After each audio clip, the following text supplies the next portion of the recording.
This guy was a total hopeless romantic. Aside from obsessing over his virtual waifus, he didn't care about a single thing in the world. Today was just like any other day. After downing a few beers, the lazy guy crawled into bed and started snoring away as usual.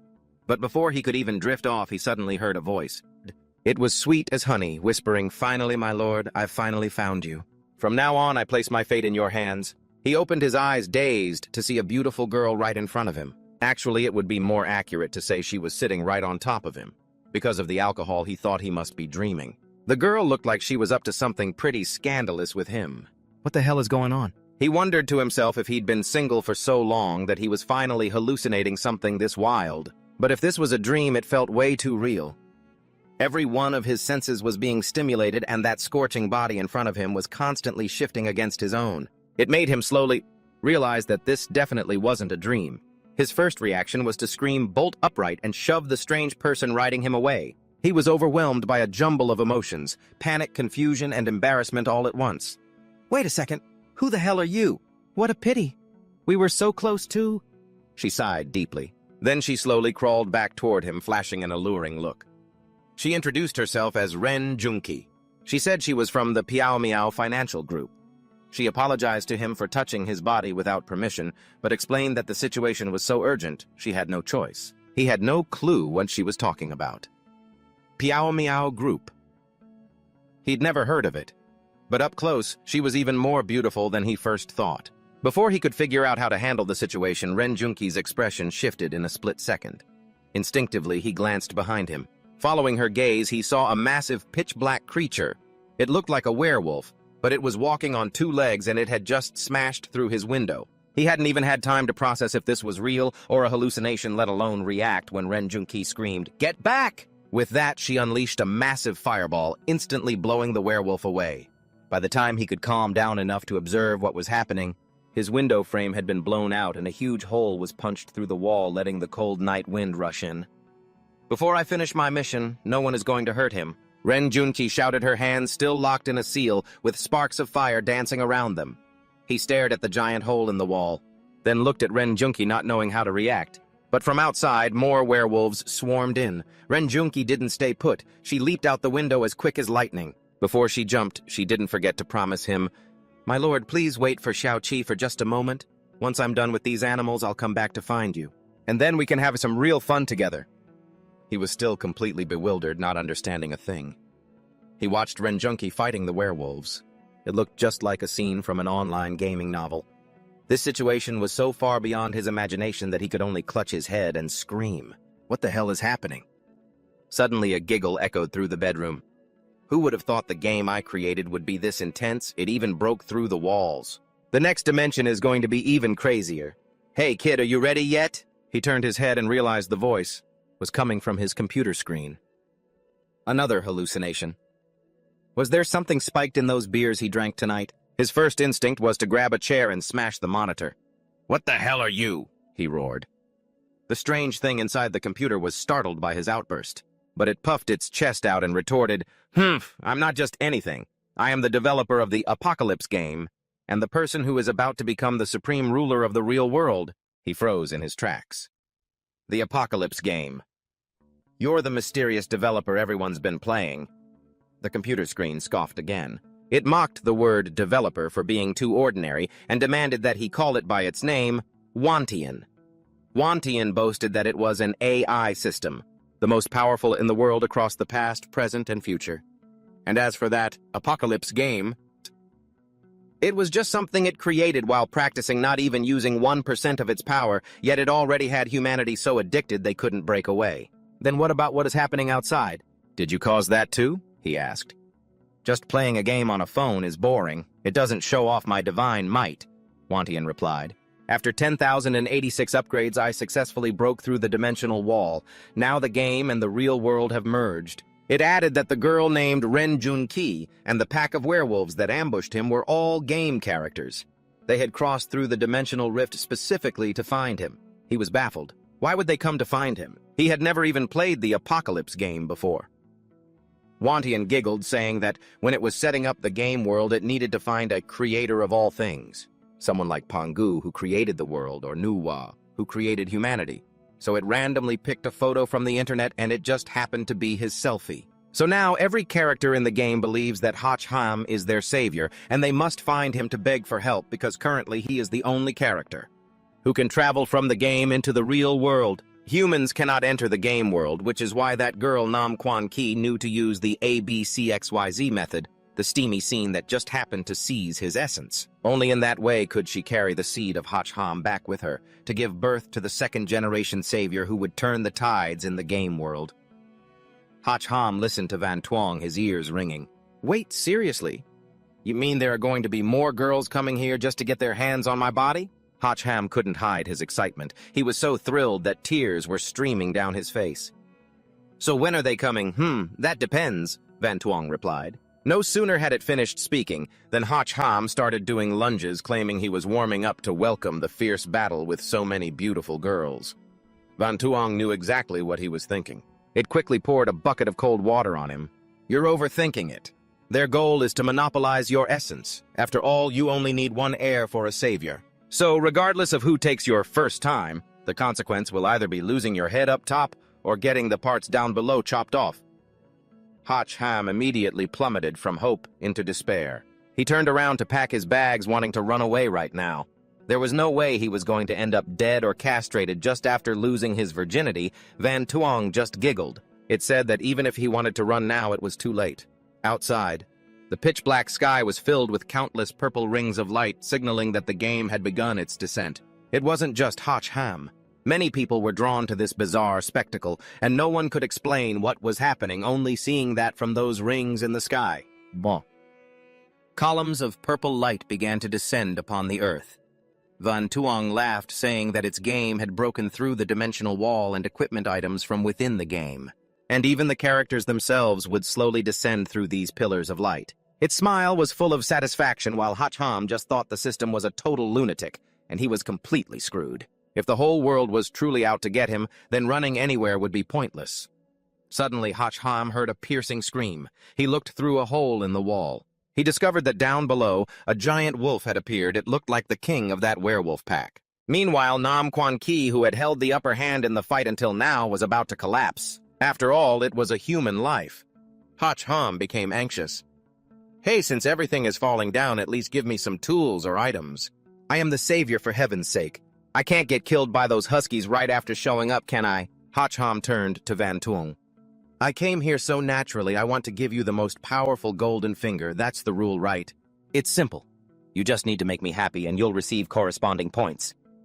Van Tuong replied gleefully, then added that the points earned could be exchanged by Ham for a chance to draw cards where he could win treasures, items, skills, or even spirit beasts.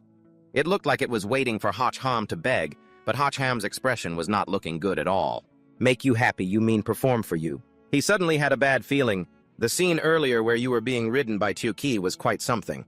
How about this? I'll give you 30 points as a reward. Sure enough, this Van Tuong was not a good entity. Other protagonists who transmigrate into a fantasy world get a system that supports them from A to Z. But what about Ham? He was being turned into a clown by the system, but complaining about that would have to wait. Ham had just received his first 30 points. Van Tuong allowed him to use them to draw a card red for skills, blue for equipment, and yellow for potions. Ham didn't think twice and immediately chose the red card. The 30 points were quickly deducted, and in return, Ham received a C-rank skill, Flame Burst Fist. It's a fire attribute skill with an attack power of 300, but if it hits a wood attribute target, it gains 100 points, and if it hits an earth attribute target, it loses 5 points. The time limit for this skill is 5 minutes. After that, Van Tuong equipped Ham with a bracelet. He just needed to place the card he drew onto it to activate it. This is just like a card leader, isn't it? Ham was a bit unhappy because that Wolf King was a level 3 Earth-type monster, and he had drawn a Fire-type skill, so his attack power would be reduced. Was this a case of a bad start leading to a bad finish? The Flame Burst Fist skill was quickly activated. Below, the Wolf King was frantically attacking Nam Quan Ki, who no longer had the strength to fight, and had just been sent flying by one of its strikes. Her clothes were tattered. The scene was both tragic and steamy. She lay on the ground, silently feeling guilty toward her father for not being able to complete her mission to bring back the young master's lineage, failing to repay her parents' upbringing. On the other side, the Wolf King prepared another attack which would likely be the killing blow. Nyam Quan Ki could only shut her eyes tight and silently wait for the Grim Reaper to take her. But just at that moment, Hach Ham's flame-burst fist was unleashed. "Get that ugly paw of yours away from her." Perhaps because he had just learned the skill, he was strangely ferocious. Even though he was much smaller than the Wolf King, Hach Ham's way of attacking was extremely aggressive. The wolf was hit by Hach Ham's fire fist and was instantly sent flying backward. Its head slammed into the ground while Hach Ham landed calmly, looking a bit disheveled. But his cool actions made the hearts of the girls in the military flag skip a beat, and the pack of werewolves behind, seeing their king getting beaten up, were furious. They gathered together and charged, trying to overwhelm him with sheer numbers. Nam Quan Ki saw this and loudly warned Hach Ham, but he had already noticed the movement. Taking advantage of the lingering effects of the violent DM boost, Hach Ham quickly wiped out the minions with a single strike, then lunged toward the stumbling Wolf King. "Get up!" The monster just slammed face first into the ground, and filled with pain and rage, let out a deafening roar at Hach Ham and the ongoing violent DM boost. Burning with momentum, he charged like a rocket and put all his strength into a punch, slamming it straight into the stomach of the beast in this apocalypse game. His strength was overwhelmingly superior, so factors like stat increases or limits were negligible.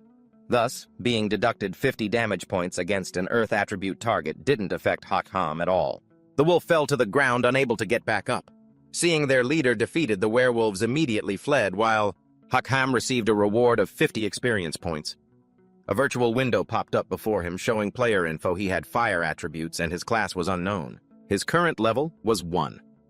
Basic stats included attack at 35 points, defense at 15, speed at 20, critical hit at 1, and spirit power at 9. That evening passed by in such a storm. After finishing off the Wolf King, Hach Ham had to quickly patch the hole in his wall while Van Tung kept whining incessantly in his computer screen. "How was it? Isn't this game fun? Isn't this game amazing?" "I'll say it again, I don't like this stupid game one bit." Hach Ham turned and yelled at it. "Young master!" A soft voice rang out. Only then did Hach Ham remember that Nyam Quan Ki had followed him upstairs earlier. "Should we continue with the main event now?"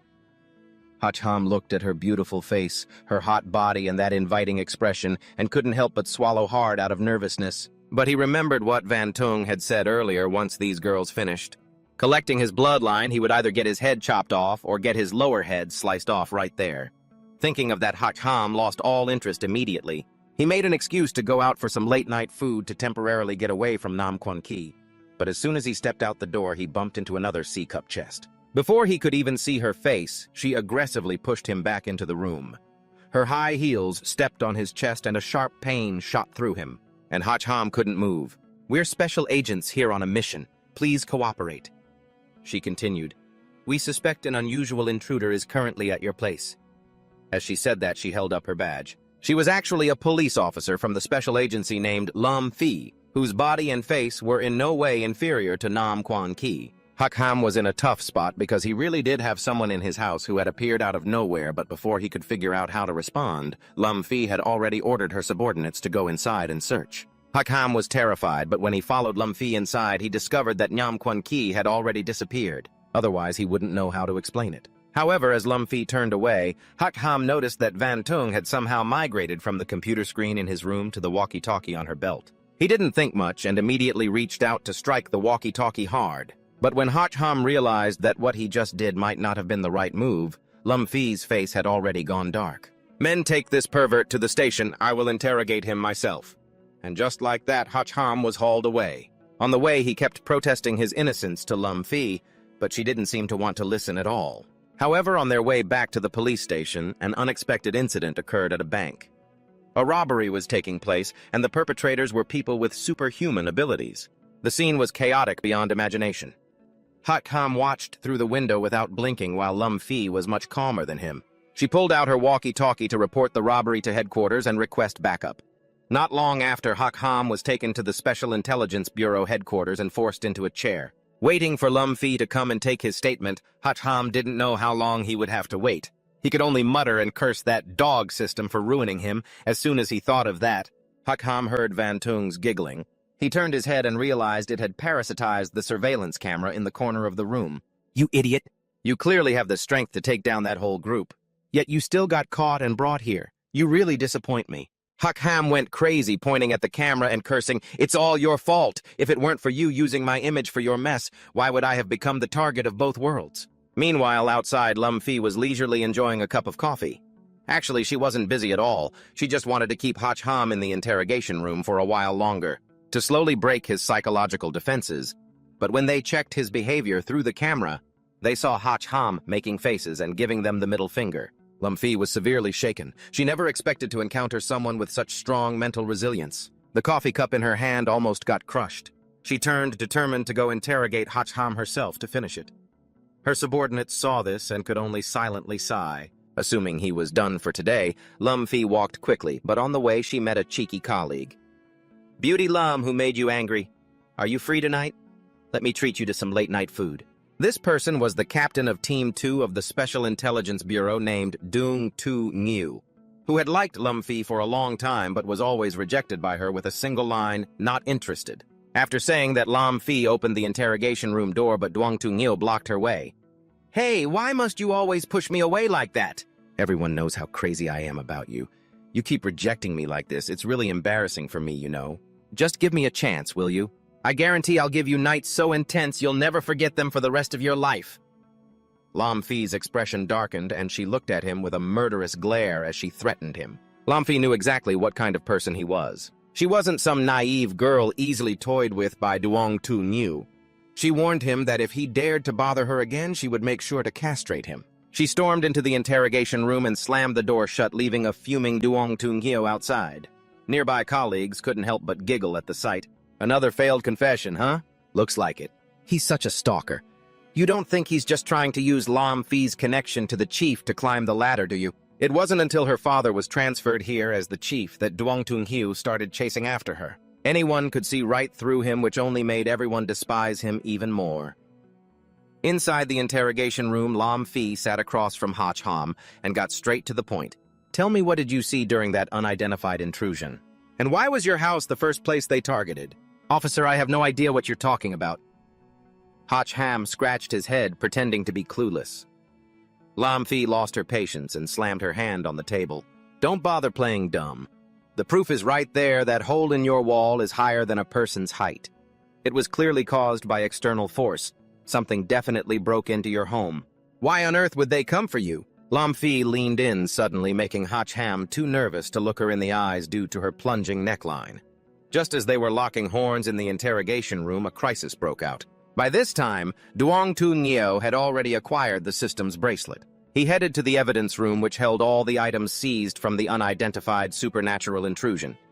He claimed the chief had ordered a cross-check of the evidence inventory. Late at night, the officer in charge of the evidence room suspected nothing and revealed exactly where the newly seized unidentified items were kept. As soon as he finished speaking, Dung Tu Ngu ended his life driving his own hand through the officer's chest like a blade. He struck with cold, ruthless precision. After the officer collapsed, he walked over to the new evidence. "You all are such rare treasures. How could I bear to let you collect dust in this dark corner? Come with me and we will rule this world." Shortly after, other officers discovered a horrific scene in a dark stairwell. A female officer had been killed and her body was left completely stripped of clothing. And all of this was the handiwork of Dung Tu Ngu. News that this madman had attacked his own colleagues reached the chief of the Special Intelligence Bureau, Lam Van Son. He was so furious he snapped his fountain pen in half. The truth was confirmed after reviewing security footage. Even after committing the crimes, Dung Tu Ngu hadn't fled. He was still loitering inside the bureau. Just then, an officer rushed in, panicked. He reported that Dung Tu Ngu had entered the evidence room 20 minutes ago and hadn't come out. "The evidence room. What is he planning?" Lam Van Son clenched his fist. He stood up abruptly. "No matter what he's planning, if he dares to lay a hand on our own, he must die. I will personally enforce the Bureau's law and order." After that, Lam Van Son led heavily armed officers to the front of the interrogation room. They were equipped with tactical gear and weapons as if facing the most dangerous criminals. Surveillance was set up downstairs to ensure Dung Tu Ngu couldn't escape through the windows. Lam Van Son immediately ordered an assault. As the two lead officers prepared to breach the door, a massive explosion rocked the hallway, sending them flying backward. Through the thick smoke, Dung Tu Ngu stepped out looking incredibly smug. "Oh wow, quite the welcoming party. Working so much overtime, are we?" Gunfire erupted, bullets raining down on him, but he remained unscathed as a solid layer of armor covered his body. The officer behind Lam Van Son turned pale, realizing Duong Tung Yu had activated the supernatural evidence to deploy anti-metal tactics. "Move," Lam Van Son ordered calmly. The frontline officers immediately threw liquid nitrogen bombs at him, but Duong Tung Yu just laughed, trying to shatter my armor with liquid nitrogen. "How naive! In that case, let me show you what real terror is today." With that, Duong Tung Yu began casting a fireball spell. Realizing the situation was dire, Lam Van Son ordered a full retreat. He then lunged forward himself, unarmed his fist, clashing violently against his opponents. Lam Van Son was pushed back, and at the same time the remaining officers were engulfed by Duong Tung Yu's flames. In another part of the building, Lam Fi was still unaware of everything, using force to try and squeeze the truth out of Hoch Ham about what happened at his place until the alarm sirens finally blared. She stopped and stepped out of the interrogation room only to see her colleagues running in terror. "Duong Tung Yu has mutated, run!" they screamed while fleeing.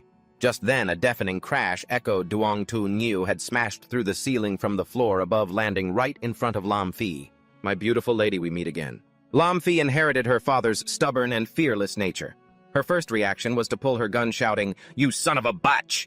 Hack Ham was still in the interrogation room when out of nowhere he saw Lin Fei get shoved back inside by some guy who looked like anything but a normal human being. Duong Tung Yu slammed Lin Fei against the wall, determined to force her into submission right then and there. In that desperate moment, Lin Fei had no choice but to look at Hack Ham, who was just then trying to sneakily escape and plead for help. Hack Ham, caught red-handed, sheepishly scratched his head and stammered, I was just passing by this room, that's all." "Don't want to bother you two," he added. Annoyed by the interruption, Duong Tung Yu roared, "Get out! Get lost now!" Hack Ham nodded and scurried toward the door, but the moment he passed it, that system Van Tong screamed through the security camera on his behalf, "You bastard, what kind of hero picks on a woman? Huh, come and get me if you're so tough." Hack Ham's heart skipped a beat. That damn system was trying to get him killed. Duong Tung Yu was livid. He spun around and shot Hack Ham a look so sharp it felt like he was about to get his head chopped off. "You little rat tired of living, huh?" Duong Tung Yu bellowed, while Hack Ham scrambled to find a way to explain that those words weren't actually coming from him. Thankfully, the jerk was still focused on Lin Fei, so he gave Hack Ham one last chance to beat it. Hack Ham loved his life way too much, so he had no intention of sticking around, but Van Tuong wouldn't let him off the hook. It piped up again, "You useless, pathetic, impotent weakling. You want to take me down? Let's see if you've even got the guts to try." That was the final straw. Duong Tung Yu's rage reached its breaking point. Hack Ham desperately wanted to clarify that he hadn't said a word, but the guy wasn't listening. Seeing Duong Tung Yu charging at him, Hack Ham had no choice but to spend his points to pull a skill card. He didn't even have time to look. He just had to pray to the heavens that he wouldn't pull something useless. The system then announced that Hack Ham had drawn a Class C skill, Blood Dragon Pillar, a fire attribute attack. It dealt 250 damage to any target. He had 10 uses. Once activated, Hack Ham immediately struck, catching Duong Tung Yu completely off guard. The guy was temporarily pushed back, and taking the chance, Hack Ham smashed through the wall and carried Lin Fei away. Duong Tung Yu stood there, furious that his prey had escaped right from his teeth. But then he thought this only added to the fun of the game. So Duong Tung Yu quickly calmed down and used his powers to track them both. Meanwhile, Hack Ham had escaped with Lin Fei. He was panting for breath, but before he could even catch it, Van Tuong appeared again. "You're the savior I chose, remember? You didn't even fight, you just ran away. Why are you such a coward?" This time, Lin Fei saw it too. "What is that thing?" Hack Ham had no time to explain because he really wanted to tear Van Tuong to shreds. Duong Tung Yu's bracelet was packed with skills. Even a fool knew he couldn't win a direct fight, which was why he ran. "You're the chosen one, the golden boy," Van Tuong goaded. "What the hell are you afraid of? It's just gear make me happy, and I'll give you as much as you want," Van Tuong said with a tone and phrasing that sounded incredibly suggestive. Lin Fei, having watched the entire exchange, wore an expression that was impossible to describe with words. "Make you happy? You're actually doing these perverted things with this computer virus," Lin Fei stammered. She actually thought Hack Ham had a fetish so weird that he was doing that with a computer. "It's not like that. We're strictly professional," Hack Ham yelled. "It's all this thing's fault. It's the mastermind." Then he laid it all out for Lin Fei, from Van Tuong creating the game to it breaching the dimensional barrier to invade Earth. and how he was being hunted by characters from the game. It sounded like total nonsense. But after yesterday's anomaly and the sudden surge in Duong Tun Gyo's power, Lin Fei had no choice but to believe him. She was smart, so she quickly realized the bastard had seized all the evidence that the Special Intelligence Bureau had collected during the incident. Once he finished, Lin Fei turned to leave, saying she needed to find her father, the bureau chief, because she believed he was the only one who could stop Duong Tun Gyo now. But then they heard Van Tuong ask, "Your father? You mean the half-charred guy?" It pulled up camera footage from outside the evidence room for Lin Fei to see Lin Van Sun lying there severely wounded. He and Duong Tun Gyo had clashed, and the result was him being critically injured. He was probably barely hanging on by a thread now. Lin Fei's emotions exploded, but Hack Ham tried his best to hold her back because going out there now was just a suicide mission. Meanwhile, that bastard was almost on them. Lin Fei sobbed, begging Hack Ham to save her father since he was the only one with supernatural abilities like Duong Tun Gyo. "Please, just save my father. As long as you help, I'll do whatever you ask." Hack Ham was caught in a difficult spot, but before he could answer, Van Tuong chimed in first. "That's the spirit, that's the right attitude. Go on, get Hack Ham excited, and then I can finally give him some points." "You're a real devil," Hach Ham cursed while Lam Fi started lifting her skirt, trying to turn him on. Van Tuong looked from Lam Fi to Hach Ham. Then it judged, "This is too mediocre. I can't even feel a single ripple of emotion in Hach Ham's heart, girl. It seems you have no pull over him." Lam Fi, the top beauty of the intelligence agency, was struck hard by those words. Without a word, she shoved Hach Ham backward. Then she made a daring move. "Come on, I'm ready." The scene was incredibly bold. If Hach Ham didn't react, one would have to question his masculinity. Still, Lam Fi wasn't exactly enjoying it. She was so embarrassed that her face was beet red. After a long moment, she stammered, Is this enough?" Van Tuong nodded, saying it was satisfied. It could feel Hach Ham's heart pounding now. He hurriedly apologized even though he hadn't really done anything wrong. The dog-like system then gifted him 200 bonus points and leveled him up twice, making him the first player globally to reach level 3. Hach Ham's stats were Attack 75, Defense 35, Speed 30, Critical Hit 3, and Spirit Power 15. Level 3 players also have a higher chance of drawing high-tier items. But just as Hach Ham prepared to draw, a loud boom echoed outside the door. Lam Fi turned pale. It seemed they had been found by Duong Tun Gyo. Faced with this situation, Hach Ham couldn't think twice. Didn't he just get 200 points? So he didn't pick. He took all 3 cards. And indeed, Van Tuong was quite generous. The 3 cards revealed extraordinary items. First was an S-rank equipment piece called the Blue Dragon Gauntlet. It currently had no stats, but if a magic emblem was equipped, the stats could be stacked. Its effect lasted indefinitely, boosting attack power by 1,100 points. Next was a B-rank pill called the Ice Heart Pill. After consuming it, one could change their attribute for 30 minutes. Finally, there was a C-rank skill called Earth Binding Dragon, an Earth-type skill with 10 charges. Hach Ham had just finished equipping them when the door was smashed open. A 3-headed wolf lunged straight at Lam Fi. It was Duong Tun Gyo's subordinate, but Hach Ham certainly wouldn't let her get hurt. With the Blue Dragon Gauntlet in his hands, he was empowered significantly. With a single strike, Hach Ham knocked the wolf down. His blow was so powerful that the entire intelligence agency shook. The 3-headed wolf died instantly. Duong Tun Gyo couldn't hide his shock, followed by a look of unprecedented excitement. If Hach Ham could take down the 3-headed wolf with one hit, it proved he had a trump card. Naturally, he couldn't miss the chance to steal it. As for Hach Ham and Lam Fi, they were both amazed by the power of the strike under the support of the Blue Dragon Gauntlet, especially Hach Ham since he was the one who threw it. But he hadn't expected to be that strong.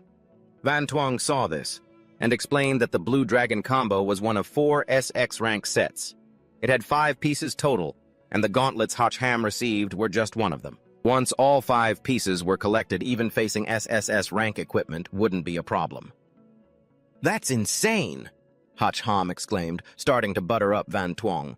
"You're truly the most brilliant god in the world. From now on, your little brother will wholeheartedly serve you. Please let me see the full Blue Dragon set soon." "Well said. In that case, I will adjust the parameters to ensure your chances of drawing Blue Dragon parts are higher." Hach Ham was very satisfied. Flattery really did work. It seemed he had figured this system out. Then Hach Ham pulled Lam Fi away. He intended to quickly save her father, but after taking only a few steps, he was ambushed. Hach Ham revealed his true colors, immediately cursing Van Tuong as a dog-like system. The enemy is right at the door and you didn't even give me a heads up. Van Tuong retorted. That's because you wouldn't stop chatting with me. The one who found him was unsurprisingly Duong Tu Nhu. Seeing that Hach Ham truly had good items, he couldn't hide his greedy gaze wanting to claim them all for himself. Yet on the surface, he still used sweet words to lure him. I'll give you a chance to ally with me. The two of us can rule the world together. This guy didn't even blush while lying. Hach Ham had no interest in teaming up. He feared that once he agreed, the guy would use the opportunity to slice him in half. So, he refused immediately. Sorry, I'm not interested. I just want to go home right now. And get a good night's sleep. Please move aside. Duong Tun Gyu got annoyed and quickly turned hostile.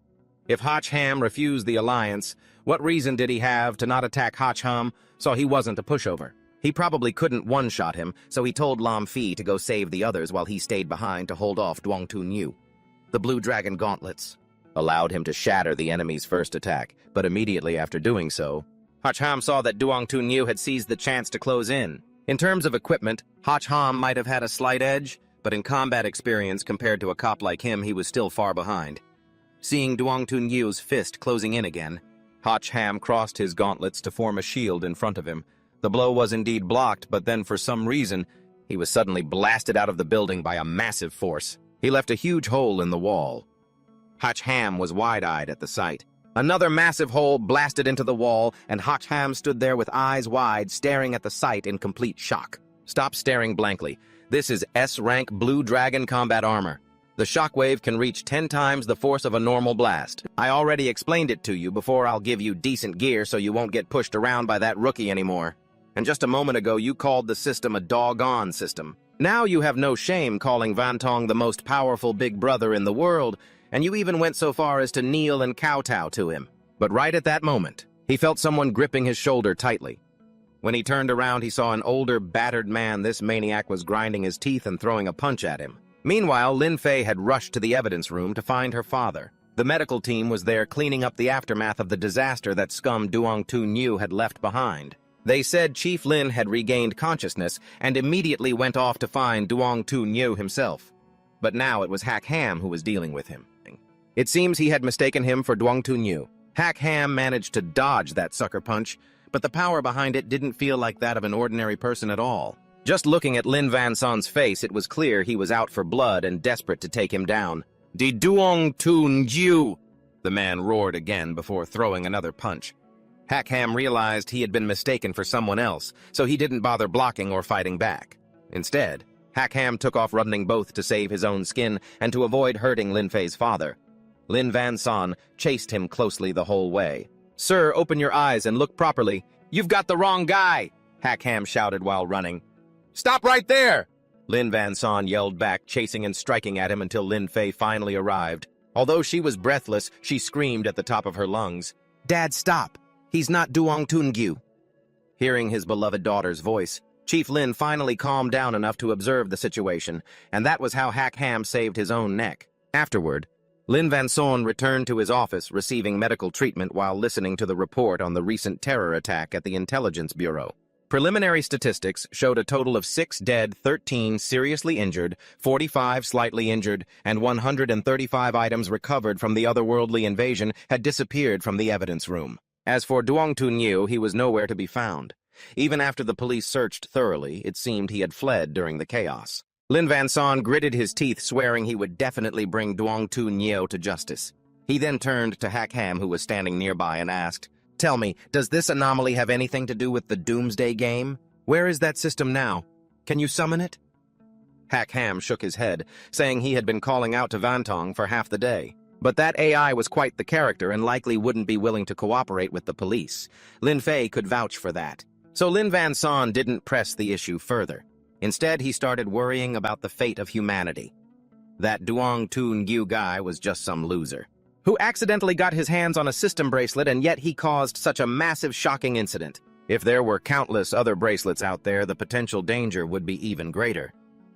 Thinking this, Lin Van Son felt he should immediately report to his superiors to establish a rapid response team fully armed and ready to react at any moment. He also appointed Lin Fei as the leader of the task force. a special operation unit mobilizing all the elite forces within the Intelligence Bureau to search for similar bracelets in the city before they could fall into the hands of villains like Duong Toon Yu. At the same time, they were to train officers to quickly adapt to superpower combat models. As for Hack Ham, a perfectly ordinary person, he was appointed as a special consultant, expected to undergo combat training while assisting Lin Fei. This situation seemed to be a bit beyond what he had planned, so Hack Ham declined, citing that he was just a regular person. A simple wage slave grinding away for capitalism every day. I have to work tomorrow, so I shouldn't get involved in this. But Lin Van Son had no intention of letting him off the hook. He vanished from the chair in front of him. Then he suddenly appeared behind Hack Ham, threateningly saying, "Your punch turned my office building into a level 2 hazard zone. And you did that to my precious daughter too. Shouldn't you pay for the damages?" And just like that, Hack Ham lost his chance to refuse. That evening, Lin Fei drove him home herself. On the way back, Hack Ham kept sighing. Chief Lin really knows how to do business. How did me trying to help turn into me paying for damages? What's the matter? You're in such a rush to cut ties with me? You already saw that spot on me anyway. You have to help me, Lin Fei added. Her tone made Hack Ham freeze for a few seconds. Good heavens, was this the same tough, iron-willed, even prickly female officer he had met earlier? Seeing her suddenly act so vulnerable, it was a bit more feminine, but he wasn't used to it. All right, don't dawdle, hurry up and pack your stuff to come with me, Lin Fei added, revealing that they didn't intend to let Hack Ham go. Duong Tun-gyu would likely come looking for revenge, so the Special Intelligence Bureau had arranged a different safe place for him to stay. Hack Ham didn't refuse, but when he returned home, another strange situation occurred. Nam Quan Ki was waiting there, though he didn't know since when, and she was posed in a way that was hard to describe in words. Young master, are you done with your busy work? You must be exhausted. Little Kai is willing to wash away all your fatigue. Hack Ham was petrified on the spot, and Lin Fei, who followed right behind him, was also shocked by the scene. She shrieked, "What, you even have another woman at home?" "I don't, she's not my woman," Hack Ham screamed in explanation. "But Nam Quan Ki, I'm not giving up either, young master. I'm already yours after all." After some chaos, Lin Fei finally managed to get Hack Ham to their new place. It's a safe house they borrowed from the security bureau, so they're sure Dun Gyu won't be able to track them down. And Nam Quan Ki actually insisted on tagging along. Lin Fei set him up on the second floor while taking the room right next door just to make sure they could react quickly if anything went down. As for Nam Quan Ki, who basically forced his way in, Lin Fei coldly shoved him into the basement garage. How dare he? Nam Quan Ki was instantly fuming. Hack Ham could only whisper to Lin Fei, "Hey, stop trying to piss her off. My place was nearly blown to smithereens earlier, you know." Besides, according to Hack Ham, Nam Quan Ki's combat power is actually no joke. Having him tag along is a huge help to them too. Having another capable person around is always a good thing. Lin Fei realized that made sense, but she still seemed annoyed. She huffed, "Fine, suit yourselves, I'm going to get some sleep." Nam Quan Ki's face instantly lit up like he'd struck gold. He grabbed Hack Ham, wanting to head back to the room to rest, but Hack Ham knew exactly what her version of resting meant. The way she used that word, it meant trouble. So he politely declined. "We should probably just head to our own rooms. I'm genuinely exhausted today. I don't have the energy for anything else." Nam Quan Ki's expression shifted to one of near tears. "Are you rejecting me?" Hack Ham felt completely flustered, terrified by the tears, and started panicking. No, that's not it. I'm really just tired. Look, how about this? Once I've had some rest, I'll satisfy you." Only with that promise did Nam Quan Ki finally let Hack Ham go. He closed his bedroom door and let out a long sigh. Van Tung currently piggybacking on the laptop screen, and the alarm clock started chirping in his ear again. "You're young. You need to seize these opportunities. 3 people living together, that's quite the stimulating scene. I'll definitely give you even more bonus points." Hack Ham was speechless. Does this thing have nothing but filth in its head all day long? He'd always wondered if Van Tuong is some kind of all-knowing AI. Why is it so obsessed with making him act out R-rated scenes for it, until just now? "I finally get it now. You're the type who's completely incapable in that department, aren't you?" Hack Ham asked coldly, feeling like he'd finally found the system's biggest weakness. Even though he didn't play that apocalypse game before he'd heard that the game world was practically identical to reality. But Van Tuong realized that the game world was missing something vital. The most important thrill for humans is intimacy. Even though it had exhausted all its computing power, it couldn't provide that kind of pleasure to the players. After countless failures, it finally found the crux of the problem. It fundamentally didn't know what it felt like. In other words, Van Tuong is just like a pervert who loves watching spicy stuff but has never experienced the real thing or felt that kind of pleasure. So it could only collect data by watching Hack Ham. When it said that Hack Ham became even more confused. There's so much content on the internet a simple search away. So why on earth does it need to get data from him, like those adult films? If you don't know which sites to use, I can give you some recommendations. Van Tuong frantically refused. No, it's not the same at all. Nyam Kun Ki and the others are NPCs I created and I can sense their physical reactions when they're doing that. That's the only way I can keep refining the data. So you must take good care of them and train them well. The more positions and tricks, the better. Hack Ham felt a migraine coming on. Nam Kun Ki alone was already a massive headache, and now it wanted him to take care of others too. Plus, even just with Nam Kun Ki, it should have enough data for Van Tuong to collect already. With that, Hack Ham told it to shut down the connection between the game world and reality. But the moment he brought that up, Van Tuong started stuttering. Faced with Hack Ham's interrogation, Van Tuong suddenly let out a loud laugh, but the tone made it sound even more suspicious. How could I possibly do that? I am the god of this place. What is there that I can't do? Hack Ham was 90% sure Van Tuong had lost control of the situation. He threatened to pull the plug on the room's power so it couldn't bother him anymore. Only then did Van Tuong start to admit it previously in its search for the mysteries of BC seeds. It had corrupted the base code of the other world, accidentally tearing through the dimensional wall, which is why the two worlds were linked. Van Tuong has no way to stop the invasion of the game characters, and it doesn't know when the next event will happen. Hack Ham was truly furious and wanted to snap the laptop in two right then and there. So you're basically trying to get both worlds to go down in flames together, right? Van Tuong hastily denies it, saying that as long as we get enough data to finish the game code, we can finally patch the crack. Hach Ham is speechless, lying flat on the bed. It seems there's nothing he can do for now but cooperate with Van Tuong. Afterward, he tosses and turns until he finally falls asleep. Who knows how long it had been, but when he wakes up after the sun is high in the sky, he discovers he's stark naked. "Where are my clothes?" he screams. "Young master, you're finally awake." That familiar honey-sweet voice rings out again. Only then does Hach Ham notice that Nam Quan Ki is lying next to him, and what's more, she's also stark naked. He instinctively pulls the blanket up to cover himself, completely baffled as to why she is here, especially since he clearly locked the door yesterday. "I just gave it a little push and it opened," Nam Quan Ki says with a look of feigned, blameless innocence. Hach Ham turns his head to look at the poor door, which has been shattered into 100 pieces. "Yeah, a little pushed, all right. But that's not what matters. The important thing is, did Nam Quan Ki take advantage of him while he was fast asleep last night to, seeing Hach Ham's face turn pale and then flush. Nam Quan Ki seems to guess what he's thinking and clarifies that yesterday she only helped him take his clothes off. Nothing else happened after all since he hadn't rested enough. How could he provide the quality needed to help her conceive? Hach Ham let out a long sigh of relief. Then Nam Quan Ki got up and said she was going to make breakfast. Watching that beautiful silhouette walk away, Hach Ham finally dared to lower his guard. Seriously, waking up to this kind of stress? It looks like he really needs to start taking better security measures before going to bed from now on. So Hach Ham immediately called a security firm demanding they ship over 10 of their best high-grade locks, the kind that could withstand a nuclear blast if possible. As he was saying this and heading downstairs, he found Nam Quan Ki holding 2 knives in her hands, standing next to a tiger that was hanging up looking absolutely pathetic. "Young master, just a moment. I'll carve up this tiger to help you boost your energy." Meanwhile, the TV was reporting that a fully grown Siberian tiger had mysteriously vanished last night.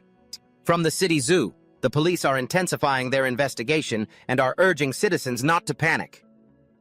Hach Ham went insane immediately, ordering Nam Quan Ki to return the tiger to its owners. He told her if she didn't, he'd kick her out for good. Even though she wasn't happy about it, Nam Quan Ki had to listen. Just as she left and Hach Ham was about to close the door, someone blocked his way. "You're Hach Ham." The person was a cold, stunningly beautiful woman with 2 purple swords strapped to her back. "That's right. Who are you?" "I am the princess of the Northern Wind Empire Lu, named 9. As she spoke, she drew one of her swords. Hach Ham muttered a silent prayer under his breath. It looks like another major headache has just arrived. In the world of the game created by Van Tuong across that vast continent, the Northern Wind Empire is the most powerful nation with immense territory and formidable military strength. People across the 4 corners of the world are their subjects. But 6 months ago, the evil, Demon launched a sneak attack on the Northern Wind Empire, destroying the prosperity of the nation. The kingdom's elite forces were wiped out, and the land that was once glorious is now nothing but a sea of blood. As the Princess Lu 9 carries the weight of a blood feud on her shoulders, searching for a way to defeat that demon, her only hope is to find the legendary Sword of Foundation, which once established the foundation for the Northern Wind Empire's hegemony. It is the National Guardian Dragon General. Coincidentally, the National Guardian Dragon General is programmed into the story as Hachham's great-grandfather. That is exactly why Lu 9 is here. She wants to extract the Hawk family bloodline from his body to restore her country. And this so-called extracting the bloodline means they have to, do that together. But unlike the gentle and sweet Quan Ki, Lu 9 had already tied Hacham tightly to a chair the moment they met. Looking at her right now, she's incredibly intimidating. Hacham, forced into a passive position, could only try to negotiate tactfully. I can give you what you want. But can you take it and then just quietly go back? Lu 9 didn't hide her plans even a little bit. She told him that the demon is also currently hunting down Hacham, because your body holds the secret to breaking his final seal. 6ix9ine said that to ensure the demon doesn't get his way, she'll personally see you off once the deed is done. How can you be so unreasonable? Hacham shouted. Cut the chatter and get on with it. With that, 6ix9ine drew the two swords from her back and made a few swift moves, slicing away almost all of Hacham's clothes. You were tied tightly to the chair, completely unable to resist your body exposed right before her. 6ix9ine stood stunned for a few seconds, then couldn't help but mutter something about your size. Well, you really are the descendant of the great dragon general, she said.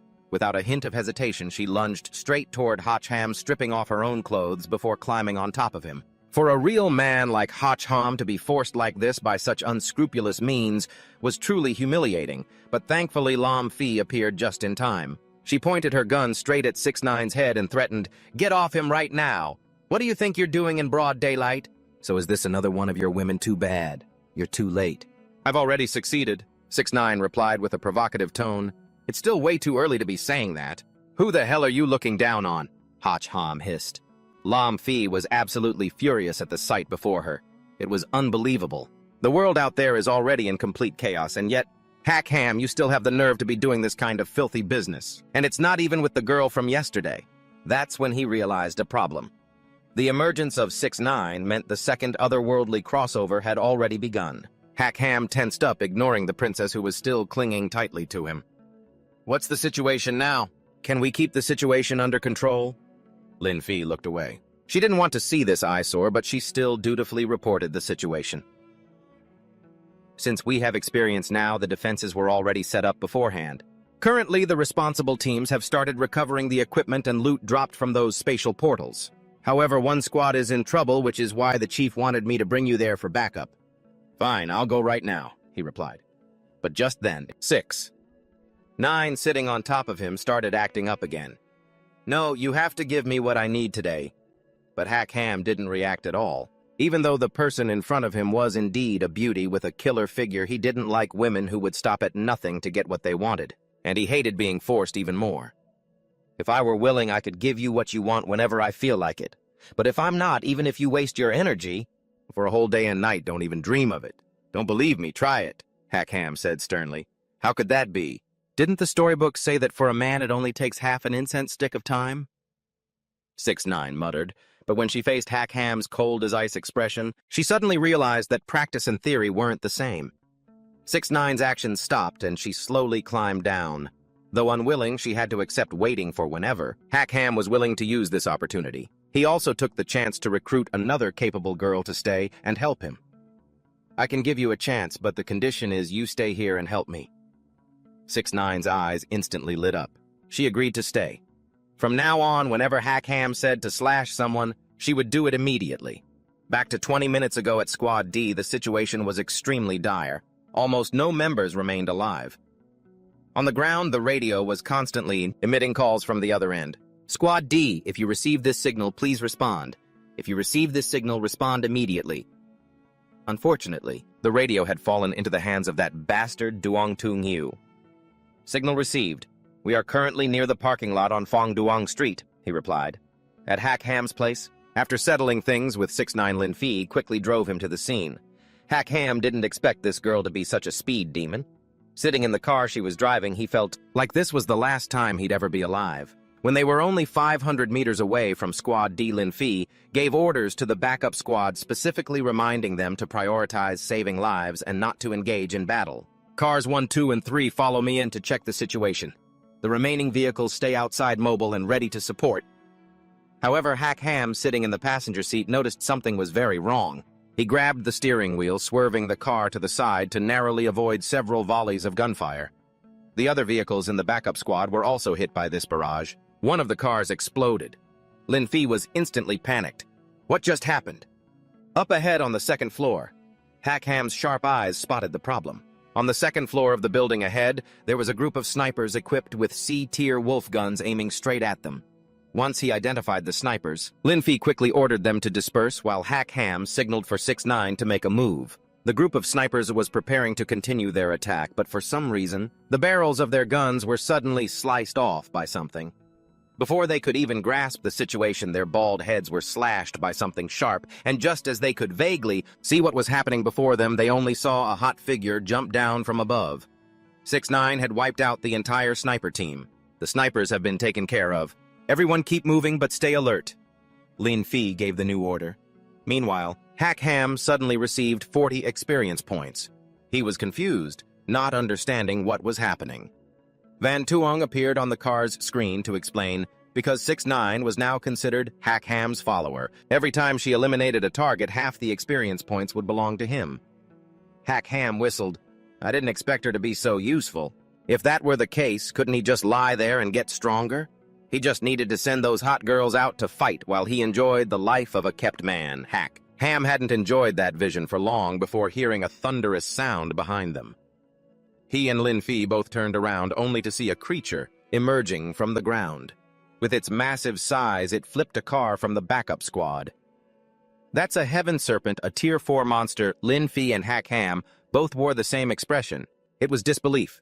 He shouted, "Drive, run!" Hack Ham didn't even need to order it. Lin Fi was already flooring the gas. The monster was opening its mouth wide, wanting to swallow them whole. Only a fool would stand there and wait to die. While Lin Fi was busy driving, Hack Ham leaned out the window to use his ability. First was the earth-binding cage.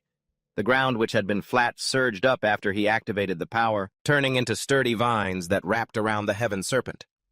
Unfortunately, this method didn't work to hold the monster for long because the earth-binding cage was quickly destroyed. Hack Ham assessed the situation and felt there was no other way but for him to step in personally. However, he always felt that this place was a trap, so he warned Lin Fi to be careful and that if there was a chance, she should charge out on her own. But the beautiful Lin refused. She wanted to stay and fight alongside Hack Ham. Only then would she be worthy of the title captain. Right at that moment, 6-9 fell from the sky, landing on the hood of Lin Fi's car before Hack Ham's astonished eyes. She warned him that he was no match for the heaven-sent scourge, noting that while they didn't know who was orchestrating this, whoever it was had definitely prepared well. It was going to be tough, so 6-9 volunteered to deal with the monster herself, telling Hack Ham and Lam Fi to stay in the car and find a way to break through the encirclement before either of them could even answer. She had already lunged toward the beast. Regardless of everything, Hack Ham didn't plan on relying on a woman for the rest of his life. He was the main character after all. He quickly used the system to draw a card, hoping to pull a high-level skill that could take down the heaven-sent scourge in a blink. However, the card that Hack Ham spent his points on this time simply displayed a short message, "Thanks for stopping by," which meant he hadn't won anything at all. Hack Ham yelled in anger. "System, you're just like that," Van Tuong laughed, looking quite pleased with Hack Ham's reaction. "Since it's a card draw, it's all about probability. How can you expect to get something good every single time? Get a grip. Just because I didn't put on a show for you this time doesn't mean you don't get anything useful, right?" Just then, a golden arrow pinned directly into the car door behind where Lam Fi was sitting, then tore the door right off. The car swerved, and instinctively she dove into Hack Ham's arms. What just happened? Hack Ham had been so busy arguing with Van Tuong that he hadn't noticed the attack. "It was an arrow, an exploding arrow," Lam Fi replied, and she was sure that it wasn't the only one. Things were clearly getting more difficult for them. The bumpy road made Lam Fi shout, "This road is so rough." Van Tuong in the background was so excited he was practically smoking, muttering, "Good, good, extremely good. I'm very satisfied with this performance." As for Hack Ham, he was wondering, is that Toongu? Lam also turned around in surprise to see someone blocking their car path. Seeing him brandish a S-rank equipment, a horse-chopping saber, they were stunned. It really was him. What was he trying to do? But suddenly sensing something, Tungu turned around cautiously. Huh. He saw a figure stepping out from the blazing fire. The system announced, "Congratulations, player, you have received the Blue Dragon Combat Armor. S-rank equipment, Blue Dragon Protective Armor, stats 0. Buff badges can be stacked. Passive skill, Dragon Scale Shield. Limit unlimited effectiveness." Lam held in his arms, whispered, "So cool." Meanwhile, Tungu swung his blade again. "Today, let's see if your life is tougher or my horse-chopping saber is sharper." Hacham quickly set Lam down and rushed into battle. "Stay here," he ordered. "Be careful," she replied. Hacham activated the Dragon Scale Shield to create a protective barrier. Every attack from his opponent became useless against his shield. Tungu couldn't believe it. He shouted, "Just how many skills do you have on you? Shoot him dead." The sniper squad in the nearby building received the order. Lam, observing from the side, was curious. So it was them using fire arrows to destroy the car. Could Tungu really gather so many people in just one night? Countless rounds from the snipers rained down on the shield that Hacham had created. The impact caused explosions all around him. Hacham gritted his teeth and muttered, "This bastard has a lot of henchmen, huh?" Tungu was triumphant and laughed loudly. "I have plenty of men, I'll make you die of anger." Then he continued ordering the snipers to keep firing until he fell. Fire all out. A rain of bullets poured down on Hacham's shield, but Tungu was startled to see him closing in on him. He thought to himself, "This brat wants to get close and draw the fire onto me. Does he think I don't know how to run?" However, strange things erupted from the ground beneath his feet, wrapping tightly around him. He was shocked. "What is this?" Hacham said confidently, surprised. Astonished. "You couldn't trap the heaven-sent scourge, so you thought you could stop a brat like me." A barrage of gunfire, carrying the force of a wall of fire, closed in, making Tungu scream in despair, "No, don't!" His henchmen were confused. "Boss, why are you screaming don't? You mean don't stop, right? But why isn't he running away?" They guessed he intended to use himself as bait. "What boss is that brave? No. He's a powerful general trusted by the guild leader brothers. We must not disappoint boss's intentions." So they poured all their firepower onto his body. Reduced to this point, he could only cry his heart out. Wait for the 8th day of the 9th month, when autumn arrives and the flowers bloom and wither, the fragrance spreading throughout Chang'an City. A wave of firepower rained down. His despair reached its peak. "My teammates are all idiots."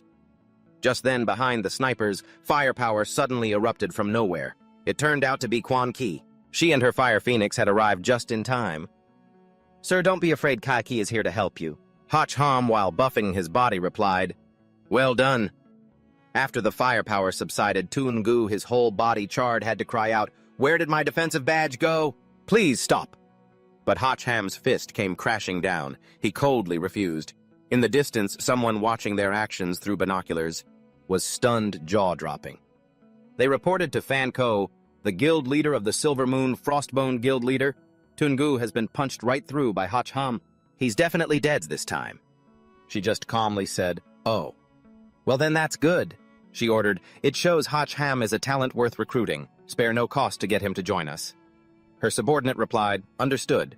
Watching Tungu defeated at his feet, he breathed a sigh of relief. Finally, it's over. Looking at the experience points gained, Hacham was quite surprised. Taking down someone this strong, and the EXP only went up by 50, earlier Kiki. Took down that bunch and got 80 EXP points," Lam called out to him from afar. "Hacham, come here for a second." He immediately ran toward her. Coming. Just then, a blue light covered Tungu's entire body, his flesh gradually healing. He struggled to prop himself up to sit, touching his newly restored chest. He was very smug. "Not dead yet. I'm really not dead yet. What a treasure this item is." His laughter echoed through the entire neighborhood. "I am invincible in this world." On Lin Fei's side, she had captured a subordinate to get a confession. He reported back. "We are members of the Silver Moon Bone Gang. Our guild leader ordered us to follow you today, ambush the police, and steal the medals they collected." Lin Fei was stunned to hear this.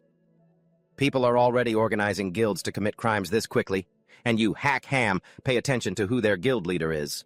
He shook his head frantically and replied, I haven't seen them yet. We're just low-level goons on the outskirts. We aren't qualified to meet the guild leader. Lin Fei immediately sent him off to the precinct. Go to the station and continue the interrogation. As for him, he was wondering, as a beautiful policewoman like you does, this count is turning myself in. She coolly replied, what do you think?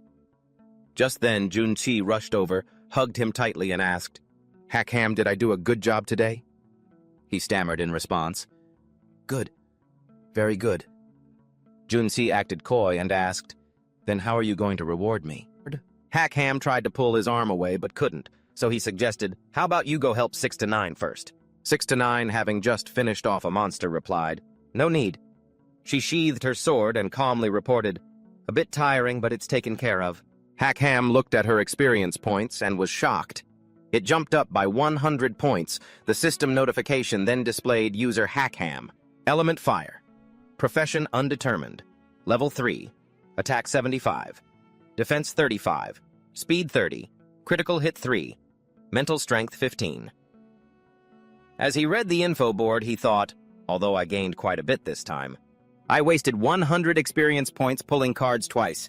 I've been busy for half the day and I'm still only level 3. Seems I have to be more frugal later especially. I can't pull thanks for visiting again. He decided to head home to rest. Lying sprawled on the sofa, Hackham looked at his phone, frustrated. I'm so hungry. Why is delivery food so expensive? Ordering a bowl of soup costs that much. Suddenly, a bowl of piping hot noodles was brought out by Junqi. Hackham, are you starving? Here, hurry up and eat your noodles. I don't know if the food I made is to your liking. He quickly picked up the bowl to enjoy them and praised, you cook noodles really well. She was very happy to hear that. Really, Kiki is so happy. I wonder when Hackham will let Kiki eat the lower part. 6 to 9 had just arrived and heard these words. She was annoyed. If you're going to eat properly. Making such vulgar suggestions, don't you feel fake? Hackham agreed. That's right, when eating. He stopped as he saw her also bringing a plate of food. 6 to 9 spoke up. How about trying my specialty grilled meat? Junqi was furious. She yelled, your suggestions are even more vulgar. The two glared at each other. 6 to 9 lectured Junqi. Men only like things that are fresh, you understand, you old woman. She calmly replied, how interesting. Don't you understand the rules of order? The two started arguing. She shouted, who are you calling an old woman? Believe it or not, I'll burn you until not a single hair is left. Tension. She's tense now. Come on, let's go. Let's see who's afraid of whom. The chaos made him helpless. I just wanted to eat a meal. Why is it so difficult? Junqi raised her voice. As long as I'm here, you won't get your way. 6 to 9 chimed in. I'll kill you right now and be done with it. The doorbell rang. Hackham felt like he had been saved. Thank heavens the delivery is here. But he was stunned when he saw the person outside. Kiao na. She greeted him politely. Hello, you're Hackham, right? It's a pleasure to meet you. He shook her hand. Hello? Who are you? Chaona replied. I am the personal secretary to President Fan. I've come specifically to invite you to tonight's banquet. The formal wear has already been prepared. I hope you can attend. Hackham was even more confused. President Fan? Which President Fan? Chaona gently asked, are there any other President Fans in this city? Only then was he shocked. Could it be the woman nicknamed the IT Queen?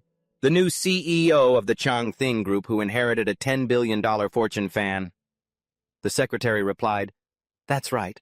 Someone will come to pick you up after tonight. If you'll excuse me, I won't disturb you further. Watching the car leave, he was still in shock. I even submitted my resume to the Changthing Group and didn't even get an interview opportunity. Why did the CEO suddenly invite me to a banquet tonight? As soon as he opened the gift box, he was even more shocked. Something unusual must be going on. It's better not to go, wait, why would they give me so many formal outfits? But inside, it wasn't formal wear at all. It was a chest full of money. The glare of wealth and material goods won Hackham over. How sincere! Lin Fei screamed after receiving the phone call. What Hackham is going to the banquet alone? Why is he suddenly participating in this kind of activity? Has anyone been in contact with him? The other end reported, this afternoon a vehicle from the Changthing Group went to see him and delivered 3 boxes. Because the other party is a famous company in this city, we didn't stop them. Lin Fei roared, you are all fired! At the Changthing Group headquarters, a magnificent and luxurious banquet was taking place inside. The group of guests looked out the door in awe. "President Fan is here. Wow, she's so beautiful." Whispers echoed everywhere from the moment she entered. Saying she's breathtaking wouldn't be an exaggeration. She got her PhD at 19 and solved world-class problems in quantum physics by 21. Inherited a 10 billion fortune at 23 and the market value doubled in a year. She's a true genius. Talented, wealthy, beautiful face, and an impeccable figure. Heaven is truly unfair. But, President, take this chance to toast with President Fan. You must prioritize our Huathi group for next year's latest products. She replied politely, "I wouldn't dare. I will certainly make everyone satisfied." A notification sounded. Young Master Tai Ditch is here. Seeing the red carpet laid out on the floor, someone scoffed. "That clown is here again. I wonder what kind of trick he's going to pull this time." The lights were turned on. Tai Dick appeared with his bodyguards like a band. Even President Fan was stunned. This was Tai Dick acting cool and starting to sing the opening number. "Good evening, baby. You are unparalleled. I miss you. I miss you until I'm dizzy. How I wish to become one with you. Could you give me a chance to get to know you better?" Everyone who heard this started whispering, "Keep your voice down. That brat's father is the provincial chairman. We can't afford to mess with him." Tai Dick, clutching a bouquet of flowers, slid across the floor right to where Fan Ko was standing. He shouted out, "Little bow, my dear!" But Fan Ko coldly turned her back and walked away. His rolling floor sliders lost momentum because of it. Watching Fan Ko's retreating back, Tai Dick could only yell, "You can't hide from me. Turn around and get a feel for my passionate pursuit," as he clung to her leg. However, Fan Ko still ignored him and called out to someone who was busy eating in the corner of the room. Hack Ham turned around in curiosity to look at the person who had called him. At that exact moment, Tai Dick lost his balance. He lunged forward and crashed into Hack Ham, who coldly said to him, "Are you trying to touch the fine china? I don't have the money to compensate you," while he turned purple with rage and screamed, "I'll take your dog life. Someone shove his head into the toilet for me." The bodyguards rushed over aggressively. "Yes, sir." Fan Ko stepped in to protect Hack Ham. "Young master, you're looking quite imposing tonight. At my party, you want to lay hands on my honored guest," Tai Ditch muttered grimly. "An honored guest." The people behind were surprised. Did I hear that right? Someone actually capable of being considered an honored guest by CEO Bao. Who is this kid? Which wealthy family is he from? I've never seen him before. Tai Ditch, hearing those words, became even more irritated. "Why don't I know about this person in our circle?" "Well, kid, if you know the rules, then state your background," Hack Ham asked suspiciously. "Me?" But Fan Ko linked her arm with his and said, "Come, I'll take you to see my room." Watching Fan Ko intimately cling to Hack Ham, Tai Dick was so angry he couldn't speak. You, damn it. Let go of him for me right now." The bodyguards had to quickly restrain him. Young master, please calm down. You mustn't offend CEO Bao." Fan Ko brought Hack Ham to a private room. She sat down on a chair and told him, "What happened earlier was just a little acting, that's all. Don't take it to heart. Do you know why I'm looking for you?" He replied, "You want to invite me to join your guild, right?" In his heart, he thought, she took off her stockings right after walking in. Is it that hot? Throwing the black stockings to the side, she continued, "How did you know my identity?" Hack Ham answered, "To be able to defeat such a reckless group in such a short time." You must have money. I just defeated Tungu and you immediately wanted to get close to me. Linking these 2 points together, it's not hard to guess. Fan Ko didn't beat around the bush anymore. "I really like talking to smart people. That's right, I am the guild leader of the Frozen Silver Moon Guild. I invite you to join my guild right now. Name your price." Hack Ham said, "The 5 million I got for my appearance fee today is enough for me to use. I don't need money." He stepped closer to her and made his request, "If you want me to join, you have to exchange it for something I'm interested in." Fan Ko found it very amusing. "To think you still dare to negotiate terms with me. No wonder you're the man who defeated Tungu. You really are far more elite than him." Hack Ham retorted, "Him is he even worthy of being compared to me?" Fan Ko asked directly, "How much do you know about the game?" "Knowledge, not all that much." He replied, "What do you want to talk about?" She recounted, "Ever since it was released, I've been interested in it. The developer of this game is definitely a genius. I have tried countless times to break into the back end and retrieve data, but I have never been able to do it. Furthermore, I believe this game is absolutely not simple. Seeing the monstrous apparition making that demonic face, he thought to himself, "Stop trying to scare me with that nonsense, just get lost already." Fanko noticed his strange reaction and asked, curiously, "What are you looking at?" He gave a forced smile and replied, "It's nothing, please continue what you were saying." She started again. "From the very first moment the manifestation occurred, I began gathering information on the artifacts, and here is what I discovered. Every single supernatural artifact comes from a game." She turned to look at Hach Ham, surprised to see that he didn't seem shocked at all. "Could it be that you already knew about this?" she asked, making him feel a bit guilty. He blurted out, "I didn't know, so that's how it is." No wonder, right, he thought to himself, reminding himself to be careful. Breaking the wall between the game and reality was still a top-secret matter. Fanko continued, "Knowing these things isn't really that surprising, but I did achieve something after studying the game. For instance, I know exactly when and where the next manifestation will happen." He replied, "I can understand you guessing the timing, but the location? Seriously, doesn't it happen simultaneously all over the world?" Fanko revealed, "The appearance happens globally at once, but the high-level artifacts will only concentrate in one restricted area, a place I call the Divine Domain, judging from the 2 previous incidents.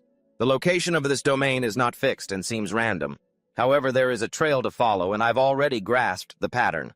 If you are certain you want to serve me, I can help you reach the pinnacle of life." As she was slowly pressing her body against Hach Ham, Lam Fai appeared just outside the window and signaled through her device. "Attention all units, follow my orders and prepare to move in." Everyone shouted back, "Understood." Deep down, Lam Fi thought, "I never expected Fanko to be the mastermind behind the secret society. If Hach Ham teams up with her, the police won't be able to control the situation. The only way is to strike first. Hach Ham, you absolutely must not do it." At that moment, Hach Ham gave his answer. "I'm sorry, I already made a promise to someone else, and I can't break that promise." Fanko was stunned. "What?" Outside, Lam Fai felt flustered, thinking, "Did he mean me when he said someone else? Oh, how annoying. Why do I feel so flustered like this?" Hach Ham left them with one final remark. "I advise you all to disband the society as soon as possible, or the police will find you sooner or later. Take care of yourself." Kautu Kyuna whispered to Fanko, "Should we send someone to take him out?" She replied, "No need. A man this interesting naturally has to be kept around to play with, right? Sooner or later he will belong to me anyway." Outside the building, inside a car, a timer was ticking. 9 minutes and 45 seconds. 9 minutes and 46 seconds. Tydick became increasingly anxious as time slipped away. 9 minutes and 47 seconds. Seeing Hach Ham walk out, the bodyguard reported, "Young master, that brat is coming out." Tydick smirked and said, "Huh, out so fast? Isn't that kid supposed to be a fast shooter? Or maybe nothing happened at all?" Seeing him looking at his phone, they grew curious. Is he waiting for his men to drive him? Good. Let's see which family that kid belongs to. It turned out he was just scanning a code to rent a bike. They both turned sour, renting a bike. After regaining his composure, Tydick screamed, "You trash, you pathetic poor devil. Do you think a nobody like you is worthy of staining my goddess? Let me just shoot him dead." The bodyguard helplessly muttered, "But sir..." Chaos erupted inside the car. "Did you step on the gas pedal or what? I've floored it, for crying out loud. Why isn't it moving?" Finally, something behind them caught the driver's attention. "Young master, look behind you. Look behind." Tung Yu had been behind their car the whole time. He coldly said, "Young Master Tao, let's have a little chat." Meanwhile, Hach Ham had already returned home. He sighed wearily. "Renting that bike cost me 4 yuan. I'm just too exhausted to walk anymore." Lam Fi greeted him. "You're back. Are you very tired? Are you exhausted? Why don't you have some water?" He took the glass from her hands, blushing, and muttered a thank you. She fussed over him, telling him to drink more water since the weather was getting hotter every day. She felt the heat and lifted her shirt slightly, but the air conditioner wasn't doing much to cool things down.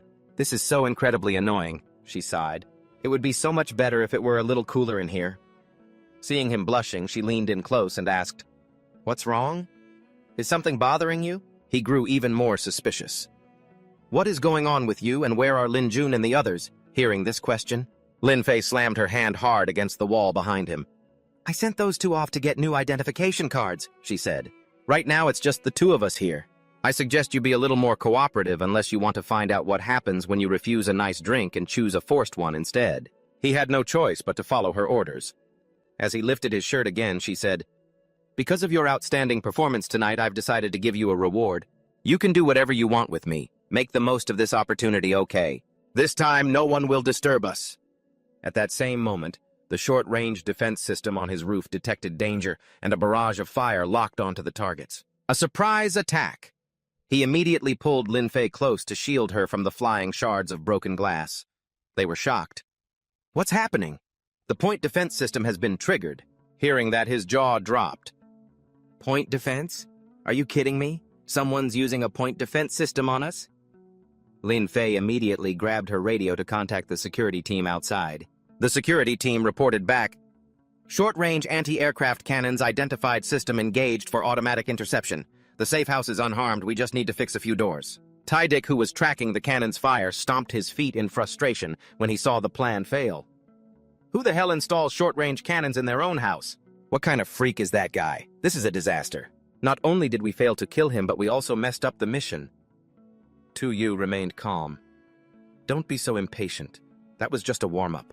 This next part is the real deal. Energy radiated from his palms. Tydick looked at what he was summoning in amazement.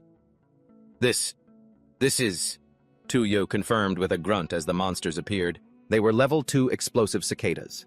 Rockets fired from their wings toward the target. Lin Fei ordered, "Send the anti-riot team here immediately." If the enemy dared to use cannons, they definitely had other weapons.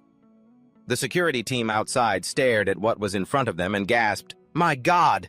A series of rockets streaked out like falling stars. They cut through the night sky and exploded, lighting up the darkness. Tydick watched the fire and smoke erupt in the distance and cheered, "Oh, that feels so good!" "That's exactly what you get for daring to steal a woman from me." Turning to him, Tu Yu calmly said, "Let's go. To the next part of the game. Let's keep playing with him." Tydick was stunned. "Wait, wasn't that guy blown to pieces?" Tu Yu replied. "Don't worry. He's got 9 lives and if he died that easily, it would be too good for him." His house was now a ruin. He had activated the shield to protect them both. "That was too close," he said. "Another second and we would have been blown to bits." Lin Fei said furiously, "That jerk, he's completely out of his mind." She immediately led her subordinates to kick down the doors of the Silver Moon Guild's meeting room. The group inside was surprised to see Lin Fei and Fan Ko spoke up. "Officer, is there a problem?" Lin Fei held up an arrest warrant. "Boss, we suspect you have a direct connection to a terrorist attack. You're coming with us." Everyone inside couldn't believe it. "Are you joking? Do you even know who our boss is?" Fan Ko continued, "Officer, you think just because you brought a few people here, you can actually lay a hand on me? I'm afraid you aren't qualified." He rushed over, shouting, "Calm down! Everyone don't do anything rash or you'll fall right into the real culprit's trap." Lin Fei frowned at him. "Why are you here?" Fan Ko asked, "Is it you? Do you really believe I'm innocent?" He replied, "I do. If you wanted to kill me, you would have done it at the party." Fan Ko immediately agreed to be taken in. "If you say so, then I have nothing to worry about. I'll go with her for your sake." This shocked the staff, who exclaimed, "Boss!" He was surprised to hear her say that. Huh. He let out a sound while Lin Fei behind them seemed to be fuming. It seemed her arrest warrant didn't have as much power as a word from him did it. Countless reporters were waiting outside. A news reporter announced that a renowned businesswoman, the most beautiful socialite in the city, had been suddenly arrested by the police, causing quite a stir among the public. So far, the police haven't provided a detailed explanation, so let's keep watching. Meanwhile, inside the interrogation room, after hearing the whole story, Fan Ko denied everything. "The guild, I have no idea what you're talking about." Police officer Lam Fi questioned her. "Then why did you invite Hach Ham to that party?" She replied nonchalantly, "I admire him and wanted to get to know him better." "Is that not allowed?" This answer left Lam Fi speechless. Outside, Van Son asked suspiciously, "Hach Ham, do you really think she didn't do it?"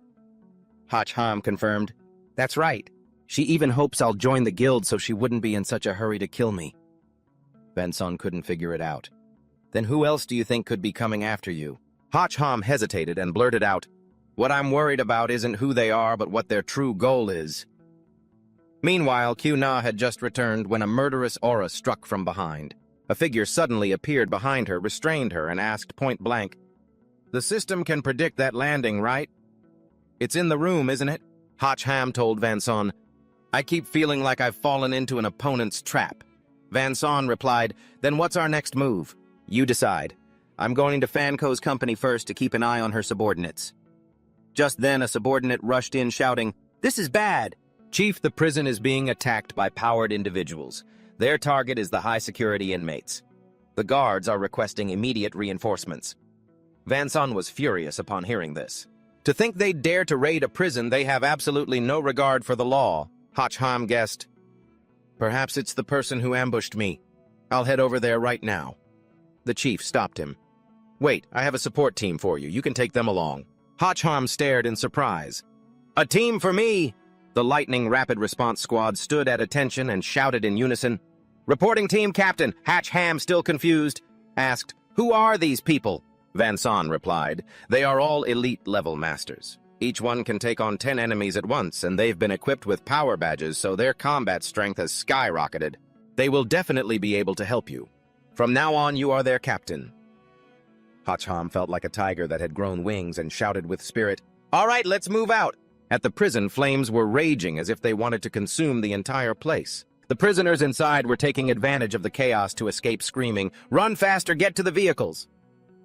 Only one inmate was salivating over a female prison guard who weakly pleaded, Please let me go. Just then, a blast of firepower struck the guy right in the head. The surrounding prisoners saw this and became alert. Who's that? Hacham appeared and ordered the squad, Round them all up. If anyone resists, take them out on the spot. The whole team shouted, Understood. Hunted by the squad, the prisoners screamed in terror. Run faster, is this for real? How ruthless! As the prisoners were rounded up, a team member reported, Captain, the situation is under control. The number of escaped inmates is still being tallied. Hacham asked directly, What about the powered person who raided the prison? He received the answer, Nothing found. It seems they left before we even arrived. Hacham suddenly remembered something. He shouted, Oh no! It was a diversion. Over at the bank. Shuang Ngan Nguyet Guild Q Na was tied up tight, and Tun Q had just received news that Hacham was heading their way. Oh, he's coming. Excellent, I'll be waiting for him here. Tai Dick standing nearby was terrified of getting caught. We're doomed. Let's get out of here. However, Tung Yo remained calm. Relax. This time I'll make sure he's buried here for good. Hacham was carried by the Fire Phoenix of Quan Ki. He was very grateful. Well done, Kai Ki. You've done a great job. Quan Ki also followed him. Let me go up there with you. Seeing the dead guards at the entrance, he realized immediately, just as I thought, there's trouble. Tun Q stepped out from within. Hacham, I've been waiting for you for a long time. His face was filled with a dangerous aura, as if he knew the fate awaiting Hacham. Hacham was surprised. Wait, aren't you dead? I clearly with my own hands? He laughed loudly, interrupting Hacham. Surprised, aren't you? I died, yet I've returned. I'll be honest with you. My current body is immortal. You can't kill me. Hacham and Quan Ki immediately charged. If I can't kill you, I'll just capture you and throw you in jail. Power radiated from Tun Q's palms. He said confidently, You want to lock me up? See if you can even get out of this circle first. 6 pillars glowing with blue light slammed into the ground, trapping them behind an invisible barrier. Quan Ki was stunned. What is this? Hacham immediately took action. He yelled, Let's break out. He saw Tun Hu standing in front of him and unleashed a kick, but his foot hit nothing but a screen of energy. He immediately teleported to another space. Seeing the rolling hills and grass around him, Hacham was shocked. Why am I suddenly here? He immediately opened Vont Tuong's system. What is going on? It replied, This is an S-rank item, the Void Illusion. Those trapped will fall into hallucinations. Unless the formation is broken from the outside, you will be trapped in here until you die. This answer didn't make Hacham happy. So there's no other way out. Vont Tuong explained, For others, it's impossible to break, but you still have a chance of survival. Now is the time to break the first seal of Quan Ki. She was surprised upon hearing this, Hacham curiously asked, Break the seal, how? Vont Tuong immediately displayed a very intuitive image that made one blush. Obviously, it's like this. Hacham's face turned dark after seeing it. Do it once to expand your happy life, Just one shot to embrace a bright future. The system is already displaying 7,749 positions. Damn it, hurry up, just pick any random position from the list and get it over with. You get so angry you throw your phone on the ground. You're afraid she won't be able to collect my essence, aren't you? So you're in such a rush to have her kill me, right? Vontier explain, Does the game character have a safe physiological period? This makes him itch with curiosity. A safe period. You slowly pick up the phone. Is that what you meant? Then blushing, you ask it, During this time, and I can release freely without worrying about getting collected. It replies, Rest assured, it's guaranteed. The character I created is absolutely safe during her safe period. They have a hidden ability. Every time they complete a union, their power increases by 1 level, making it easy to break through illusions. Moreover, after mating, you can immediately bind your souls, helping you double your combat power. Once he understood the full story, Hacham turned to look at Quan Ki. You say to her seriously, Kai, the situation is urgent. I'm sorry to have to put you through this. Quan Kai denies it. No, it's not a burden at all, Kikai is willing. Deep inside, Hacham is ecstatic, feeling like he's going crazy. He can finally enjoy himself and do whatever he wants. This is a desolate, gloomy place, and today this place has finally welcomed the dream she has been searching for. Rough, prolonged, heavy breathing in the dark of night, a truly blissful experience. While doing the deed, Hacham tells himself he still needs to hurry and get out. No time to delay, he hits the switch and water rushes out. Once finished, Hacham asks, Vantieu, has the seal been broken yet? It replies, exactly.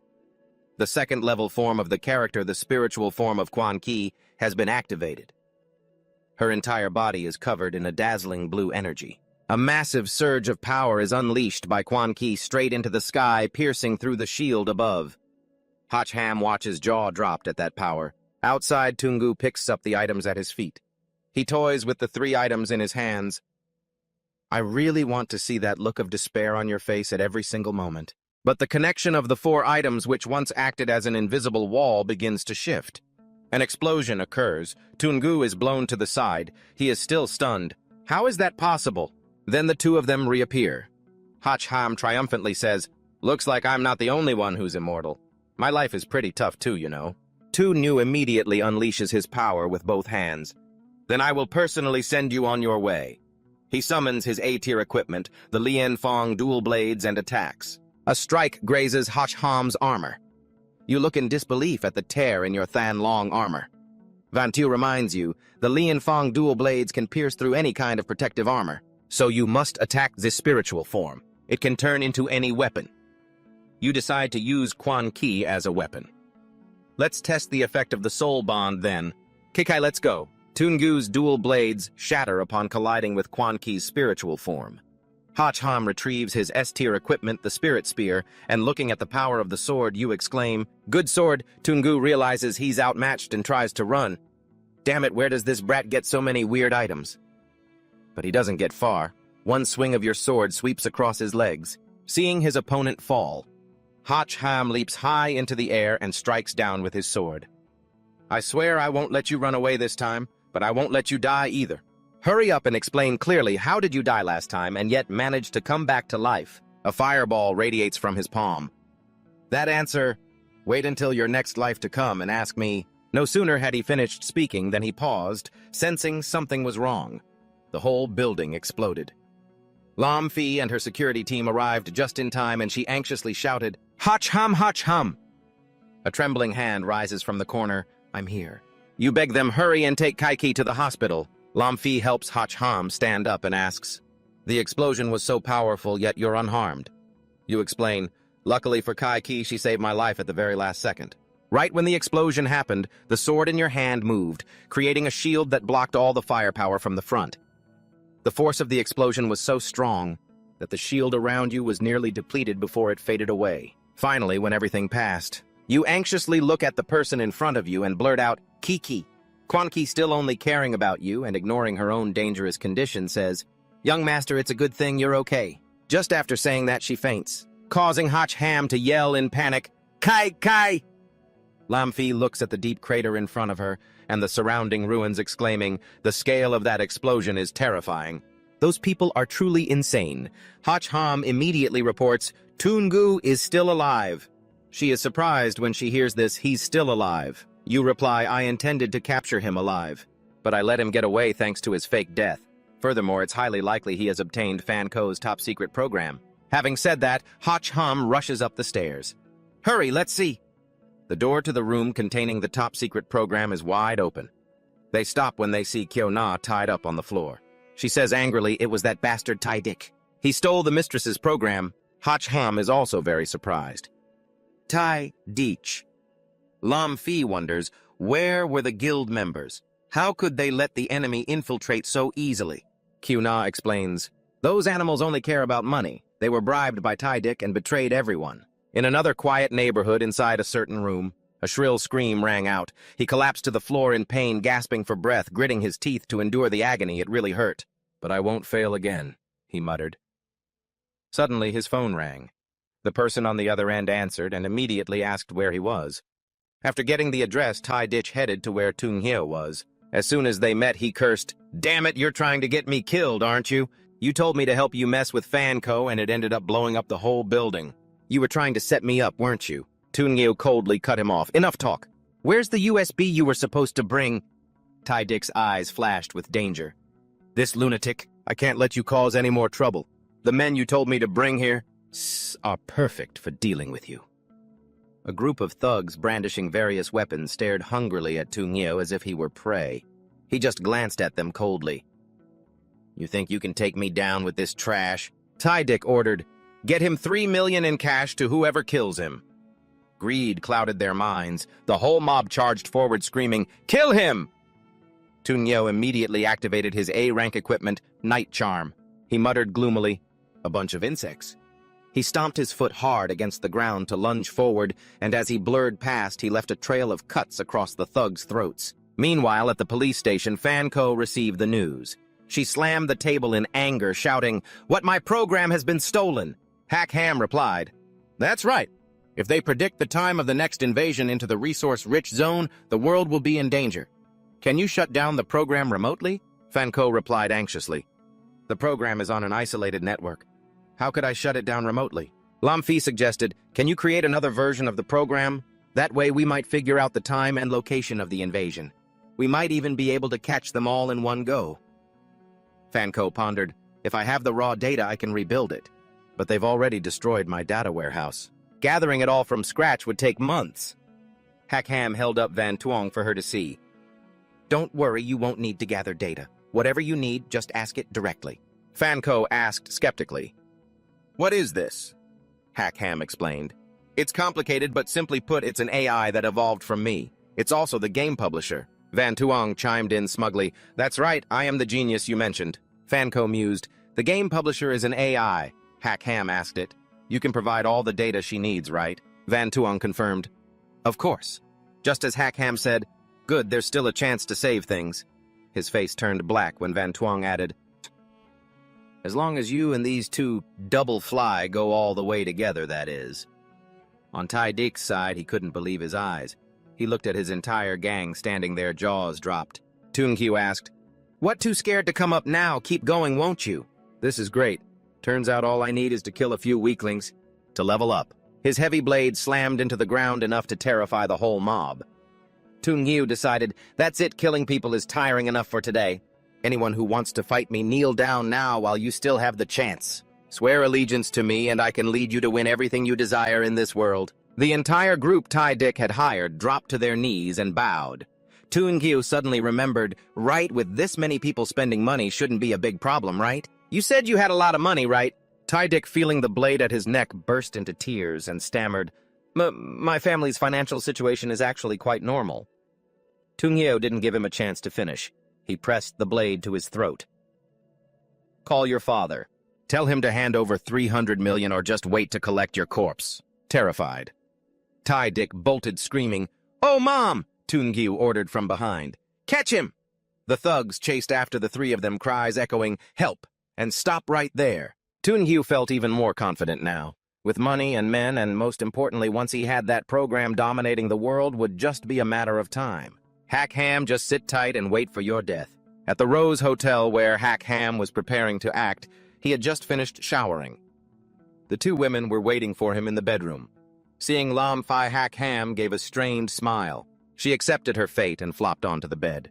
He turned to the other one and asked, "Bow, if you've changed your mind, there's still time." But Fanco didn't hesitate, resolutely undressing. She was determined to win back what she had lost. "This is the only way I have left." "I'm going to shower," Hack Ham agreed. "All right." Van Tuong laughed. Hey, first time seeing a threesome, huh?" "This data is extremely important. You'd better perform well, all right?" Hack Ham scolded it angrily. "Is there any system in this world dirtier than you, forcing people to do things against their conscience like this?" Van Tuong questioned back. "How do you know they don't want to?" Hack Ham asked, "What do you mean?" He explained that we can collect information on heart rate, pulse frequency, and hormones via wearable electronic devices, and based on her data, we can infer her feelings. She's been crushing on you for a long time now. Hearing that you turned bright red, classic boss move, thanks a ton, man. Van Tuong, sensing an opening, kept going. So I'm not really pushing you guys. I'm just fulfilling someone else's wish, just as he got to that point. A high-heeled shoe flew straight into his chatty mouth. Lam Fi threatened him coldly. I want some peace and quiet. If you keep spewing that kind of lewd nonsense, I'll finish you off. Hochham agreed immediately. Got it. Van Tuong, still shameless, kept on. Don't be scared, her estrogen levels are only spiking higher. You're only acting tough for now. Just then, Fan Ko returned and suddenly wrapped her arms around Hochham from behind. She spoke up. Do you know why I was willing to accept you? It's not just because of what you've been through. More importantly, it's because you were the first person I saw who was so confident and so relaxed when we first met. Everyone else seems to treat me with such forced respect, their eyes full of greed. Only you looked past my beauty and stayed so calm standing right in front of me. Hochham replied, It's not that I looked past you, it's just that my reflex arc is a bit... Before he could finish, Fan Ko cut him off with a kiss. Hochham was left speechless. Hearing the commotion behind her, Lam Fi felt extremely annoyed. Seeing Fan Ko taking the lead, Hochham gasped in surprise. Wait, you want me to lie down? She replied. Doesn't the system like watching this kind of stuff? So just let him watch to his heart's content. Since joining the police academy, Lam Fi had been the center of attention. Although she had suitors, what made those weak men think they could ever conquer her? Later, she joined the Special Intelligence Unit. Thanks to her top-tier performance, no one dared to get close except for that playboy Toon Hugh. When she first saw Hochham, Lam Fi thought he was just another useless fool. But later, his actions made her believe that perhaps Hochham really was her destiny. But now her destiny was doing you-know-what with another girl right on the bed. It was just too bizarre. After a while, Fan Ko begged, I can't take it anymore. How much longer are you going to be? Hochham answered, there's still a while to go. She turned to beg Lam Fi. Sister, hurry and help me out. Lam Fi turned back, furious, scolding them. You two have no shame, don't think that I would... But before she could finish, she was pulled in. Fan Ko sighed, how can one man be so monopolized? Accept it, just accept the truth. Let's just help each other out. I really can't take it anymore. Lam Fi helplessly cut her off. That's enough! What are you talking about alluring? Actually, I want to try it myself. Move aside and let me. Fan Ko let out a breath. Finally, I get a break. Hochham stared intensely at Lam Fi. Shall I take your place? She stood her ground, challenging him. Bring it on, let's see what you're actually made of. She couldn't believe she had actually agreed to do something so strange yet magical. After a while, an exhausted Hochham shouted, System, are you satisfied now, huh? Seeing the chaotic data on the screen, he was stunned. What's going on? It's not like it's broken, is it? Hey, big brother, don't scare me like that. Lam Fi was also very worried. Is something wrong? Van Tong finally spoke up. No, I'm perfectly fine. It's just that the data you guys just produced was so vigorous. No, it was so rich that A young girl with blue hair appeared on the screen. Van Tong continued, I've evolved. Hochham couldn't believe it. Ah, a girl. You're actually a girl. She cut him off. Stop wasting time. I've sent the data to you. Now we can predict the landing program. Fan Ko immediately pulled out her computer to check. Got it.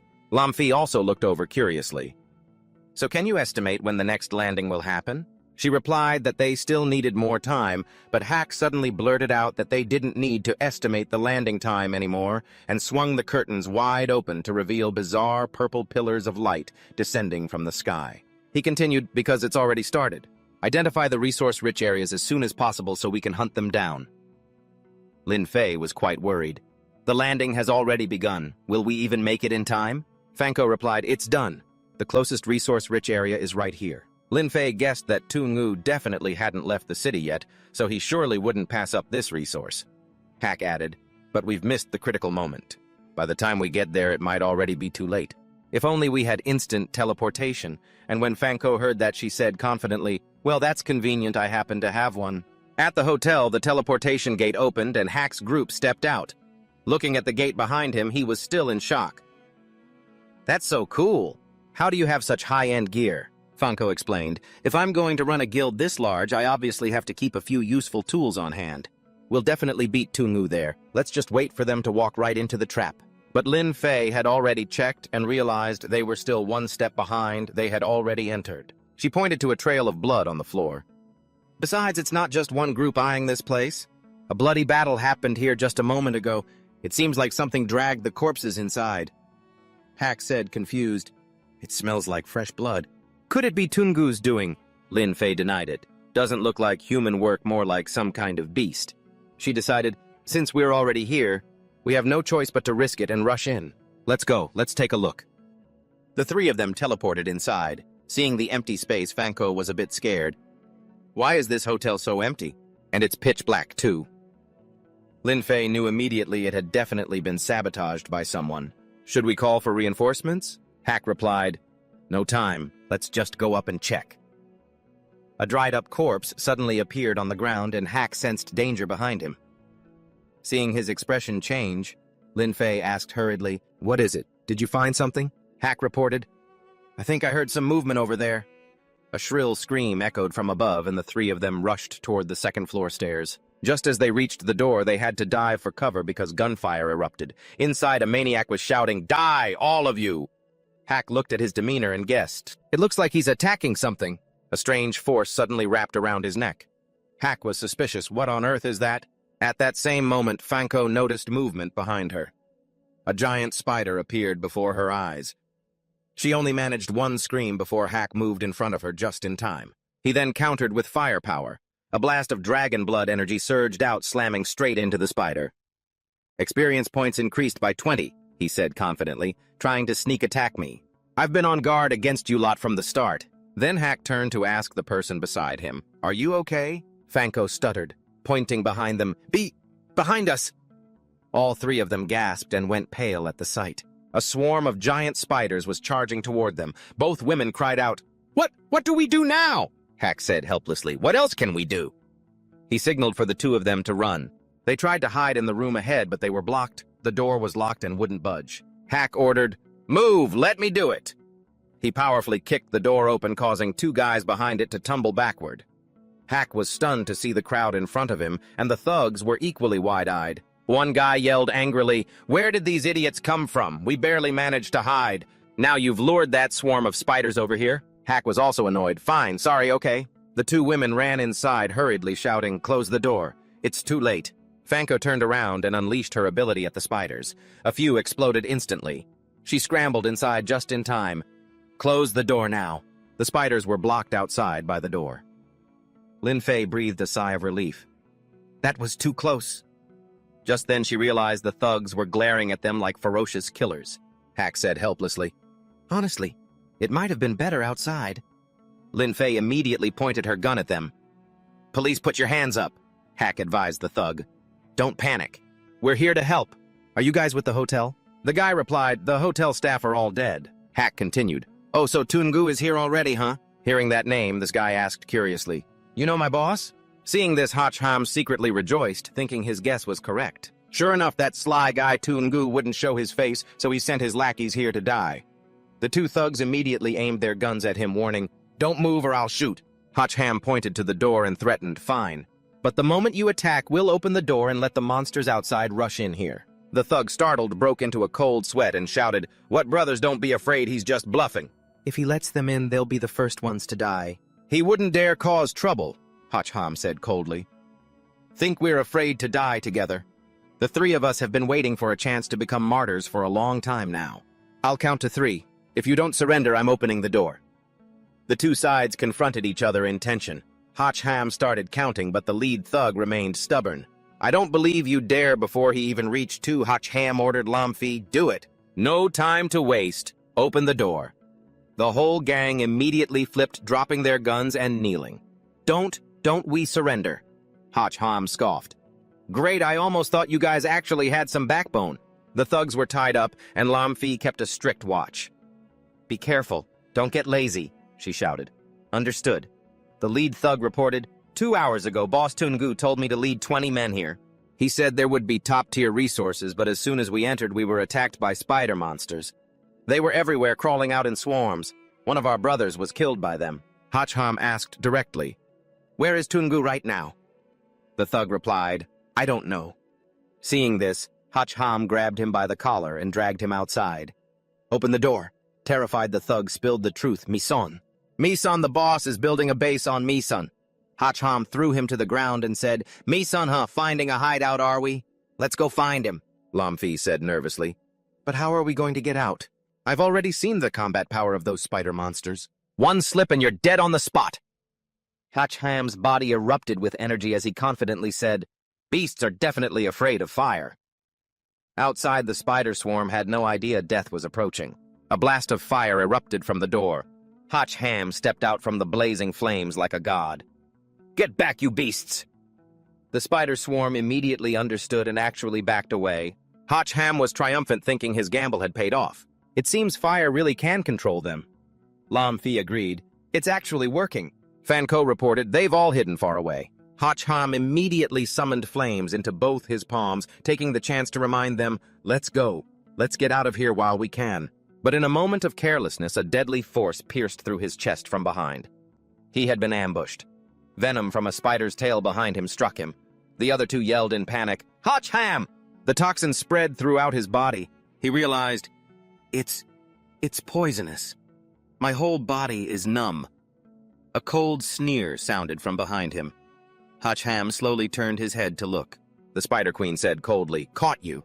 He guessed, "Could she be the third sister?" Lamfi immediately pointed her gun at her. "Hacham, don't be afraid, I'm coming to save you."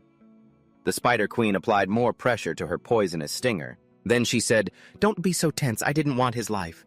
As long as you help me do one thing, I'll let him go. Find me 500 people to bring here.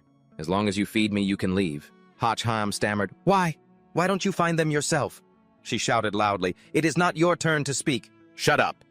Lamfi had no other choice but to agree. "Fine, we agree you let him down first." Fanko also urged, "That's right. Let the hostage down first, then we can talk." She still didn't follow. "Make the most of your time, okay? If you don't bring the bodies I need within an hour, he'll lose his function, you know. 3 hours later, he'll be sent straight to hell." The two girls turned pale at hearing that. Lose his function. They thought she came to steal food, but it turns out she was here to flip the table. Looking at the spiders moving to both sides, Lamfi was surprised. "They're clearing a path for us," Fanko added, "probably so we can get out." They rushed outside. Fanko reminded her, "You get out first, then we'll figure it out." Lamfi replied, "I'm going back to the bureau to mobilize reinforcements." "You go to the hospital to find So9, she's taking care of Kai Kai." She agreed. "Got it." The thugs inside peeked out, wondering, can we run after them? No sooner had they spoken than the spiders crawled toward them. A scene of slaughter accompanied by desperate screams rang out. A long while later, Hacham finally felt the restraint in his body lift, finally recovered. Suddenly, he realized something was wrong. His whole body was hanging high up in the air. Below him were dried skeletons. He guessed, is this her lair? The gang of thugs had just been dragged there, too. Hacham thought to himself, Tungu's lackeys got caught too, huh? The queen's venom pierced one guy's back and his entire face sagged. The queen's complexion turned fresh and rosy again. Countless spider eggs were then produced. The larvae hatched and dropped to the ground, spawning a series of new soldiers. Hacham gaped. "So many spider monsters, and they were all birthed by her," she said menacingly. "I'll let you live. Just to broaden your horizons until those two girls bring back the people I need. Then I'll just turn you all into nutrients to feed my babies." He breathed a sigh of relief, his heart jumping. He'd actually thought she was the third sister for a second. Turns out she's just a demoness who reproduces. She was provoked by his words. "What did you say, if you're that desperate to die?" "Then I'll gladly grant your wish," Hacham replied. "You'd rather pay a price to lure people here to help you, instead of hunting them yourselves? Is it because you're afraid of the light?" The queen stammered, "How? Why are you so shocked?" Hacham felt a wave of joy. It was working. He started to manipulate her. "You chose this place as your lair because you knew the landing gear would attract a lot of people here, right? Besides, I can't even move anyway. And I don't have long to live, so why don't you tell me where that high-level item is?" The queen lunged forward, furious. "You talk too much, I'll send you off right now!" Hacham remained calm, mocking her. "What already? You got worked up after just a few words." His ability activated just centimeters before the queen's venom struck. "Die!" he shouted as his defensive armor engaged, and he threw a punch. The stinger on the queen's tail was shattered instantly. She gasped in shock. You've completely recovered." "How is this even possible?" "My poison clearly worked on you," Hacham recounted. "That's right. It worked then, but now I'm a poison-type user too. System notification, ice heart pill activated. Fire attribute converted to poison. Duration 30 minutes. The queen was stunned. She never expected this brat to have an ace up his sleeve. So what if you aren't poisoned? I can still kill you? My babies crush him for mommy? As the spiders swarmed, Hacham thought to himself, even though I've neutralized the poison, I still don't have any good poison-type moves. He immediately looked for a way to use the system draw. I already showed you how good I am just now. Don't you dare mess with me this time. Otherwise, if I die, you won't have anyone left to watch. He stared at the card in his hand in total disbelief. Dazzling light burst from the card, leaving Hacham completely stunned. This thing is... Seeing the selfie of Van Tuong in her Lolita outfit, his head was filled with question marks. What kind of attribute is this? It looks so familiar. If I can't summon it, I should be able to draw again, right? A thick cloud of smoke appeared and suddenly Van Tuong materialized. Congratulations, host. You drew the super rare card me. From now on, even if you don't need electronic devices, you can still meet me, you know. Aren't you happy? Hacham turned pale and shouted, Not at all. Get back in there. The queen was even angrier seeing the two of them chatting as if she didn't exist. She dove down. You've got some nerve, haven't you? Still chit-chatting. Hacham quickly pulled Van Tuong aside to dodge. He said helplessly, Fine, whatever. At least you're better than nothing. What kind of skills do you have? Help me take out that freakish spider. The queen shrieked in annoyance. Who are you calling a freak? The girl pondered and replied, My current level isn't high enough, so I can't conjure weapons. But I can create some everyday items. Hacham felt a flicker of hope. That's fine, everyday items are okay too. Van Tuong listed the items. A dainty pillow made from golden dragon tendon, a jade bed carved from green jade, or a cloak made of black bird feathers. Which one do you want? Hacham's face went pale again. Are you kidding me? The queen laughed from the side. You two are trying to make me laugh myself to death, aren't you? I've never seen such a ridiculous partner in all my life. Hacham asked loudly, feeling ashamed. Don't you have any combat support items? Van Tuong threw up her hands. There's nothing I can do. At my current stage, I can only make items with 0 combat power for you. Hacham suddenly remembered something. Right. That traversal item that Fanco used before, do you have that? The girl started digging through her inventory. Let me look. Are you planning to run away? Hacham urged her, just hurry up and find it. The queen realized their plan and went into a frenzy. You want to run? Don't even dream of it. I'll tear you to shreds. Van Trong shouted, Hakam, I can't hold out much longer. Tell me the moment you find it. The queen's arm transformed into a sharp spike, and she lunged forward. Die! Hakam immediately threw up a shield. He thought to himself, just how many people has she eaten? How can such a simple punch pack this much terrifying power? Her arm pierced through the shield. Hakam dodged backward, thinking, that was too close. But then she kicked him, and this time he had no choice but to take the hit. Hakam slammed into the ground. The ground behind him caved into a crater. At that moment, Van Trong pulled out a scroll. The queen spotted it instantly, spat out webs, and lunged forward. Hakam was caught in the webbing, but he had also grabbed the scroll. Confidence returned to his face as he tossed the scroll high into the air. Activate it! A spatial portal instantly tore open, appearing like a long, shimmering rip in the air. Seeing Hakam immobile, the queen sneered, Naive, you're out of breath now, aren't you? My diamond spider silk has you trapped. You can't even breathe, and you still want to escape through this path. Hakam replied. Who said I was going to escape through here? I'm calling in reinforcements from outside. Brilliant sunlight streamed through the tear in space, hitting the queen directly. Her body sizzled and burned under the intense light. Seeing his opponent's body smoking, Hakam was astonished. He hadn't expected the power of sunlight to be this terrifying. The spider silk dissolved, and Hakam was freed. The queen finally realized his plan. You only broke free of the web so you could keep me standing right there. Exactly, Hakam replied. I was only trying to stall for time. She turned and begged, Hero, please, please spare this humble servant's life. I'll be your slave. I'll do anything to repay you. Hakam released a blast of energy, severing her limbs. I appreciate the sentiment, but I have no use for you. Once everything was settled, Van Trong asked curiously, You killed her off so quickly. Don't you want to ask where those rare items are? He replied, No rush, the items are still right here. They aren't going anywhere. Better to finish the main task first. A notification popped up on the screen. Congratulations, player has leveled up twice. Hakam suddenly asked, Did you notice? The girl was confused and blurted out, Notice what? He frowned, voicing his suspicion. The system didn't say I was the first player to reach level 5 this time. That means someone else beat me to it. If that person is Toongu, then we're in trouble. Hakam rushed outside. Linfi's vehicle arrived just in time. She called out to him, "Hakam, Hakam." He hurriedly reported, "The spider monster has been dealt with. I'm going after Toongu. You lead the team to seal off the building. Find that landing gear item," Linfi anxiously suggested. "Let me go with you."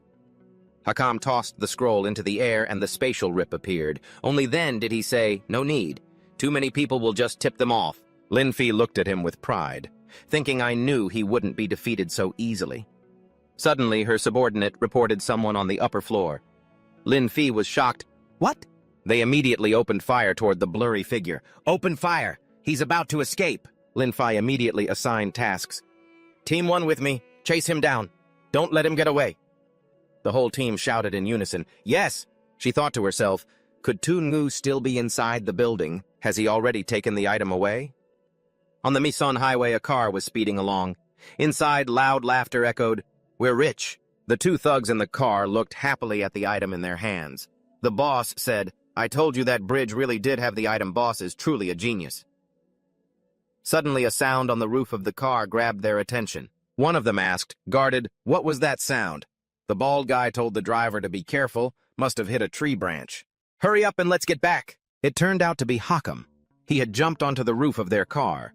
Inside, they hadn't realized it yet and continued, "Don't let the boss think we're hoarding the loot for ourselves. If the boss gets mad, we're done for." The car pulled up to a building. "We're here, we're here."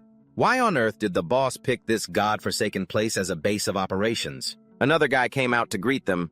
"How'd it go, Old Ngui? What's the haul?" Old Ngui replied, 18 plates in total all here. We're the last team to return." The other guy replied, "There's still one team that went to the hotel. We haven't been able to contact them. The signal on the road must be bad." Old Ngui asked, "Where's the boss?" The guy reported, "Don't know, probably resting. Wait for everyone to get here, then we'll go call the boss." Hakam hid under the car chassis.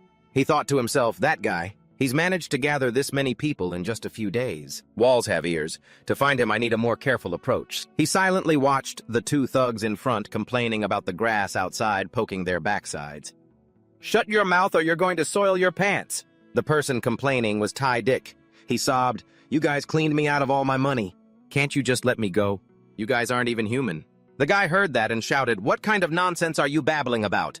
Do you want to die?" Suddenly, the thug's attention shifted. Hach Ham had already made his move, taking out the henchman accompanying him. Tai Dick's jaw dropped and he yelled, "Hack!" But Hach Ham clamped a hand over his mouth, whispering a chilling threat. "If you dare make another sound, I'll shove this thing right up your rear end. Get it?" Seeing the thug tied tightly to the tree, Tai Dick started sucking up to him. "Brother Hack, you're closer to me than my own father. I can't believe you actually came to save me." He cut the guy off. "Save the talk. Saving you was just an accident. Untie me." Tai Dick did as told, then asked curiously, "Is that everything? We're leaving now, but where's the car?" Hatch Ham was stunned. "Car? What car?" He never expected the guy to assume he drove here. "What, you want me to walk down the mountain again?" He threw an arm around Tai Dick's shoulder and said deviously, "Of course there's a car, but we have to steal one. Do you know which room Tungyeo is in?" Afterwards, Hach Ham put on the thug's clothes. Then, leading a tied-up Tai Dick, he walked into the apartment building. The guard immediately asked, "Why did it take you so long?" He explained, "This brat was dawdling for ages. Take him up there and keep a close eye on him." The guard replied, "Yeah." Tai Dick pointed toward a room inside. "Tungyeo is in this room." He praised the guy. "Well done. Just wait for me here." Tai Dick whispered from behind, begging, "Brother, can you hurry it up a bit? There are dozens of people in this building." Hach Ham didn't reply, but silently stepped into the room. The silhouette of a girl appeared before him, making him freeze. Hach Ham frowned helplessly. The girl had already spotted him. Hach Ham took the initiative and spoke, "So generous that doesn't really seem like your style." Hearing his words, she burst out laughing. "You're a funny guy. Of course I can't let you just take it for free." Her sharp claws were ready. "You'll have to beat me first if you want it." He asked curiously, "Van Tuong, how can her hands even turn into that?" The girl replied, "She's a bioengineered character in the game with mutation abilities." Upon learning this, sweat poured down Hach Ham like rain. "I didn't expect the game's biocapacity to be this strong." I always thought it was just like cultivation. Van Tuong boasted with a hum, I am the vast space after all. I can contain everything. The bioengineered girl attacked immediately. Stop talking! Hach Ham calmly dodged her claws. Little sister, can we talk about the main point? Tung Yu, where did you run off to? Can you just tell me straight? The bioengineered girl was so angry she couldn't speak. You. She frantically swung her claws. Wait until you're dead, then you'll know. Hach Ham remained very calm, dodging. Are all the girls in this game this stubborn? Watching from the side, Van Tuong realized there were no devices present, and no drugs being used either. Yet he can easily dodge such a violent attack. His character stats have truly evolved. He spoke up, pick up the speed. Your rhythm is too slow. She immediately used her trump card. You're so capable. Do you dare take this attack? He maintained his usual cheeky attitude. Oh, you've still got a new move. Something very strange shot out from the bioengineered girl's mouth. Her tongue extended like a drill. Seeing this, Hach Ham was genuinely unsettled. As a bioengineered being, I can't even bear to look at this. Killing intent radiated from her. Dai-Dee-Dee Hach Ham was even more surprised. Your mouth is like that and you can still talk. Wait, the voice is clearly coming from the mouth below. The bioengineered girl lunged quickly. I've had enough of your damn insults. Hach Ham still calmly sidestepped, but seeing his coat torn, he began to get serious. Too fast. She was also surprised. Impressive you actually dodged that. Launching from the ceiling. The bioengineered girl shot her sharp tongue down. Her body nimbly circled Hach Ham, the surrounding room cracking. Let's see how you dodge this move. Van Tuong watched the trails of energy weaving through and began to worry. The speed was getting faster, and if he got hit, his body would shatter. He reminded the girl, stop showing off. Retreat first. The bioengineered girl's drill tongue appeared behind Hach Ham too late. His armor activated, catching her by surprise. Her tongue hit the solid protection of the Azure Dragon armor, and she screamed in pain. The bioengineered girl was defeated and collapsed. You stand coldly beside the body of your opponent. Though she was fast, she wasn't as tough as me. Van Tuong chirps happily. So you intentionally waited for her to rush in, then used the Azure Dragon armor.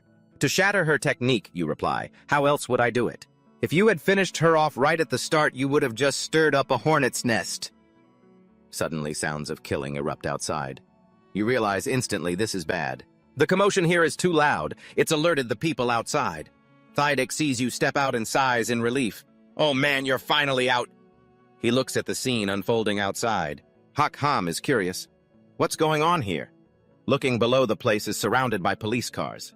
He guesses, looks like the police have arrived. Lum Phi appears at that exact moment. Hach Ham sees her and asks in surprise, didn't I tell you to seal off the hotel? Why did you bring people here? She is breathless as she reports, someone in the hotel stole a piece of equipment. I chased her all the way here. Have you seen anyone acting suspicious? Hach Ham immediately notices a certain room. You rush in right away. Thydic is behind you, shouting in annoyance. Are we done yet or what? As soon as you kick the door open, you see a girl's silhouette about to escape through the window. You shout, there you are stealing equipment again.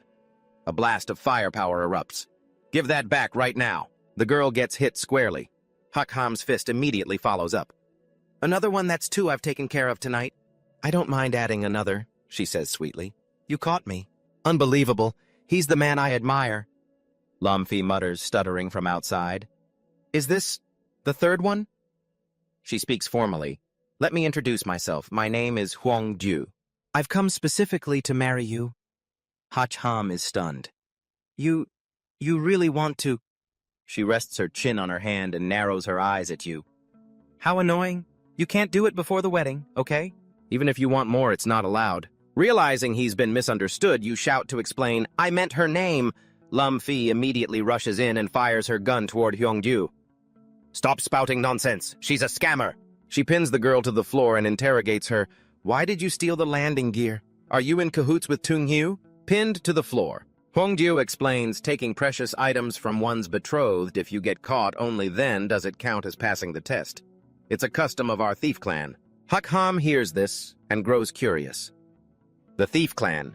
Van Tuong explains, the thief clan lives in the valley of the great Luk Fong continent in the western regions. The whole clan has 300 to 400 people. They make their living through theft and have developed their own unique culture. They aren't good at fighting, but they are masters of diving, tracking, and information gathering.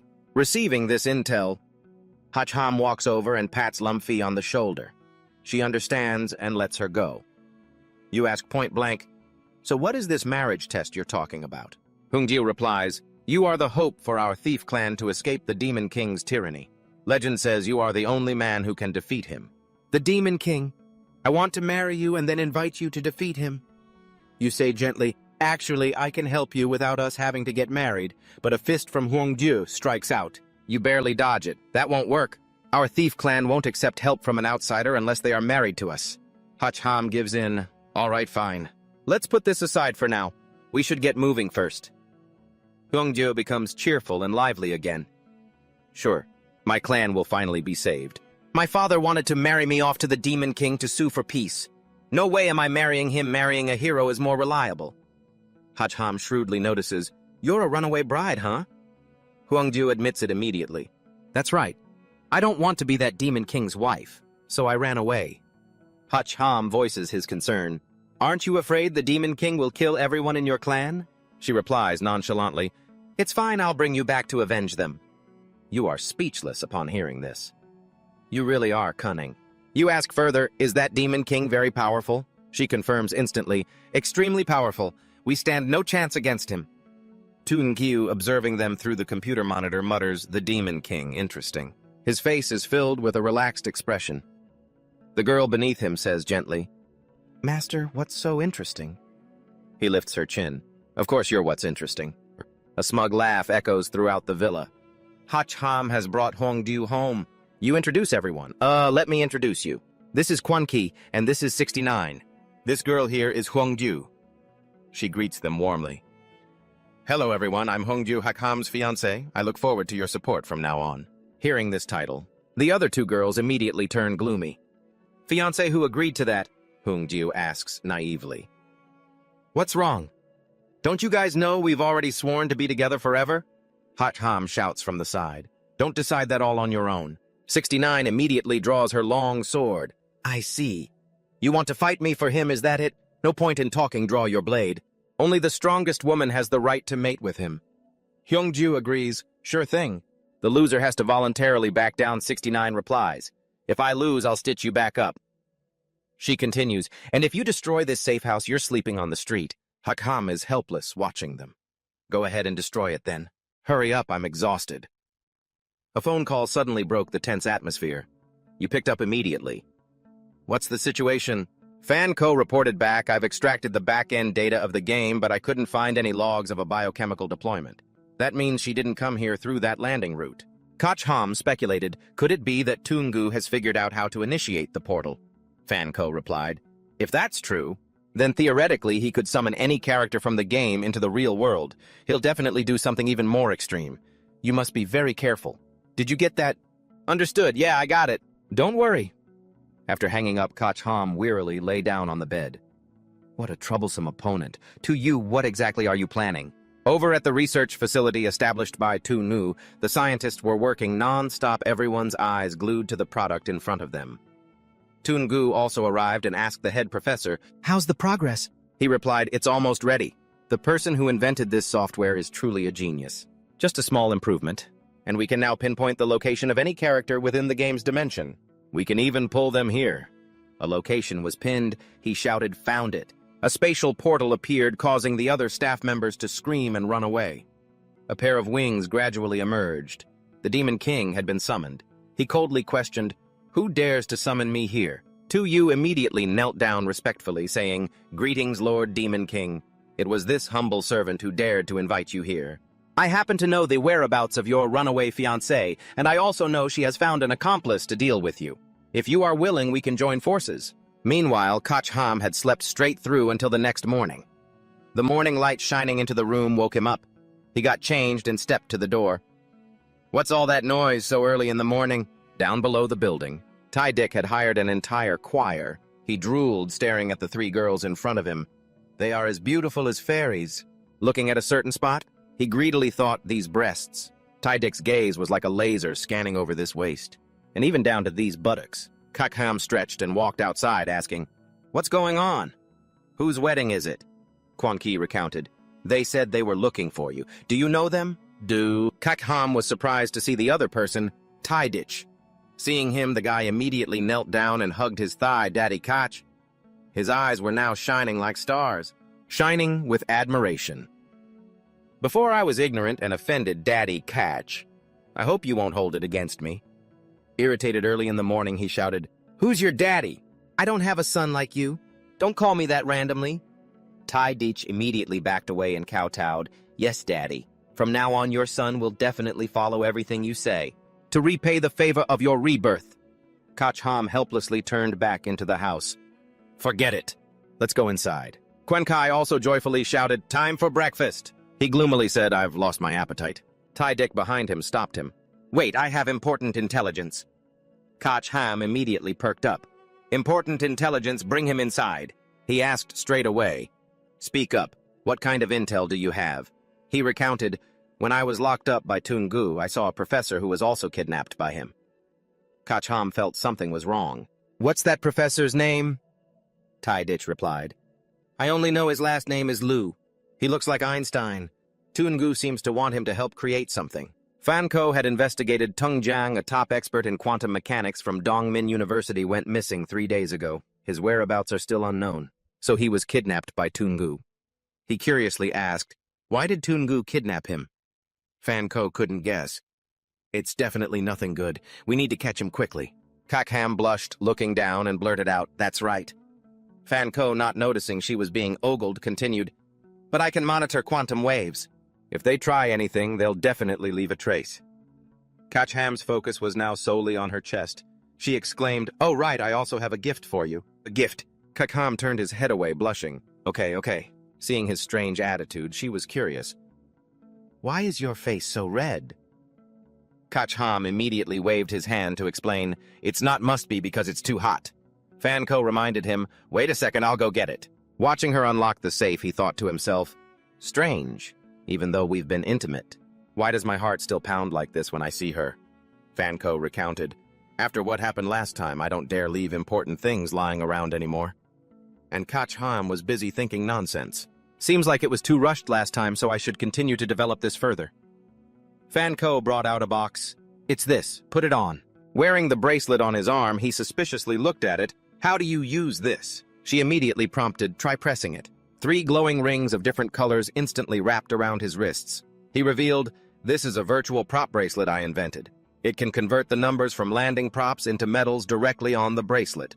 When you need to use them, just select them and activate." Hutchham, upon hearing this, exclaimed happily, "That's awesome." She added, "This is extremely useful for time-limited props. I've already discussed it with Lam Fi. If we want to deal with Tungu, we need to concentrate our resources on him. She has already gone to talk to the chief. Hopefully we can bring all the equipment medals collected recently. It'll be here soon." On Lam Fi's side, she slammed the table in anger and shouted, "You can't give them to him!" "What do you mean, Dad?" Her father explained, "These items are only temporarily stored at the Secret Service Agency, but I don't have the authority to process them." Lam Fi retorted irritably, "So you'd rather let the props collect dust here, or are you waiting for Tungu to come and snatch them again?" Van Son recounted, "Yesterday, Mayor Lu called and said to focus resources on someone with firm willpower, upright character, and noble morals. Respectful loves the youth strives to learn, is gentle, harmonious, and carries himself with grace. He said he protects the safety of the city's people, and since he is the head of the city, I have no choice but to listen." Lam Fi's face darkened as she muttered, "The person he's talking about. He doesn't mean himself, does he?" Over at the mayor's house, laughter filled the room. Mayor of Damdong City Luba happily reported, "Son, I've secured the items for you. Now the rest depends on your performance. Winner of the citywide elementary school essay contest, recipient of the mayor's medal, and one of Damdong City's top 10 outstanding youths." Shadon replied calmly, "Don't worry, Dad.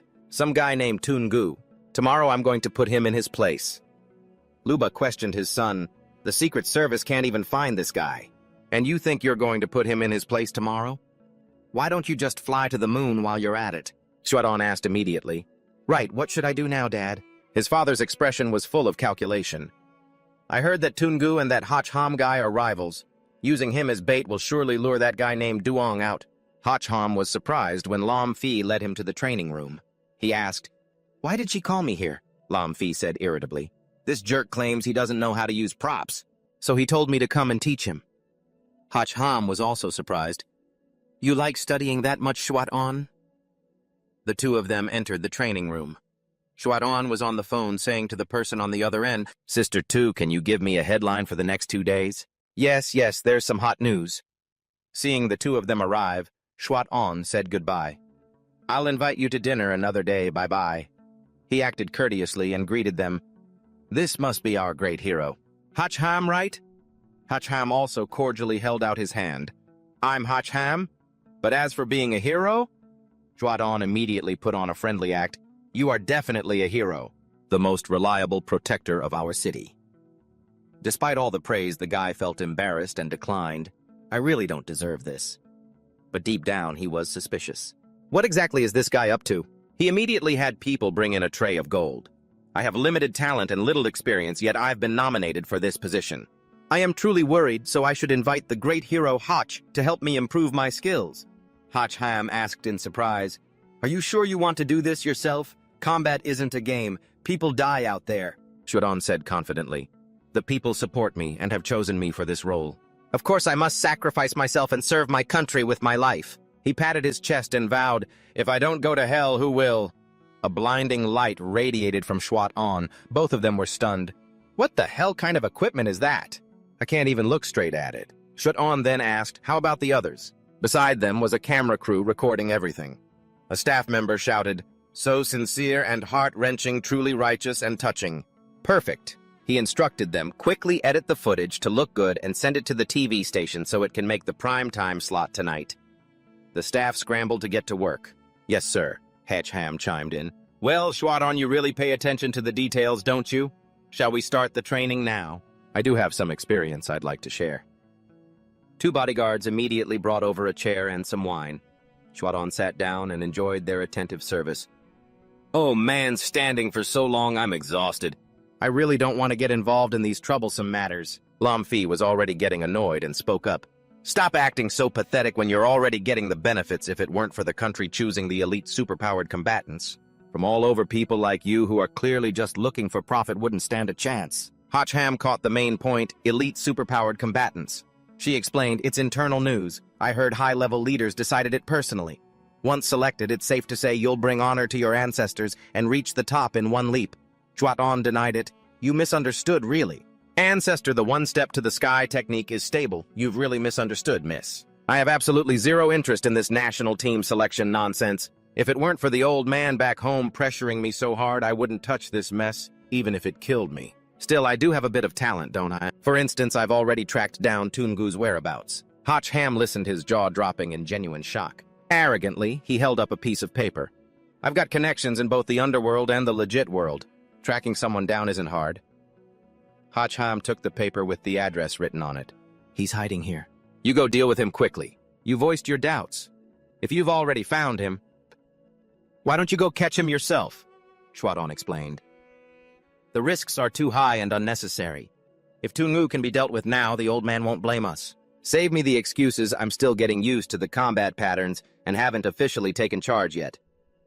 Lam Fi asked, is the info reliable? Shwat-on replied coldly. I guarantee it. If it's a bust, you two can come find me. I'll pay with my own life. Hearing this, Ham said, let's move out. Lam Fi told him, I'm calling the bureau to request backup. Ham replied, we'll head straight there. They won't be of any help and they'll just spook the target. Seeing that the fish had taken the bait, Shwat-on ordered, the surveillance team can move in now. The bodyguard replied, understood. Ham arrived at the abandoned water plant on the outskirts of town. They waited in the car and Lam Fi spoke up. According to Shwat-on's intel, Toongu is hiding inside that water plant. You replied, no rush. Let's see what kind of game he's playing first. She didn't quite understand your intent. What do you mean? Ham replied. He puts a lot of stock in building up his own image. How could he possibly hand over the chance to catch Toongu to me, talking so much, and was just to get me to obediently come here? Lam Fi was horrified upon hearing this. You realized something was wrong early on, yet you still played along. Ham calmly said, if he wants to play mind games, we might as well put on a show. Perhaps he wants to use me as bait to lure Toongu out. I'm actually curious to see how he'll leak the news of my presence to Toongu. Lam Fi received a phone call. Hello! The other side reported, "Police, the surveillance team is having power issues. All monitoring equipment is down. The suspect who tripped the breakers has already fled." Upon hearing this, she couldn't help but exclaim, "What?" The person on the other end continued, "And the people you led the team to arrest from Mison 2 days ago have also disappeared." Hacham finally understood. So that's how it is. Using these lackeys to pass the message. Lamphai ordered them to organize the police force to sweep the entire city. The other side acknowledged the order. Meanwhile, Tungu's goons were kneeling. "Report." "The surveillance team is in chaos and everyone's run off. Our guys took the chance to escape too. Please, boss, give us another chance. Let us stay and work under you." A henchman whispered to Tungu, "Check them out. They didn't bring any tails with them. The police are currently surrounding the whole city. I doubt this was intentionally leaked." Only then did he speak up. "You were saying, Hacham is currently hiding in that abandoned water plant on the outskirts." The crowd confirmed, "That's right. I heard the Secret Service guys talking about it with my own ears last night. He said I can't go drinking tonight. I have to go to the abandoned water plant on the outskirts to protect Hacham. He's already moved there and is worried about being assassinated." Tungu laughed upon hearing this. "So that's it. What a clumsy act. He wants to use this to lure me into a trap, right?" A subordinate chimed in. "So we're better off ignoring it." But Tungu knew that regardless of whether it was a trap, Hacham would definitely show up there. That was enough. With that master there, any trick would be useless. At the same time, on Shwat-on's side, they were also very smug. The bodyguard was buttering him up. "Young master, your plan is truly brilliant. Whether it's Tungu or Hacham, they're both dancing to your tune," he said. "Just wait until those two beat each other to a pulp, and then I'll make a surprise entrance like a divine warrior descending from the heavens, defeating every opponent and becoming a legendary hero. Now we just need to quietly watch the show." On the outskirts at the abandoned plant, several cars had pulled in.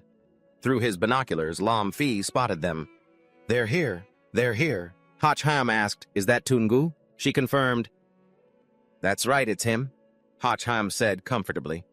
"The main actor has appeared. Time to let the supporting actors take the stage." The Vantung system appeared. "What do you want calling me like this? You pleaded with her. Chwadon has definitely arranged eyes and ears around here. Help me find them." Vantung replied, annoyed. "I already told you I'm just an observer and can't directly interfere. If you want to find them yourself." Hacham whispered to her, "If you help me this time, next time I'll use that position with her," the girl confirmed. A word once spoken cannot be taken back. She looked at Vantung, who was currently drooling over her. Lumfi instinctively felt something was wrong.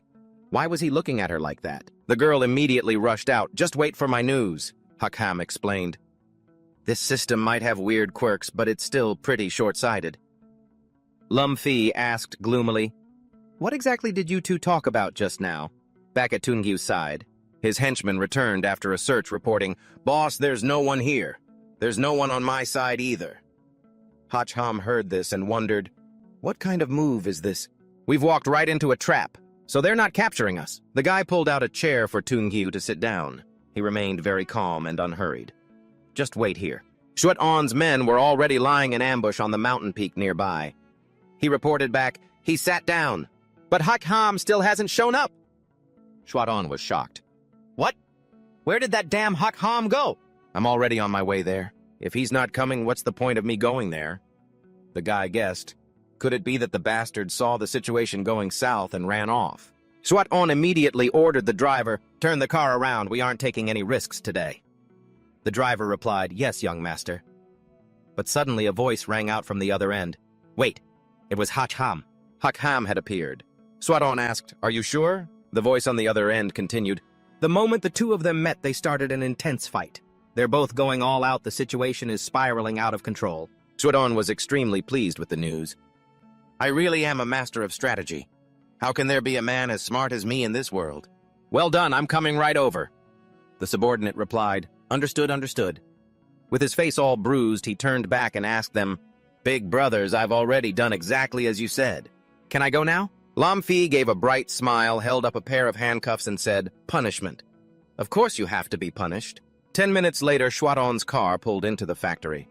The driver, who was also his bodyguard, vigilantly warned, "Young master, there's no movement inside the factory." Shwat-on snapped at him, "Save your breath. It's been so long the outcome has already been decided." The car smashed straight through the gate and came to a stop in the middle of the yard. Chuadon stepped out. His expression relaxed as if victory was already in his grasp. He confidently declared, "Listen up, you trash, Granddaddy is here to clean you all up." Seeing Tungeo sitting there looking perfectly at ease, Chuadon's eyes widened and he shouted, "How are you still so composed, and how is your formation still perfectly intact?" Tungeo shot him a cold glance. "Where did this idiot come from?" He ordered his henchmen, "Drag him over here." The thugs marched forward menacingly. Seeing this, Chuadon scrambled back only to find the car and his cowardly bodyguard had already sped off. "Wait, I haven't even gotten back in the car yet. Stop," knowing he was cornered. Chuadon gritted his teeth and accepted his fate. He turned around, struck a fighting stance, and shouted, "Don't think I'm an easy target." "Come on, then. Just because the tiger isn't roaring, don't think I'm a stray cat." The three thugs in front of him just coldly sneered, mocking his act. In the end, Chuadon was beaten to a pulp, his face pinned under the heel of someone's boot. "Please have mercy, Daddy. Please spare my life." The three thugs didn't let up. "Why are you still acting so arrogant?" Chuadon could only cover his head and wail in pain. Tungeo coldly asked him, "Where is Hakham?" He cried out, "I don't know. I was tricked by that brat too." Tungeo figured that if he had tricked him, he was likely nearby watching the show. "Then this will be easy to handle." Lamphai asked Hakham, "Do you want to go over there?" He replied, "That's right, I never trusted that Chuadon anyway." With so many resources. And yet he still couldn't force Tungeo to make a move. For now his strength remains unclear, so let's just play it by ear. We'll follow them later and see where their hideout is. But suddenly a wave of force surrounded him from behind. The Demon King's voice came from the shadows, dark and cold. "You sewer rat. I finally found you." Tungeo silently watched the cliffside where Hakham had been standing as it exploded. He looked up smugly. "Look at that! The tiger has been caught by the mouse." Meanwhile, Hakham had quickly scooped up Lamphai and leaped back. The Demon King stared at them coldly. "You're pretty quick. If it had been anyone else, they would have been smashed to bits by now." The one who died in their place was that unfortunate henchman. He coolly accepted the compliment. Lamphai asked anxiously, "Hakham, are you not—" He called out to the system, "Did this guy escape from the game too?" Van Tung replied, "That's right." The information panel for the Demon King appeared. Hakham finished reading it and felt a chill. "This level, it could crush me in an instant." Van Tuong instructed him, "Draw a card. This time I'll boost your destiny to the maximum level." But Hakham knew.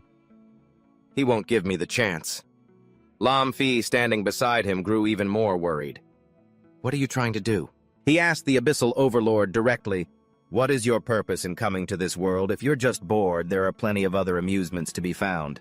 Why bother teaming up with a guy like Tungeo?" The Demon King replied, "So you're the adulterer of that thieving woman. My greatest pleasure is making you two adulterous scum wish you were dead but unable to die." Hakham's face turned grim as he heard this.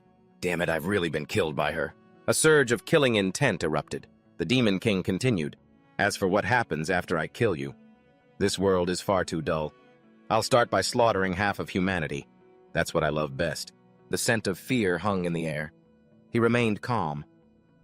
"Is that so? Years ago, someone else thought exactly like you. Do you know how he ended up?" The Demon King was pulled into the story and asked out of curiosity, "How did he end up?" He threw a scroll onto the ground and a magical formation appeared.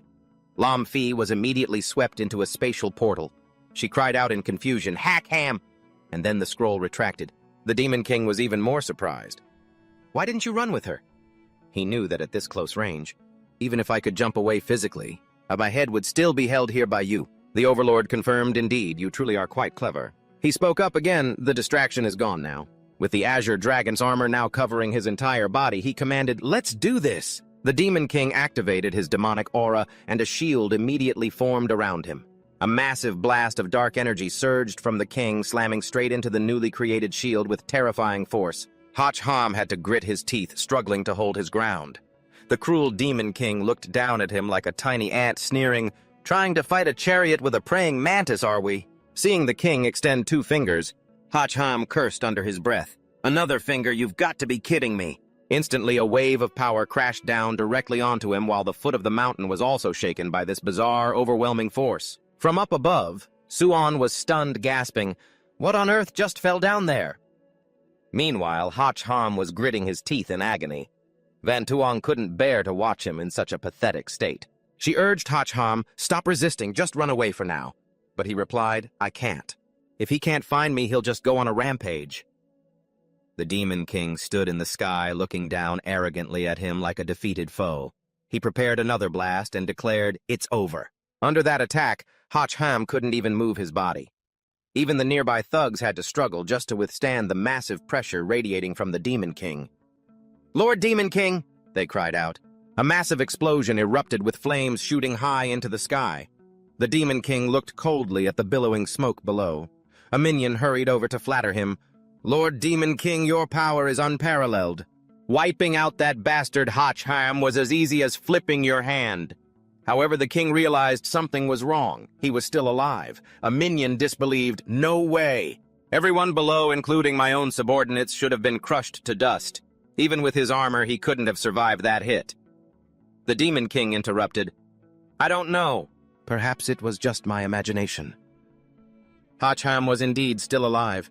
He groaned in pain, finding himself in an open forest, clutching his still dizzy head. He was completely bewildered. Did I die? Van Tuong immediately scolded him. In your dreams. If you died, how would my game ever be completed? Looking at Van Tuong in front of him, he asked suspiciously, Is this a copy?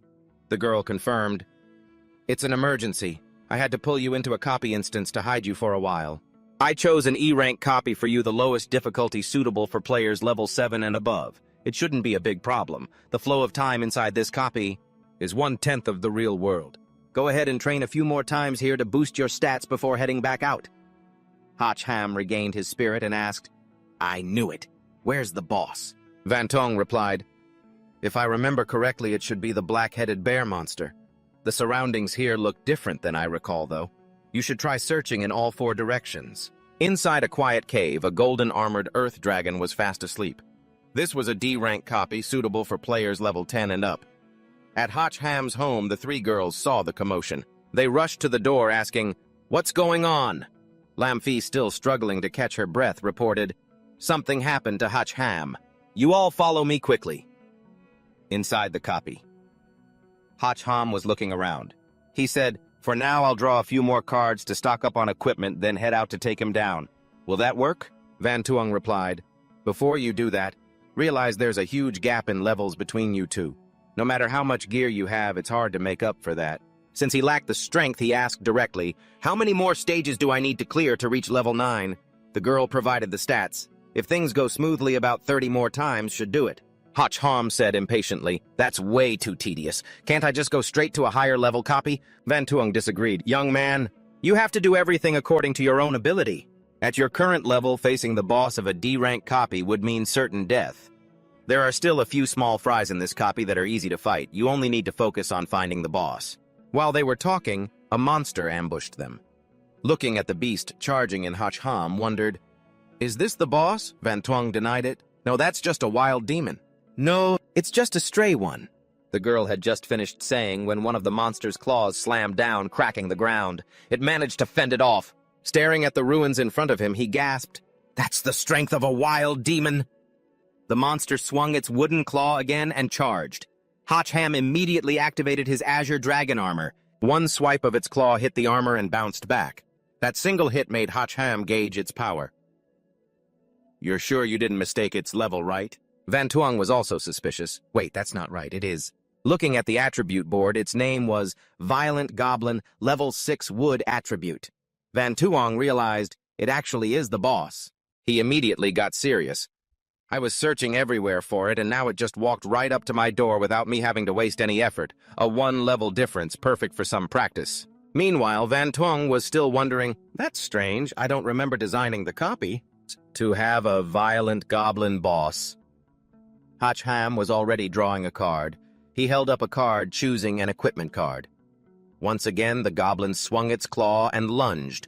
A flash of light cut through the air right at that moment. Its wooden claw was instantly sliced in 2.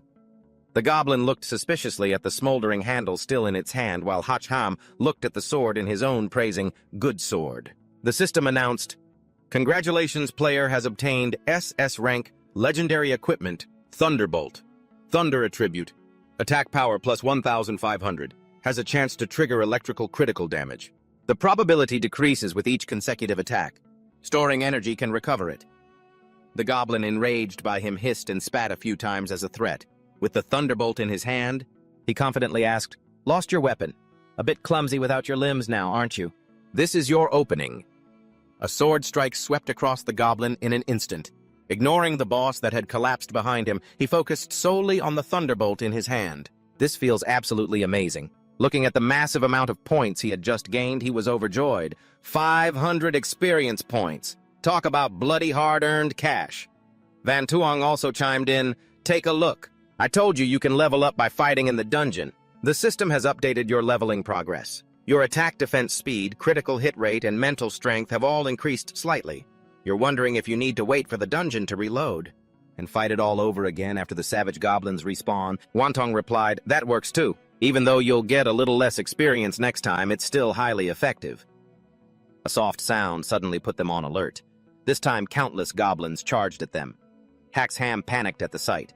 Is it normal to have this many bosses? Wantong finally realized, "I get it now. You entered the wrong dungeon. These savage goblins are honestly just small fry. The real boss hasn't even shown up yet." Hearing that, he started to get nervous.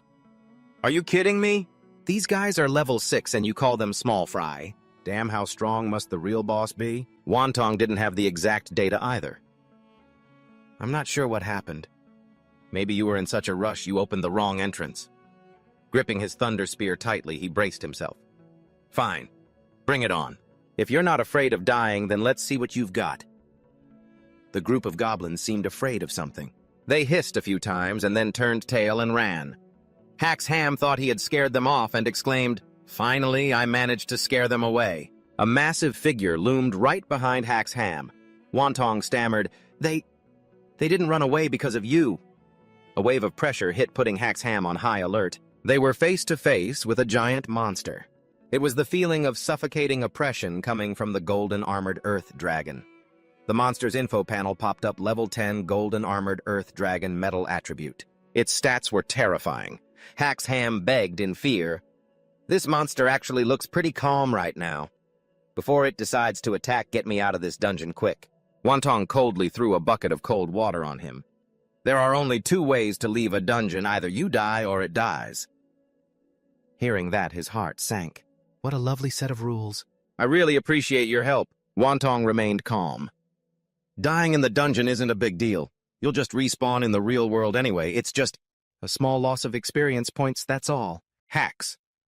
Ham wouldn't accept that. "Whose experience points are we talking about here? That's way too much. I'd better go kill those goblins to grind some more XP. Once I have enough, I'll come back and let the dragon kill me." Wantong was delighted. "Great idea, you're really quick-witted."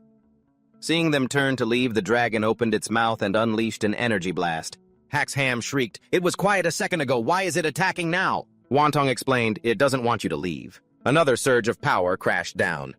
"You're not going anywhere. Stay." The wave of energy swept across the ground. The dragon stared at the long trench it had carved out. When it didn't see its prey, Wantong worriedly called out, "Hack's Ham, Hack's Ham." A trembling hand rose up, accompanied by a weak voice, "I'm here." He struggled to hold on, still breathing. Crawling out of the crater, he muttered, "Good thing I activated the Azure Dragon armor in time. Otherwise, I would have been toast."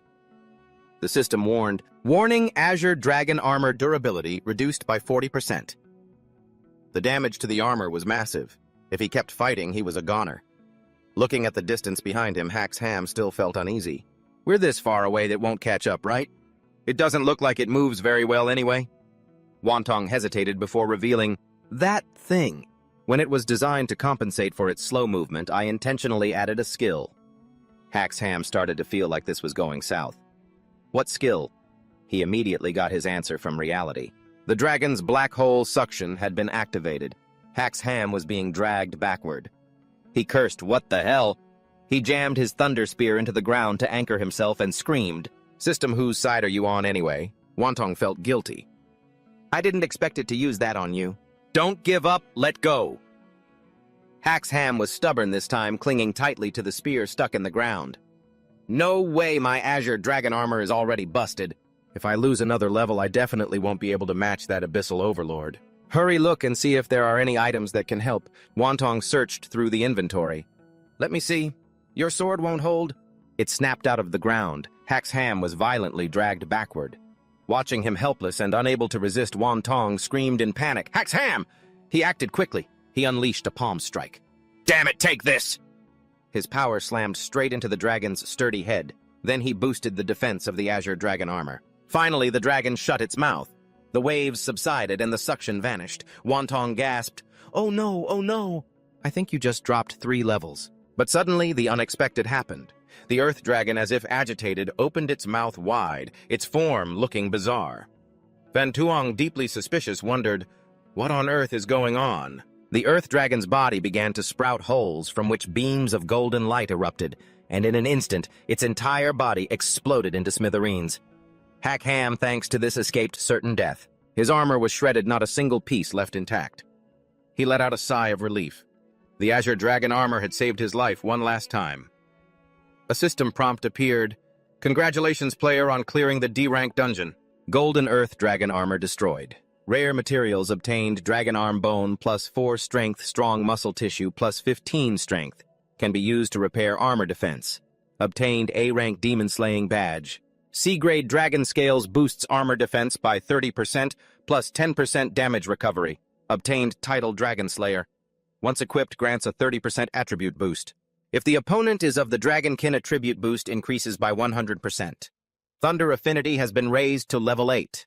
Accompanying skills have skyrocketed. Mission progress 1,970 out of 2,000. The system displayed, "Congratulations, player, you have leveled up twice in a row, becoming the world's first player to reach level 8. Durability of the Azure Dragon armor reduced to 1.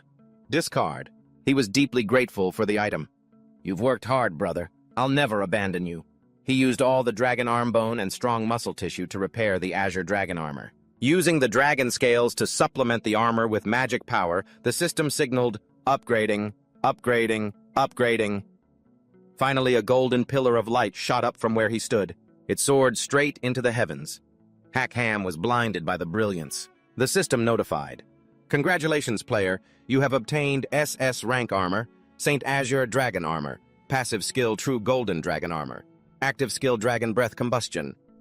Van Tong gasped, That's a Saint rank treasure. There are only 99 of them in the entire game world. And you're only level 8. This is absurd." Hack Ham flashed a smile, the dangerous smirk of a nouveau riche winner. "Now I can go back and find that Abyss Lord. Time to settle the score." Outside the dungeon at the Secret Service headquarters, a voice rang out in the room. "Why are you telling us to hide here?" Lam Fi explained. "Hack Ham teleported me to you all because he wanted me to ensure your safety. Only the Secret Service headquarters can withstand them." 6 to 9 spoke up. "Who do you think you're looking down on? I could level this place by myself. You better tell us Hack Ham's location so we can go help him." Quan Ki agreed. "That's right. If something happens to him, how am I supposed to help him carry on his family line?" Lam Fi replied, "He has the system. He won't have any trouble. The Secret Service is not what it used to be. We've prepared weapons." Suddenly, the headquarters was attacked and a corner of the building exploded. Sirens blared, "Enemy ambush!" The police, fully armed, simultaneously pointed their guns at the person in front of them. Tuong Yu and his henchmen walked in calmly. "Listen to my advice, brothers. Those meager salaries aren't worth dying for. Work for me, and I'll help you reach the pinnacle of your lives." The police immediately opened fire, but a shield was erected by a henchman to deflect all damage. Tuong Yu ordered, "Kill them all!" The henchmen charged. One impatient lunged forward with a fist, but suddenly a sonic wave descended from above. It stopped them in their tracks. They had to cover their ears tightly, blood spurting from their mouths. Fan Ko was the mastermind behind this. She spoke up. "Even with equipment and supernatural powers, humans are still just flesh and blood. Facing sonic weapon attacks, any defensive measure is useless." Tuong Yu grumbled. "That stinking woman is helping the Secret Service against me again." The girls in the room saw victory and cheered. "Amazing! What kind of weapon is that? So powerful, we won." However, Lam Fi remained calm. "It can't be this easy. Where is the Abyss Lord? Where is he hiding?" She guessed nervously, "Could it be?" Tuong Yu gave her the answer. "The enemy's ambush has appeared. It's your turn now." Lam Fi shouted anxiously into the walkie-talkie, "In the sky, watch the sky!" Fan Ko and her staff looked up in suspicion. The sky? Looking up, they saw the Demon King had been there all along. He spoke interesting, but a finger imbued with destructive power descended. "It's all just like this. Several parts of the Secret Service building exploded. 6ix9ine bravely charged forward. One strike of her sword tore through the Demon King's demonic energy. She ordered coldly, "Return my man!" 6ix9ine's sword ki surged continuously. "Take this." Quan Ki created a protective shield for Fanko and cheered happily, "Attack head-on. We're going to win." The Demon King looked at 6ix9ine with contempt. What a foolish woman. She was stunned to find that the sword in her hand was now just a hilt. The Demon King remained dismissive, too weak. "Can't even take a single hit!" At that same moment, Huang Ru sneak-attacked him from behind, her blade piercing through him. At the same time, the Demon King said, "But I still want you to die." He immediately grabbed her by the throat. He glared darkly at Huang Ru. "You vile woman daring to disregard my majesty by trying to attack me, I'll kill you first, then go back and chop off the limbs of your kin. Look at yourselves squirming on the ground like fly larvae. This is my only source of entertainment." Hearing him, hatred surged in her heart. "You beast, you monster." She was still waiting for her hero. "Where are you? Answer my prayers." Hack Ham appeared, striking the Demon King's back with a single sword blow. The force was so great it caused an explosion upon impact. Tuong Yu watched in shock, unable to utter a word. You came back." Lam Fi let out a sigh of relief. "I knew it, he's hard to kill." She realized her words sounded off. Why did she say harder to kill? 6ix9ine added, "This guy sure knows how to pick the right time to show up." The Demon King crashed to the ground in shock. "How are you little brats still alive?" With Huang Ru in his arms, the boy struck a pose. "I'm standing right in front of you. Take a good look. How much do I resemble the person I used to be? And here's your answer. I went to hell for a bit, but unfortunately they wouldn't take me. So I came back to settle the score." Tuong Yu shouted in disbelief, "Since when could this bastard fly?" Van Tuong frowned and reminded someone, "Floating can only last for about a minute. I suggest you stop showing off and get back on the ground fast." Hach Ham was shocked when he heard that. "What? Why didn't you tell me sooner?" The Demon King, seeing him distracted, grew furious and unleashed his power, muttering something.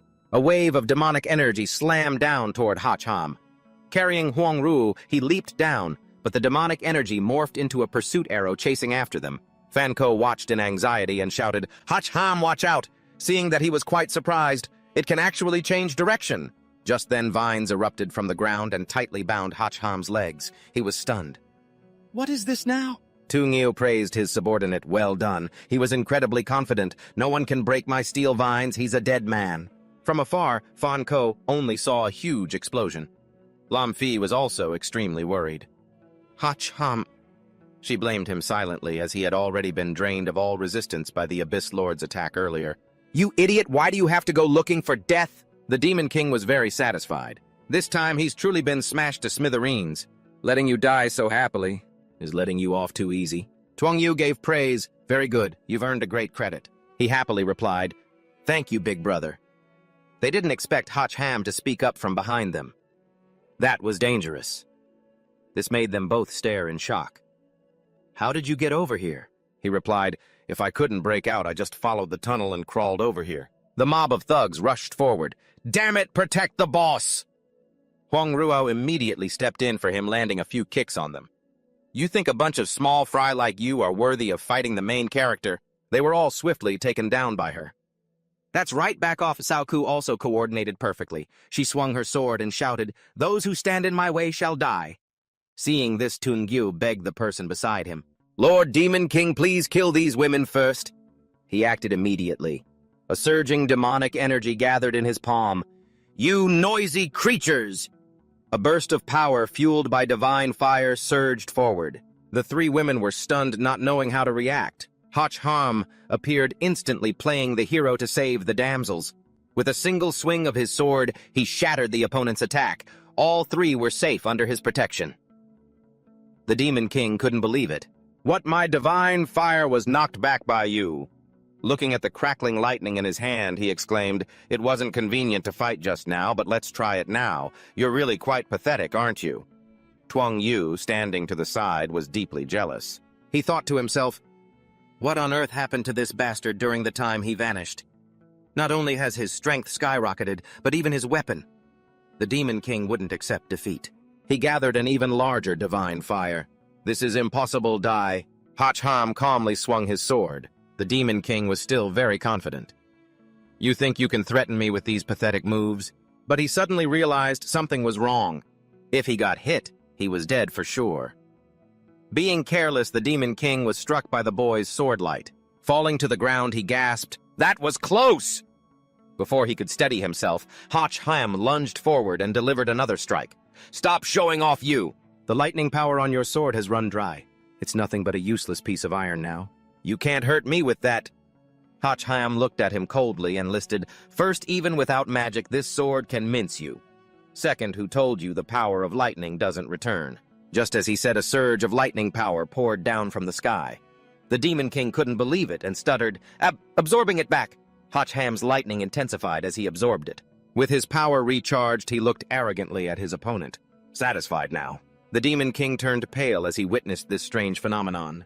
"I've roamed through the other world for 800 years and have met countless experts and fierce enemies, but I have never encountered someone as deceitful as you."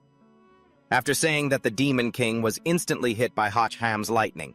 Hacham looked at the Demon King's body lying motionless on the ground, but he keenly sensed that something wasn't right. Looking at the severed corpse on the ground, he guessed, this is the cicada shedding its skin technique. The Demon King teleported back beside Tunkyo, cursing, "Damnable brat, you forced me to use the reincarnation skill." The system chimed in. "The Abyss Lord's displayed rank is level 8. Hacham looked at him with contempt. "I thought you were some big-shot boss. Turns out you're just a turtle that gained sentience. At the critical moment, you didn't even need your shell," offended the demon. King shrieked, "Insolent! Don't think that just because you have the breaking sword, you can look down on this King Tungyu. Let's attack together." But a sword thrust from behind pierced through him, letting him know what it means to be betrayed by a friend. Hacham, standing opposite, was also stunned. "What?" Tuang Yu increased the force in his hand and cursed him. "You useless thing. What a waste of time it was for me to summon you. Since you're no longer of any use, serve as fertilizer for me." The Demon King couldn't even speak. "You..." Tuang Yu cruelly pulled out his sword. The Demon King collapsed, cursing him. "You won't have a peaceful end, Tuang Yu." Tuang Yu, the fisherman reaping the rewards, looked at the boy. "You've worked hard, Hacham. If it weren't for you, how could I have easily killed this Demon King?" Hacham was furious. Seeing that he wouldn't even spare his own teammate, he knew he couldn't let him live to continue his evil ways. He spoke up, "You are the real Demon King here." He held out a card that was surging with power. "You Hach!" He held out a card pulsing with the power of that arrogant guy. "Today, the two of us are going to settle this once and for all. I'm going to use this deadly combo I've gathered to send you straight to hell." Van Tong immediately reminded Hacham to be careful, as the guy has at least 2 S-rank treasures and 3 A-rank treasures. Tuang Yu is currently equipping the Kirin armor power, plus 300 crit rate plus 30. Explosive boots power plus 90, speed plus 20, plus chainmail of exorcism defense plus 100. Combined with brutal battle armor defense plus 90, crit rate plus 60, plus the speed armor defense plus 30, agility plus 30, health regen plus 40, Emperor's helmet, mental power plus 100, health regen plus 100.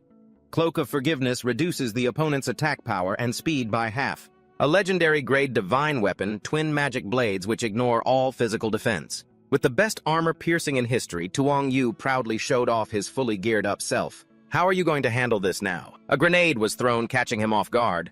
A massive explosion occurred. Hacham stood to the side, applauding. "Looks like even weapons and explosives are useless. Quick, throw another 2 crates of grenades over here for me." Tuang Yu, lying under the debris and trembling, spoke up. Why are you so shameless?" He was suffering, realizing he was being crushed by all that heavy armor. "You really can't run, can you?"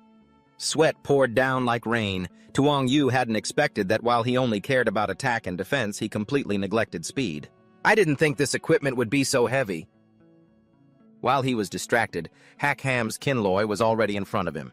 His sword was blocked by Darth Vader's mask. Blocked by his equipment, Tuang Yu laughed boisterously. "Ha ha, you're an idiot, right? Even if I can't dodge, I've got my defense fully prepped. I've even protected my backside. What can you do to me?" But man proposes, Hacham disposes. He started using tricks. I wonder if this is about to conduct electricity. A surge of lightning spread across Tuang Yu's entire body. In a desperate situation, he counterattacked.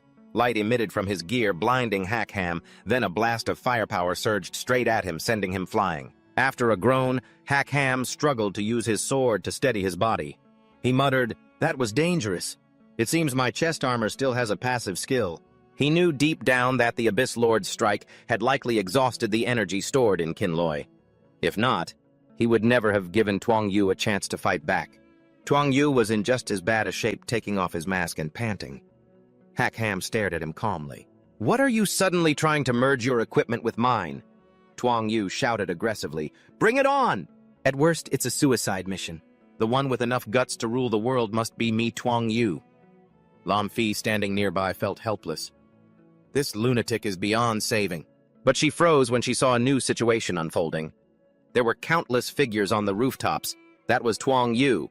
He was self-replicating. Hackham was equally shocked. "Are my eyes deceiving me? Where did so many Tuang Yus come from?" Vantong spoke up from behind. "I know what it is. He must have obtained the SSS-ranked treasure, the Rebirth Coffin. Once this item recognizes a master, it can clone infinitely and is immortal." Hackham grumbled, "To have such a broken item." Across from them, Tuang Yu laughed confidently. "Ha ha, Hackham, today is your funeral day." He ordered his clones to attack. Hackham felt the tension. "System, draw me the most useful card." Vantong's calm voice echoed. "Don't worry." Tuang Yu rushed in. "I won't give you this chance." 6 to 9 dashed out to block him with her sword. She urged him, "I won't give you a chance either." She bought time for Hackham to draw his card. The system announced, "Congratulations, host, you have received the Martial Arts Manual Phantasm Sword Art." Hackham cheered. "Thanks, 6 to 9. The system was updating the completion progress, loading 50%, up to 70%, 95%. Just as Tuang Yu's clones attacked, it reached 100%. The update was complete. He opened his eyes and looked at them coldly. Countless sword-light blades swept through, and the clones fell like autumn leaves. Tuang Yu shouted, "Don't panic. He won't be able to pull off a move like that a second time. Keep your spirits up. Don't let him escape." The brutal reality hit him when he saw Hackham charging forward. Tuang Yu was shocked. "He's actually initiating the attack." He screamed, preparing to fight.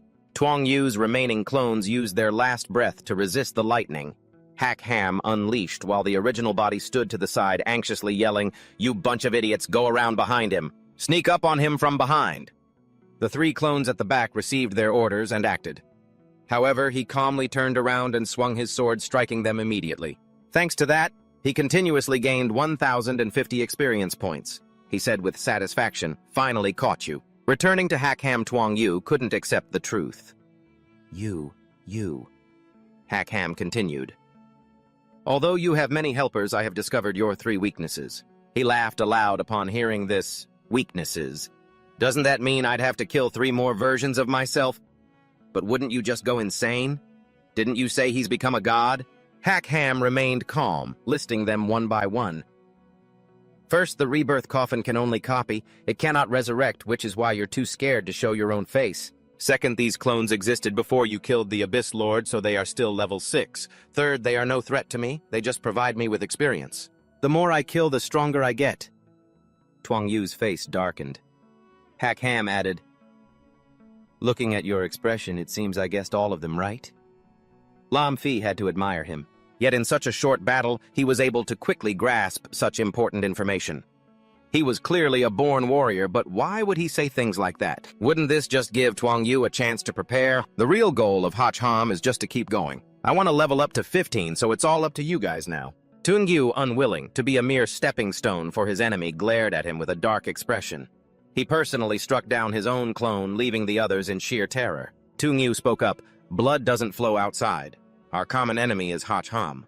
Thanks to that, he gained 350 experience points. So all of you be good and become my offerings. Time for my level up." The remaining 2 were furious and questioned, "What the hell? Why should we be your stepping stones? You want my life. It won't be that easy." A ruthless slash from Tuang Yu swept through them. "Cut the chatter, you don't get a choice." Hackham, standing opposite, also joined in on the slaughter of his clones. "Oh, let's see who's faster then." Lam Fi finally understood, so that was it. He intentionally let Tuang Yu know to keep Hacham from leveling up. Tung Yu would grab the kills himself to deal with the copies, because if both of them attacked, the experience points wouldn't be as significant. But Hachham's subsequent battles would be much easier. Each clone fell to the ground in anger. Tung Yu, on the other side, laughed after clearing them out. "Ha ha!"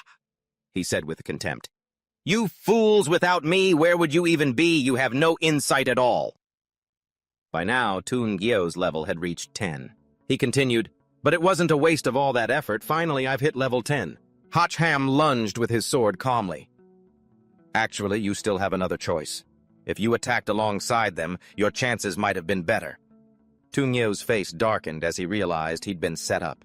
"Hacham, damn you. Being this arrogant will get you punished by the heavens." Cautiously offering his opponent one last chance, he asked, "Do you have any more tricks? Use them now, because once it's late, you won't have another opportunity." Tung Yu told himself to stay calm. "I have the IQ advantage. Just need to successfully use this skill. Then surpassing his level might actually be possible." He deviously pointed toward the sky. "Huh." Taking advantage of Hacham, letting his guard down to look, he swung his sword close to his neck. "You're being too naive." Yet Hacham stopped it with just 3 fingers. It left Tung Yu so shocked his jaw dropped. "Level 13 means I can do whatever I want," he said, catching his finger and throwing the words back at him. "The naive one should be you." Tung Yu launched his second underhanded move, no weapons this time, just a desperate suicidal strike. Hacham remained calm. He knew the opponent had lost his reason and was destined to fail. "Your remaining value is nothing more than to test the limits of my power." Seeing his opponent casually raise one hand and hold him off with only one arm made his pride soar, and he lunged recklessly. "I'll risk my life with you." Hacham arrogantly used just one arm to block his opponent's fists, then truly used his own fist to punch straight into his gut. This one punch made Tung Yu spit out blood. Only then did he truly feel it. Is this the gap in strength? But as long as that reincarnation coffin existed, his clones would avenge him. Hacham had already anticipated every move. The opponent's move triggered your reincarnation coffin. It definitely produces an energy wave. Tung Yu finally realized. Was it you all along? Have you been waiting for this chance the whole time? Fanko reported from behind. Check complete. In an L-shaped warehouse in the southeast of the city, Tung Yu was defeated by him and collapsed to the ground. He shouted, "Understood," and vanished while the other man glared at Fanko with hatred. "You damn woman." After that, he passed out. The clone body of Tung Yu woke up. He still told himself, "Hacham, you definitely can't do it." No sooner had he spoken than a bolt of lightning struck down from the sky. Tung Yu, having just escaped with his life, was now about to lose it. He screamed in despair while Hacham looked down coldly from above. "Gotcha." Tung Yu wisely begged, "Brother Hak, I was wrong. Give me another chance, will you? I'm your junior. Whoever you find annoying, I'll go take care of them. Please, I beg you." He didn't agree. The lightning continued to intensify until there was nothing left but a dry husk of his opponent. He said, "In the next life, I'll raise a dog. Remember to find me then." News of the battle was reported by the media. It was said that the thief who plagued the city Tung Yu had been killed, but the police refused to reveal which hero did it. Lam Fi was worried. Even though Tung Yu was dead, strangely, Professor Tung Jiang was still missing. Along with that, the device Tung Yu used to make the Chamika dimensional wall was also nowhere to be found. He added, "So are you suspecting Tung Yu still has accomplices?" She confirmed this possibility cannot be ruled out. Therefore, the police still need to continue ensuring your safety. Furthermore, the city has nominated you to register for the province-wide superhero selection tournament. It's being held next month. Remember to prepare thoroughly. Hacham immediately refused. "Forget it. It was so hard to get even a little bit of rest. Let me take a break for a while." "I'm not going." She agreed immediately. "Fine. Then I'll contact the organizers to waive your right. The prize for the winner is 30 million. I guess you wouldn't be too interested in that amount anyway." Hearing about this massive sum of money, Hacham immediately changed his mind. "Wait," he said, and Lam Fi asked, "What's wrong? Changing your mind already? With your thick skin, what do you mean by rest? That's boring. I volunteered to go to a bigger stage to challenge myself and learn from those more talented than me. Even if there were no reward, I would still bravely forge ahead." Having given his all, Lam Fi successfully convinced him, then took her leave. "I'll go register for you. You just get some proper rest," she replied cheerfully. "All right, sorry to trouble you, Officer Lam." By this point, he was already planning how to spend the 30 million in prize money. But just as he entered his room, Huang Ruo stopped him, calling out softly, "My benefactor." She looked at him shyly and asked, "Are you finished with your work?" Hacham asked suspiciously, "Huang Ru, why are you here?" She shyly replied, "You defeated the Abyss Lord, you must be exhausted." The door slammed shut behind that sentence. Hacham thought to himself, that was fast. Meanwhile, Huang Ru hugged him from behind, whispering, "I just want to help you relax a little. From now on, I am yours. You can do whatever you—" Hacham hesitated and replied, "Wait, didn't you say no fooling around before marriage?" Her hands were already wandering. "Oh, come on, that was just for show. I'm not that old-fashioned or traditional. We can just catch up on that later." Hacham pushed her away. "Wait! Actually defeating the Abyss Lord was as easy as pie. You don't need to sacrifice yourself like this. You should hurry back and reunite with your clan." He thought to himself, one wrong move and I'll lose everything. There are too many women, I'll be exhausted. Huang Ru misunderstood him. "Do you want to abandon me?" Hacham retorted. "We aren't even married, so what are you basing that on?" Seeing that the figure in front of him had vanished, he asked suspiciously, "Disappeared again?" Finally, his long pants vanished into thin air. Where did my pants go? Even his shirt disappeared. He blinked, staring blankly as a figure lunged at him, taking him by surprise. Huang Ru sat on him stubbornly, saying, "Explaining is useless. Anyway, today I'm going to make things official with you." Hacham tried to persuade her. Don't. You aren't planning to finish me off after we're done, are you?" He realized she wasn't wearing anything underneath. Huang Ru replied, "How could that be? You are my husband. How could I ever kill you? Anyone who has bad intentions toward you, I'll be the first to oppose them." He felt enlightened. Right. Her goal is to defeat the Abyss Lord and protect her people, not just to claim my seed for herself.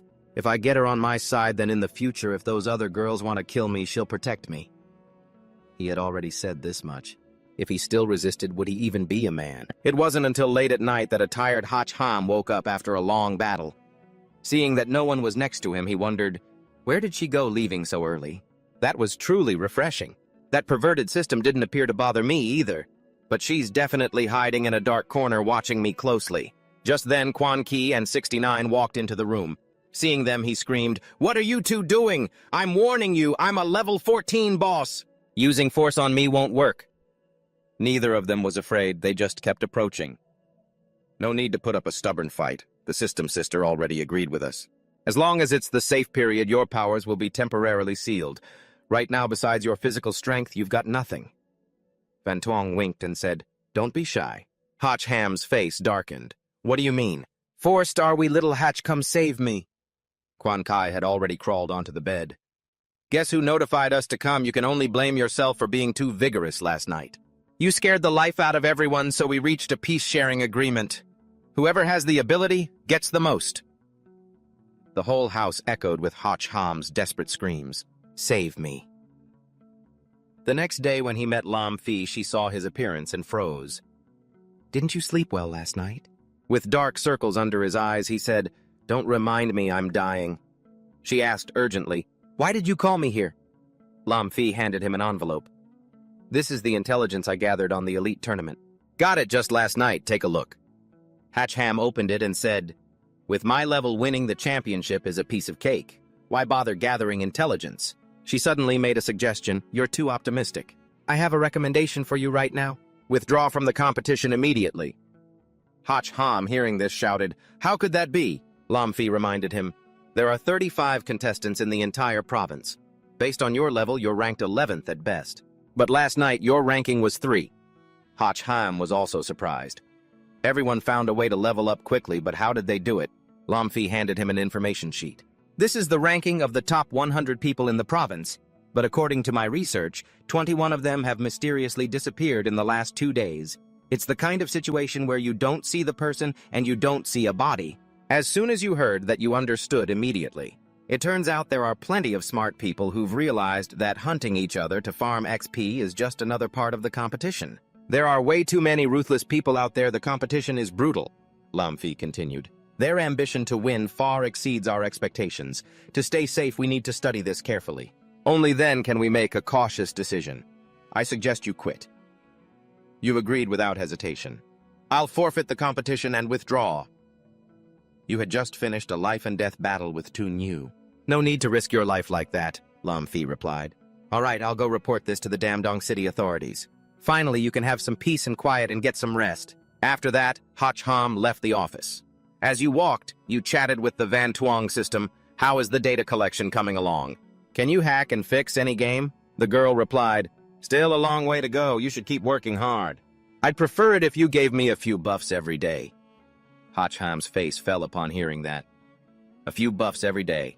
That's asking too much. That's way beyond my limit. That's not a problem for Van Tuong. I'll make you some holy oil. I hear it's very effective. This enthusiasm made Hach Ham grit his teeth and mutter, gee, thanks a lot. Suddenly you felt danger behind you. Someone launched a surprise attack. Hach Ham barely managed to dodge and quickly asked, who's there? The person was Cao Min, level 16, currently ranked 9th in the Dongmin province. He spoke up. Not bad for the number 1 of Damdong City dodging a sneak attack like that. Hach Ham recognized him. I think I've seen your picture before. You're a contestant in the provincial elite tournament. You're hunting even me just to level up, Cao Ming replied smugly. The experts of that city have all been wiped out. If I can take you out too, I'll definitely break through to level 18. Hach Ham knew he couldn't avoid this fight. These people have lost their minds. The competition hasn't even started yet, and they're already killing each other. Looks like avoiding this is impossible. I'll deal with this nuisance first, then head back to discuss things with Lam Phi. Looking at the iron-studded wooden club in his hand, you wondered, is that his weapon? How does it look like, a club? Handmade, but it's got such immense power. Cao Ming didn't waste any more words. He immediately swung the club, go to hell, obediently. Hach Ham also summoned his lightning sword. One strike of your blade blocked the opponent's weapon. The force of the two powerful weapons clashing sent a shockwave of energy radiating outward. After that collision, you realized it was indeed bizarre. An ordinary wooden stick would have been snapped in half long ago. Plus his strength is abnormally high. A ripple of energy from the clash shot straight into the sky. Cao Min couldn't hold his ground and had to retreat. Unexpectedly, it's a lightning magic sword almost got caught in a trap. Hach Ham pressed his advantage. You've got a lot of other tricks you don't expect. Cao Min poured his power into the wooden club. He shouted, accelerate! Hach Ham noticed it immediately. He can switch between different buff effects instantly. Your opponent used extremely fast movement to create a magical circle trapping you in the center. He said confidently, don't worry, you can't keep up with my speed. His figure split into 3, and simultaneously he threw the 3 clubs like spinning sharp blades. Obediently become the XP that helps me reach the peak of life, kid. Hach Ham was facing countless incoming clubs. He commanded, no one survives my slaughter, including you. You immediately activated the Blue Dragon Holy Armor. A giant shield easily blocked all incoming damage. Seeing this, Cao Min's jaw dropped. What? Hach Ham lunged forward with his sword, found you. Seeing him retreat, you pursued relentlessly, running away. Cao Ming was still arrogant. Wait until I regroup and fix my strategy, then I'll come back to settle the score. No one can match my speed. One day I'll... But he couldn't finish his sentence. Hach Ham's fist landed square on his face. He couldn't dodge and took the hit. Looking at his own smoking fist, Hach Ham said calmly, it's not just you who knows how to use enchantments. Cao Ming fell to the ground muttering something confusing. Killing me. You've really picked the wrong target. An ambulance and police cars arrived. Lam Phi was watching the medical staff lift the stretcher. Wait, I need to verify the identity of the perpetrator, the staff member said with some hesitation. Given the current state of things, looking at Cao Min's swollen face, bruised and battered, the staff member continued, even his own mother wouldn't be able to recognize him. Lam Phi gave up. Fine, just take him away. Save him if you can. If not, don't force it. Even if he survives, he'll just be a cripple. Her gaze suddenly drifted to Hach Ham, who was sitting in the distance, lost in thought. Lam Phi walked up to him. Cao Min won't be the last one. For safety, I will request high-level protection from my superiors. You refused. That's unnecessary. If they don't care, then I'll just go in there myself. How can I blend in with them? I've decided to enter the elite competition. Lam Phi asked back. Are you sure? Once you join the competition, you'll face even stronger and more dangerous enemies. Do you know that? You replied. No need to overthink it, just wipe them out. Sign me up for me and let's go back. Get me the tournament rules. I need to squeeze in some time to study them. Besides, regarding Gao Ming, I've always felt there's more to him. He doesn't just want to kill me to level up. He definitely has other motives. Lam Phi agreed immediately.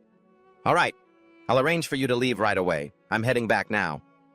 Seeing her kindness, she added, I'll arrange a police car to take you. But Hach Ham refused. No need. No one will dare cause trouble for me around here anymore. Their images were being captured by a drone inside a room. Someone was evaluating him. This guy Hack Ham definitely has issues. Whether it's his gear or combat skills, he looks just like an amateur. I suspect there's an expert guiding him from the shadows.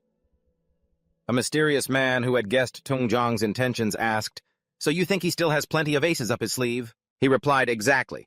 My advice is it's best not to mess with him. The consequences could be disastrous." He pulled out a badge fragment. Word is, even Gao Ming was defeated by him. He's truly a rare opponent. We should try to recruit him first. If he doesn't know what's good for him, we'll have to use force. After all, the Azure Dragon sword blade a part of. The Azure Dragon armor emerged from that badge fragment. He said coldly, "The Azure Dragon armor and the Azure Dragon gauntlets. I must have them." At Hack Ham's place, Lam Fi spoke up. "Hack Ham, the official tournament rules from the organizers have been sent. You're reading the info now. The official tournament starts in 3 days. That's not much lead time, is it? Seems like the organizers are afraid those competitors will start acting up." Lam Fi just grunted. Luke Ku chimed in, "Group stage, semifinals, finals. So it's not just one match." Quan Ki continued, "And there's no info on how the groups are divided. How are we supposed to know who our opponents are?" Huang Diu had a solution. "That's simple. Just tell me where the organizers are and I'll go steal the list." Lam Fi frowned at the look on the three of them. "Why are they acting like peacocks in heat?" Hack Ham sighed, helpless. "Forget it, let's talk business first. The notice says all competitors must report by the morning after next. So we have to head out tomorrow morning then. Once we reach the tournament grounds, nobody will dare to cause trouble." Lam Fi replied seriously, "That's true, but the tournament is being held in Foduang City. We have to pass through 4 cities to get there. If I were a competitor, I'd definitely be plotting something along the way." Luke Q stepped up to take the mission. "I'll escort Hack Ham there. Anyone who dares to cause trouble will have to deal with my blade first." Ting Quan Ki and Huang Diu also chimed in, "I'm going too. Me too." Suddenly, the doorbell rang. Both Lam Fi and Hack Ham looked toward the door alert. Lam Fi immediately picked up the walkie-talkie and asked security, "Team 1. Team 2, respond." Who rang the doorbell? Team 1 and Team 2 didn't answer the second time. No signal. Lam Fi grew more tense. No answer. Did they cut the comms? Hack Ham replied, "For them, killing is much easier than cutting a radio signal." He walked toward the door. "Coming. Stop pressing it." As soon as he opened the door, the person outside greeted him. "Greetings, Mr. Hack. Good evening. I am the Clown Level 17, ranked 8th in the province." He bowed respectfully. "I have been sent by my master to pay you a visit." All 4 girls curiously peeked out. Quan Ki spoke up. "The Clown number 8, are you here to kill Hack Ham too?" Luke Q growled, "With me here, keep dreaming." The clown explained in a friendly tone, "It's a misunderstanding. The organizers have issued a strict ban on competitors slaughtering each other. How would I dare? I am only here to deliver a message for my master." Hack Ham asked bluntly, "Who is your master?" The clown replied, "The current number 1 X." Lam Fi picked up the information report and reread it. X's identity was extremely mysterious. Even his level was unknown. On the government-published rankings, he was always at the top. Quan Ki exclaimed, "That mysterious." Hack Ham continued, "That guy?" "Then don't beat around the bush, just say it. What message did he ask you to convey?" The clown answered, "Master X values talent. He wants to recruit you as a subordinate to achieve great things together. He said, as long as you are willing to kneel before his business card, then he might not kill you and he'll help you become his trusted right-hand man." Hack Ham remained silent at this request. He repeated coldly, "You want me to kneel?" The clown nonchalantly confirmed, "That's right. This is your only chance." But the door slamming shut in his face was the answer he got. The clown was furious, continuously ringing the doorbell. "Hack Ham, don't hide in there. Stop being so quiet. I know you're home. You have the guts to enter the tournament. Why don't you have the guts to open the door? Open up." Annoyed by his persistence, a bucket of water splashed straight onto the clown's head. Looking down from his window upstairs, he said, "Refreshed your feet, haven't you? If you don't get lost, the next bucket will be boiling water." The clown left, cursing as he went, "Hack Ham, I offered you respect and you rejected it. Just you wait. We'll see." Hack Ham also cursed, "What a jerk." Lam Fi asked, worried. "He quietly handled 2 security teams. You provoked him like that, aren't you afraid he'll make a move?" He closed the door and said, "I can't guarantee he won't try to assassinate me in secret, but face-to-face, he has to hold back." After all, the organizers have issued a kill-on-sight order, unless he wants to get his master killed. Lam Fi was very frustrated.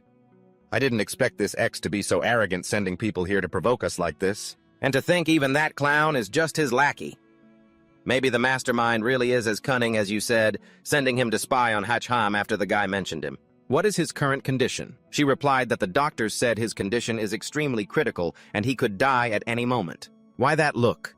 You look like you're plotting something. Help me with one thing. The next morning at X's building, the clown from yesterday was fuming, complaining to his boss via screen. I'm so pissed! That Hacham is truly arrogant and disrespectful, boss. We can't just let him get away with this, can we? X warned him not to stir up trouble, reminding him of the committee's ban. The supervisory board isn't someone to mess with. He replied, I know, sir, don't worry, I definitely won't leave any traces. Wait until he hits the road, then take him out and grab that item for me. X ordered the clown, the competition starts the day after tomorrow. Get back quickly, don't delay. He agreed instantly. When the screen went dark, only Tung Jiang and X remained in the room. He voiced his concerns. Why do you want to let the clown kill Hacham? What if the supervisory board finds out? X said coldly. Professor Lu, when did I ever tell him to attack? I only reminded him not to be late, that's all. Tung Jiang understood immediately. Regardless of whether he succeeds or not, you can prove that killing Hacham was the clown's personal act and has nothing to do with you. X also knew Chow Min had already lost. The clown didn't seem confident in winning either. Hearing this, Tung Jiang asked, Then why do you want to leave him be?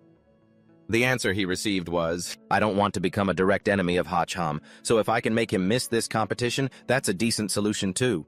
At the police station at that moment, Lam Fi shook hands with Hacham and warned, I have to stay back to oversee things and can't go with you. Fan Ko said she was developing new software and didn't have time to go. I'll come find you as soon as I'm done, she said casually. It's fine, I can handle it on my own. Lam Fi revealed that the department had approved 3 vehicles and 5 guards to escort him enough to deal with any normal, unexpected situation. But if X's people pull any tricks on the road? Quan Qi and Huang Du reassured her. We are here, don't worry. Lam Fi sighed wearily. It's because you're here that I'm even more worried. Hacham opened the door and stepped in. He buckled his seatbelt ready to go. Let's not waste any more time, let's head out. Watching the convoy pull away, Lam Fi cheered, good luck. Remember to stay safe. X's men had been following them and made their move. Young master, they've set off. X ordered. Follow them, don't get caught. The driver replied, yes. As the convoy turned onto a mountain road, Hacham asked suspiciously, Isn't the whole route supposed to be on the highway? Why did we take this turn? The driver replied briefly, This way is a bit shorter. But Hacham was alert and noticed immediately, Do you think I don't know how to check the map on my phone? Our destination is to the north, but this is clearly heading south. The driver, with a face full of scars, laughed triumphantly. Only just noticed something off. How pathetic. This is payback for splashing water on me last night. He pressed the detonator in his hand. The whole convoy exploded instantly, but Hacham had his armor to protect him. He frowned, looking at the situation. This is bad. They blew up my car again. How are we supposed to travel now? Huang Du was shocked. Wait. Even the police force was infiltrated. Hacham immediately sensed danger from behind. The clown used a hidden weapon to sneak an attack. He activated his ability activated Focused Hunt. Freezes opponent's gear. Focused Hunt. Hacham immediately received a notification. Player's gear is frozen. Cannot use any equipment or medicine. Before he could even finish reading the restriction, he was shocked. What, I'm completely locked down. The weapon the clown was using was the Joker's glove, which made his punches extremely powerful. Hacham was knocked far back. The 2 girls saw the situation wasn't good and shouted, Hacham! The arrogant clown said, This punch is revenge for the water splashing incident. Today, I'm going to take my time playing with you. Quan Qi rushed to help him up and asked, Why didn't you equip the Azure Dragon armor? He explained, Cough, cough. I summoned it, but it was useless. Then So Chin readied her sword to face the opponent. He immediately asked the Vantong system, What's going on? Why can he freeze my gear? She explained, Every title has a special ability. I didn't expect these players to be so strong. They haven't even finished the dungeon. But they've already earned titles. Hacham wondered, What ability does my Dragon Slayer title have? Vantong replied, Of course it has one. He remained confident. Whatever that ability is, I'll use it to beat him to death. The system warned, Engaging all Dragon-type opponents, damage multiplied by 2.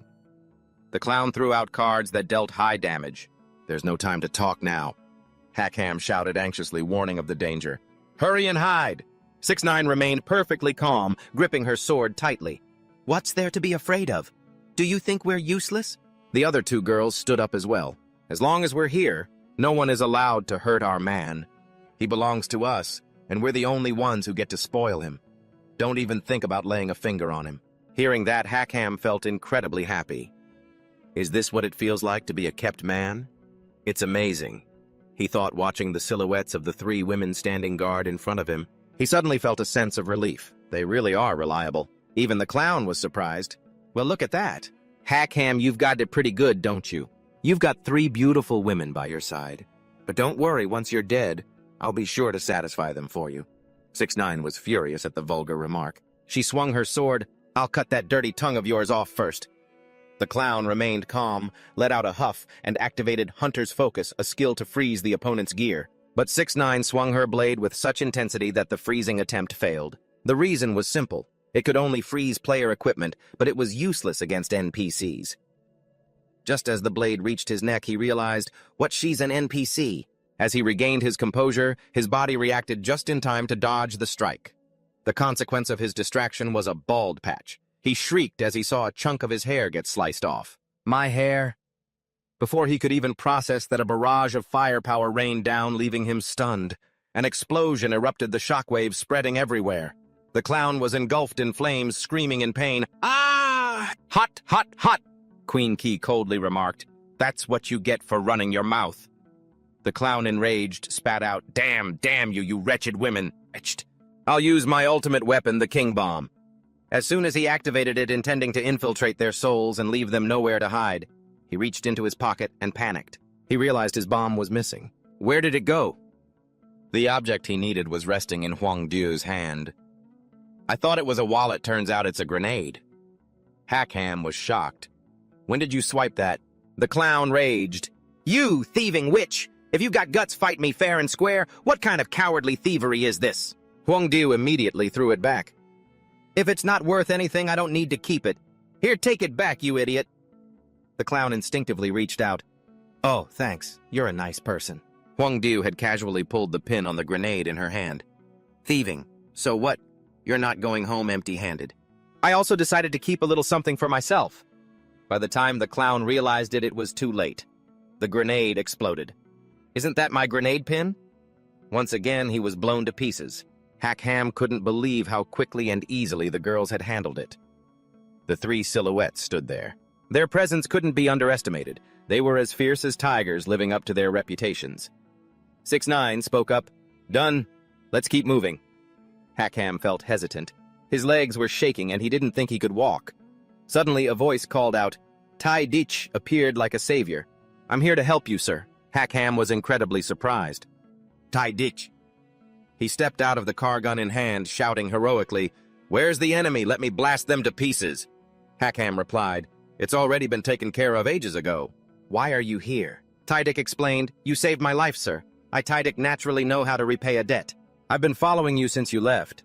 Whenever someone causes trouble, I'll personally handle it." The boy replied happily, "You don't need to handle the enemies, but you can help me deal with a bigger nuisance." Tai Dich asked, confused. "What nuisance?" Hackham got into the car and continued telling him that if he needed to register in time, he would have to rely on them. Tai Dich obeyed. "No problem. Leave it to me." The car sped down the road, accompanied by the noise from inside. "Get moving. Just don't drive too fast. I'm in pain." "Oh, that's better." Even with layers of clothes in between, there was nothing left behind.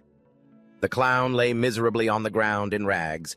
I must report this to the boss. Hackham's true identity was not simple. The car pulled up to the venue of the Eastern Alliance Elite Tournament. As soon as Tai Dich stepped out, he questioned, "I thought it was in the city center. Why are we being brought to a mountain ravine like this?" Hackham explained, "The organizers aren't stupid. They're gathering so many unstable elements. Once things get out of control, the whole city would be in danger. Let's go. Let's register first." Looking at the gatekeeper, he spoke, "Hello, I am the representative from Damdong City." The man replied coldly, "Sign here and move on." Hackham asked, "Do the people with me need to wait outside?" He received the answer, "If they want in, let them in. No one's stopping them. As they walked inside, he chatted with Tai Deech. This tournament really doesn't seem professional at all. He replied, "You're right. It's just like children playing house." Suddenly, the sight in front of him left him stunned. The place was packed with people he hadn't expected so many to show up. They don't look like they'll be easy to deal with. Someone stood up. Is it finally about to start? So someone's finally stepped up. Is it starting at last? Who are these people? Director Tran stepped onto the podium. Welcome, talented youths, to the elite tournament venue. I am the one in charge of this competition. You may call me Director Tran. I am very pleased to see 89 contestants participating in this tournament, and I'm sure we will uncover some exceptional talent. Representing the Alliance and the national team. Someone down below rudely muttered, "Too much nonsense. Listening to an official talk is like listening to someone pass gas." Director Tran immediately locked eyes with him. Contestant, what was that you just said? The guy just blurted out, "I said you." Before he could finish, he was blasted away. The surrounding crowd gasped in shock at the sheer decisiveness as Director Tran coldly reiterated, While I am speaking, everyone please remain silent if you all keep making this much noise. My colleagues on the Oversight Committee will have to waste their energy keeping order. H-Hom realized. So those people are the Oversight Committee. They've certainly got some skills. They look like people with special abilities. The director continued. Our competition will be divided into 2 stages. The first is a survival round, and the second is a PK round. I will provide specific details on the rules. Before each stage begins, you may all return to your rooms to rest. H-Hom's face darkened upon hearing this. That's it. He talked all that time without revealing any important information. Might as well have said nothing. Others were buzzing with chatter. I don't get it. He's not being serious at all. Was it really necessary to get here so early? His assistant asked. Director, didn't you mention the 3 taboos if they riot tonight? Director Tran replied. I feel like the number of participants is still a bit high. Just let them do as they please. Once the numbers drop to about 50, you guys can take control of the situation. The assistant saluted. Understood. His true goal was quality over quantity. Focus on attrition first to weed out who is actually useful. Once they were assigned rooms, relaxed laughter filled the air. Quan Ki and Huang Diu, acting like children, sprawled out on the mattress, shouting, So soft! This is so comfortable! H-Hom asked the person next to him. Is every room laid out like this? How decadent. He smiled wryly and replied, Probably a custom design. Besides, you've got so many girls with you. 6 to 9 urged him. What are you standing there for? Come on up. Huang Diu also chimed in from the bed. You must be exhausted from the journey, right? Quan Ki coaxed him sweetly. H-Hom, let us help you relax a little. Seeing this, H-Hom turned pale, not again, while Tai Deech, completely entranced, said, I'll go wait on the side. But he was instantly met with a scorching glare from the 3 girls, and finally he had to beg, I was wrong. The door slammed shut. I'm heading to the car to get some rest, he mumbled, scurrying away.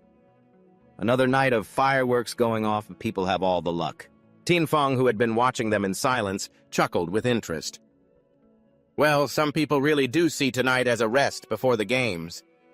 The last person remained silent, admiring their sword. Mok Van, one of the contestants, was also steeling herself. She watched the sunset fade away, knowing it was time for the hunt. As the night deepened inside the building, one contestant was already fast asleep, unaware that his room had been broken into. By the time he opened his eyes, it was too late. A wave of power swept through, and nearby rooms erupted into flames. H-Hom heard the screams and stopped what he was doing. Down below, 6-9 urged him on. Don't stop! Don't you dare stop! The 2 girls beside her were waiting for their turn. I've rested up enough now, too. Don't be lazy, it's my turn next. H-Hom looked out the door, vigilant. Something's not right. That was definitely a desperate scream just now. Outside, a voice roared, Everyone inside, get out here now! There are contestants killing people everywhere and setting fires. Move to another area with us. 6 to 9 was fuming. What the hell, I was just about to get there. Which bastard is doing this? Quan Kai quickly got dressed. Let's hurry and get out of here, too. H-Hom signaled the 3 girls to stay quiet. Outside, they were still being hurried. Are you coming or not? If you don't move, I am taking the others to evacuate. Before that could happen, another guy cut in. Come here. The massive gun in his hands unleashed firepower directly at a room in the building. It was immediately swept by a huge fire. He entered arrogantly, hoisting his weapon. Another one down! But he waited, and no notification appeared. He said in surprise, Why didn't my experience go up? Sensing something was off, he gripped his gun, scanning the area warily. Did he not die yet? He didn't notice Hacham clinging to the ceiling. He shouted loudly, "Come on out! Stop struggling before you die. I'll make it quick for you." That was when Hacham finally spoke up. "Hey, one punch and he's down. You hit that guy so hard his teeth and lips are a total mess. Just looking at him, it's obvious he's a pro player sent over by the competition, right? I ran into him this afternoon. That guy is a contestant, and this whole setup. It's like the organizers are deliberately trying to make the contestants slaughter each other before the tournament even begins," Huang Diu said suspiciously. "But why? On one hand, they issued a ban on sneak attacks and specifically warned us about it before the competition, but on the other hand, they gathered us here to hack each other to pieces. You said having stepped out into the hallway. Of course they forbid sneak attacks, but if we fight right under their noses, they can observe everyone's performance. Every move the participants make is being recorded by security cameras." Suddenly, the monitors went black. 2 security guards saw this and chimed in, "This bastard broke the camera again. This is getting interesting." The assistant asked about the current status of the battle. The security guard reported, "The chaos has been going on for 12 minutes. Right now, there are only 74 survivors." He realized many of them are smart enough to ambush, yet only 14 have died. Looks like they're all pretty sharp. "I'm going to take a nap. Wake me up when there are 50 people left." The subordinate reported back, "Understood. The building where the participants are staying is billowing with smoke." Cao Qin just chased after Hacham and asked, "Where are you going?" You firmly replied, "There is no way I'm sitting still waiting to die. I obviously have to stir up a little trouble." Quan Ki asked excitedly, "Are we going to join in on this free-for-all too?" You denied it, "No. That way we'd be led by the nose by the organizers. I want to return the favor to the real mastermind pulling the strings behind the scenes." In your heart, you silently anticipated, "Let's see who's really playing whom." In front of you, 2 guys were grabbing each other's hair and bickering. "Let me go. You let go first. You let go first, then I will." Suddenly, they went silent when a hand was placed on their heads. You coldly smashed both their faces into each other. "Let me help you 2 out." Quickly finishing off, the 2 Hacham headed toward the hallway ahead. The group's image was immediately noticed. The assistant asked suspiciously, "This Hacham guy, what is he trying to do? He's not joining the fight and just staying on the lower floor. Is he trying to run away?" Director Tran ordered, "Someone who doesn't listen doesn't need to be kept around. Let the wild wolf take him out." The assistant replied, "Hacham's level is 16, so it shouldn't be a problem." Then he spoke into the radio, "Wild wolf, here is your order. Find your way to the 3rd-floor staircase in the east. Kill the participant on the 4th floor. There are 3 others with him. Kill them too." Wild Wolf had just sent a few people on their way when he received the command, "Understood." Meanwhile, Hacham felt lucky. Thank goodness Tai Ditch went back to the car to sleep. Otherwise, this battle would have definitely scared the pants off him. But the one who should have been scared was perhaps you when a sharp spike suddenly surged up from the ground. 3 girls sensed the danger. When the spike struck Hacham's crotch, it was blocked by his armor. Hacham immediately jumped upward the floor behind you, cracking instantly. The 3 girls had just run down the stairs. They saw the scene of their man sprawled on the ground. Quan Ki shouted anxiously, "Hacham!" You let out a breath of relief. Good thing the holy armor has an automatic dressing function when it senses danger. Otherwise, I would have been done for. Quan Ki and Huang Diu were still babbling with concern. "Are you okay? Did you get hurt? Is it still working?" Cao Qin was always like that. She held her sword vigilantly, looking around. "Who's there? Come out." Wild Wolf smashed through the wall behind her to ambush her. The 3 remaining people were stunned to see Cao Qin restrained by Wild Wolf. Hacham was deeply surprised. He actually defeated Cao Qin in the blink of an eye. You quickly spoke up. "She is not a tournament participant. She poses no competition to you. If you want something, aim at me. Let her go." Wild Wolf did not answer. He stared at you gloomily. In the end, he did not agree. Cao Qin was thrown far away. Before she could free fall, his blade swung out, targeting Cao Qin's people. Quan Ki immediately used her fire element ability to block it. "Stop!" Huang Diu on the side yelled anxiously. "Don't!" Hacham rushed forward using his sword to block it. Cao Qin was caught by the other 2. They exclaimed, "That was close, we caught her." Wild Wolf still calmly said, "A weapon that carries lightning." Interesting. Seeing the opponent's relaxed demeanor, you became even more tense. You used your highest level of lightning, but it only made him recoil a few steps. The terror of such immense power was real. This guy was truly dangerous. He also discovered your weakness: you couldn't keep emitting lightning at such high intensity. So Wild Wolf swung his blade. Swung. Ready to face his opponent, Hotch Ham, who had charged in, had no choice but to risk it all. Their two bursts of power collided. After just one clash, Hotch Ham's sword chipped. With another slash, the sword snapped in two, leaving only the hilt in your heavy hand. You slammed into the wall behind you. Huangdiu worriedly said, "It's over. The weapon is shattered." Wild Wolf continued his attack arrogantly, saying, "Rest in peace." This was the moment Hotch Ham's holy armor exerted its power. The blinding light and resistance forced Wild Wolf to retract his arrogant attitude. A golden dragon arrogantly pierced through the roof of the building. A real golden dragon has manifested. Just as Director Tran was dozing off, a sudden tremor from the wall behind him made him jump. He stood up abruptly and asked, "What's going on?" The assistant pointed at the surveillance screen. "It's gone pitch black over there," the assistant said. Director Tran shouted angrily, "Why is everyone just standing there like a bunch of clueless wooden statues?" But a dragon appearing in the sky had grabbed their attention. The assistant was so shocked his jaw dropped. The dragon's power surged down, shattering the lone wolf's blade into pieces, leaving only the hilt. He lay helplessly on the ground, unable to accept the truth. He asked, "You? What kind of equipment do you even have? How could it be this powerful?" Hack Ham looked surprised at the energy radiating throughout his body. "So this is a passive skill. Not bad at all, right?" Quan Ki and Huangdiu cheered. "So cool, kill him." Someone was lurking above, watching them. It was X. He thought to himself, "As expected of my Azure Dragon sacred armor, absolute success." Hack Ham questioned him. "There aren't any other contestants taking the stairs, so why did you ambush me here?" Lone Wolf replied, "I received orders to kill you. I didn't expect you to be tougher to deal with than those other dozen people." Hearing that, Hack Ham asked loudly, "A dozen people? You've already killed over a dozen contestants.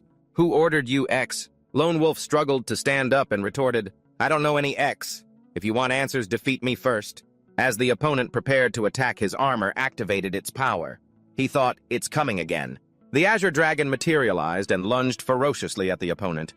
Lone Wolf was knocked out again. Seeing this, Hack Ham sighed in relief. "Phew, that's a draw, finally."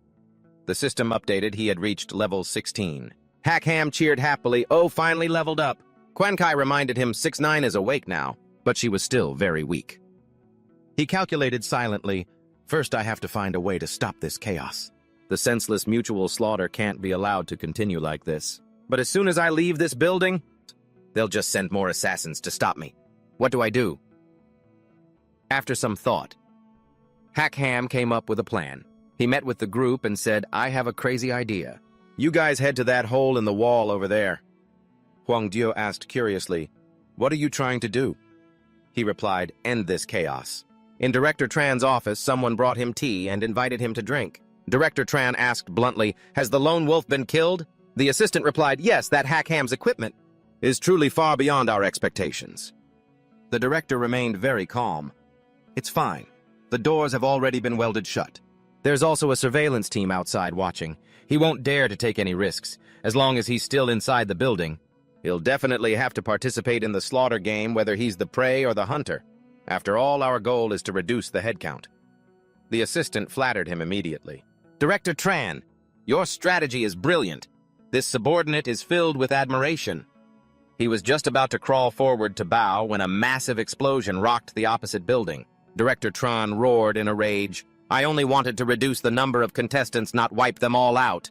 The building across the way had turned into a mess. Screams echoed, "Run, what's happening? Who blew up the load-bearing wall?" Hack Ham and Huangdiu had already landed on the ground. Looking at the chaotic scene, he knew for sure that the surveillance team was outside watching the show. The night's battle royal was entirely the organizers' doing. Other participants whispered to each other, "Why are we still fighting? Are they crazy?" Fighting right in front of the organizers. Aren't they afraid of being disqualified? Suddenly a voice boomed, "Which idiot blew up the building?" It was Director Tran ordering with authority, "Get out here right now." Hack Ham confessed immediately, "I blew it up." Because there are members who aren't participating in the fight and need to get out of here. Director Tran felt his authority was being challenged. You brat! Do you even know you're in big trouble? The arena is located under the dormitory. If the building collapses and destroys the arena, what will happen to the elite competition? Hack Ham's face darkened. The competition is underground. The next morning, the arena returned to its peaceful state.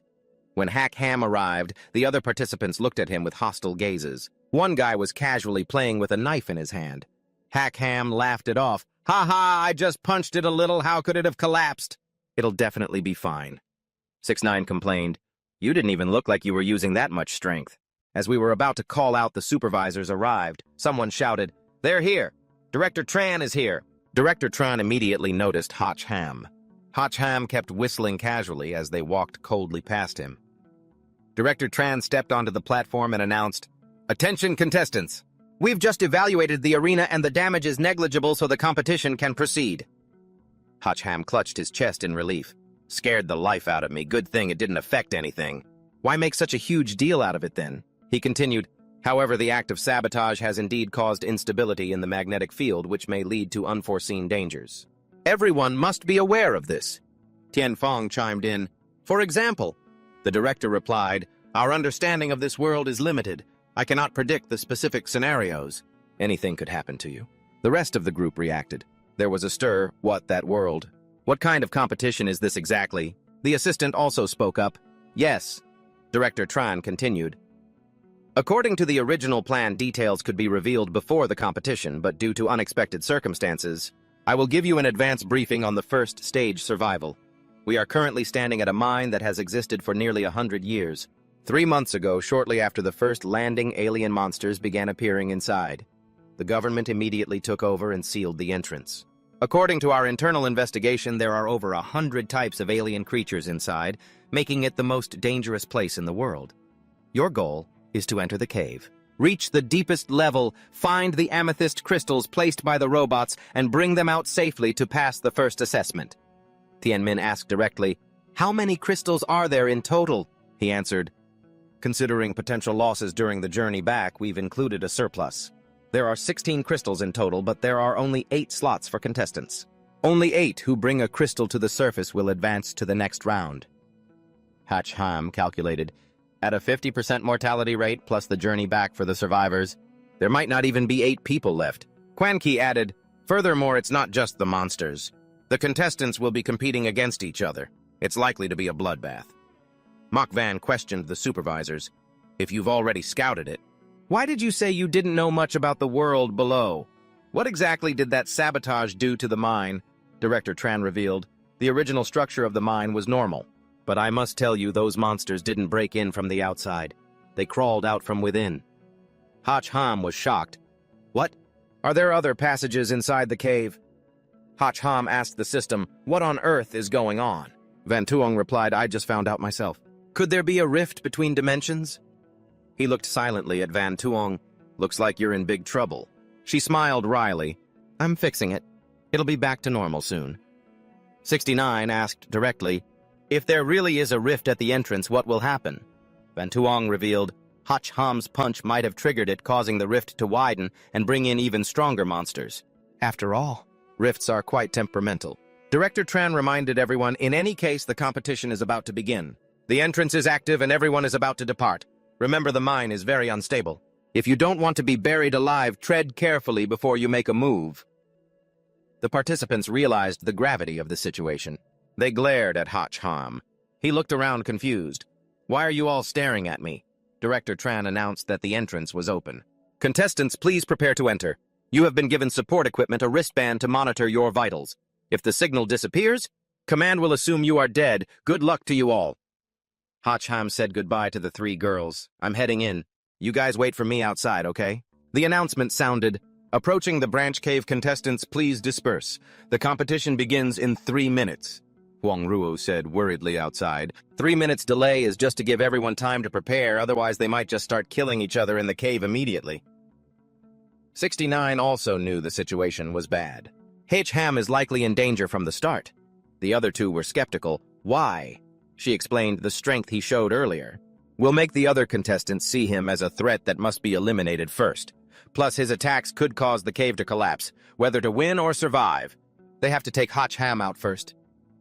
Just as she predicted, the other contestants looked at Hotch Ham with killing intent while he was still casually looking around. "This cave is huge, huh?"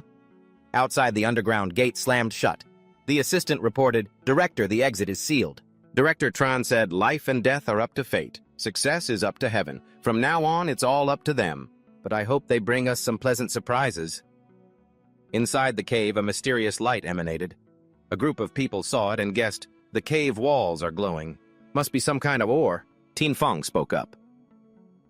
1 minute left until the competition officially starts. I'll take my leave first. Hope we meet again and hopefully we can work together. The Vanguard has spoken. There's only 1 minute left until the competition officially begins. If you'll excuse me, I'll be heading out first. Hopefully our paths will cross again and we can stand side by side. Stop slaughtering each other or the monsters will just reap the benefits. Someone laughed. Ha! That's funny, fighting side by side if the ceiling hadn't suddenly collapsed. I would have sliced you in two with one strike. Hotch Ham didn't seem to care, replying, Rivers change their course and people have their moments. Wish you all the best. Goodbye. After saying that, he vanished. An announcement echoed the competition had officially begun. The people in the cave started to clear out. Someone left behind thought, he vanished in the blink of an eye. Seems like everyone's first priority is just making sure they survive. Seeing Hotch Ham still there, he was quite curious. Why is there still one guy just standing there like a fool? Seeing the guy yawning, he was even more bewildered. Is this guy insane? Hotch Ham stared into the void and threatened, You all heard me, right? You've already seen what I'm capable of. A building with over 10 stories can be destroyed easily, let alone an empty cave. If anyone's blind enough to attack me, don't blame me for being ruthless. I'll take you down with me, I swear. A guy hiding on the cave wall was terrified. You bastard, did you come here to compete or to commit acts of terrorism? Hotch Ham repeated himself. Did you hear what I said clearly? Any objections? No one's saying a word right. Then I'll just assume you all agree. People went their separate ways, though some were disgruntled. That annoying brat, he's too arrogant. In the same cave, two guys glared at each other with pure hatred, while Hotch Ham strolled along casually. He pinched his nose and muttered, Ugh, this reeks. The web of tunnels here is way too dense. Even a normal person would have trouble finding their way. Getting to the deepest level is hard enough, let alone for someone who's terrible with directions. He reached a cavern where a dried-up corpse was slumped over. Hotch Ham realized it was a miner killed by a monster. Examining the wounds on the skull, he tried to figure out what caused them. While Hotch Ham was pondering, a monster appeared. It opened its massive maw to attack, but he agilely dodged to the side, leaving the monster to bite nothing but dust. Hotch Ham didn't underestimate it. Such a huge, stone-crushing beast, and the cave is so quiet. It's a formidable opponent. Van Tuong was surprised to see it. Why is a razorback appearing here? They're clearly supposed to be in the forest. Hotch Ham, used to the game's mechanics, replied, It's normal for these to pop up. I want to draw a card. Give me a weapon that can pierce the beast's armor. Van Tuong replied, Maybe you should log out and log back in. Hotch Ham snapped, Van Tuong, stop wasting my time. You've watched me fight enough times. Haven't you gotten addicted to it yet? Draw the card. Die, you monster. I represent the game. But then he looked at the weapon in his hand. After drawing the card, he screamed, What is this? Van Tuong apologized sheepishly. My bad, a little glitch. Let's try again. Draw card, draw card, draw card. Suddenly, kitchen tools like a frying pan, a knife, and an oven appeared. Holding a ladle and a spatula, Hotch Ham fumed. Are you running a clearance sale for kitchenware? Van Tuong explained. No, the magnetic field in this cave is off. The card system is malfunctioning. But the razorback isn't hard to deal with. You can take it down with your bare hands. He realized she was right. First, let's deal with this immediate headache, then worry about the rest. However, there wasn't just one centipede on the ceiling, there were many. Seeing this, Hotch Ham lost all his bravado.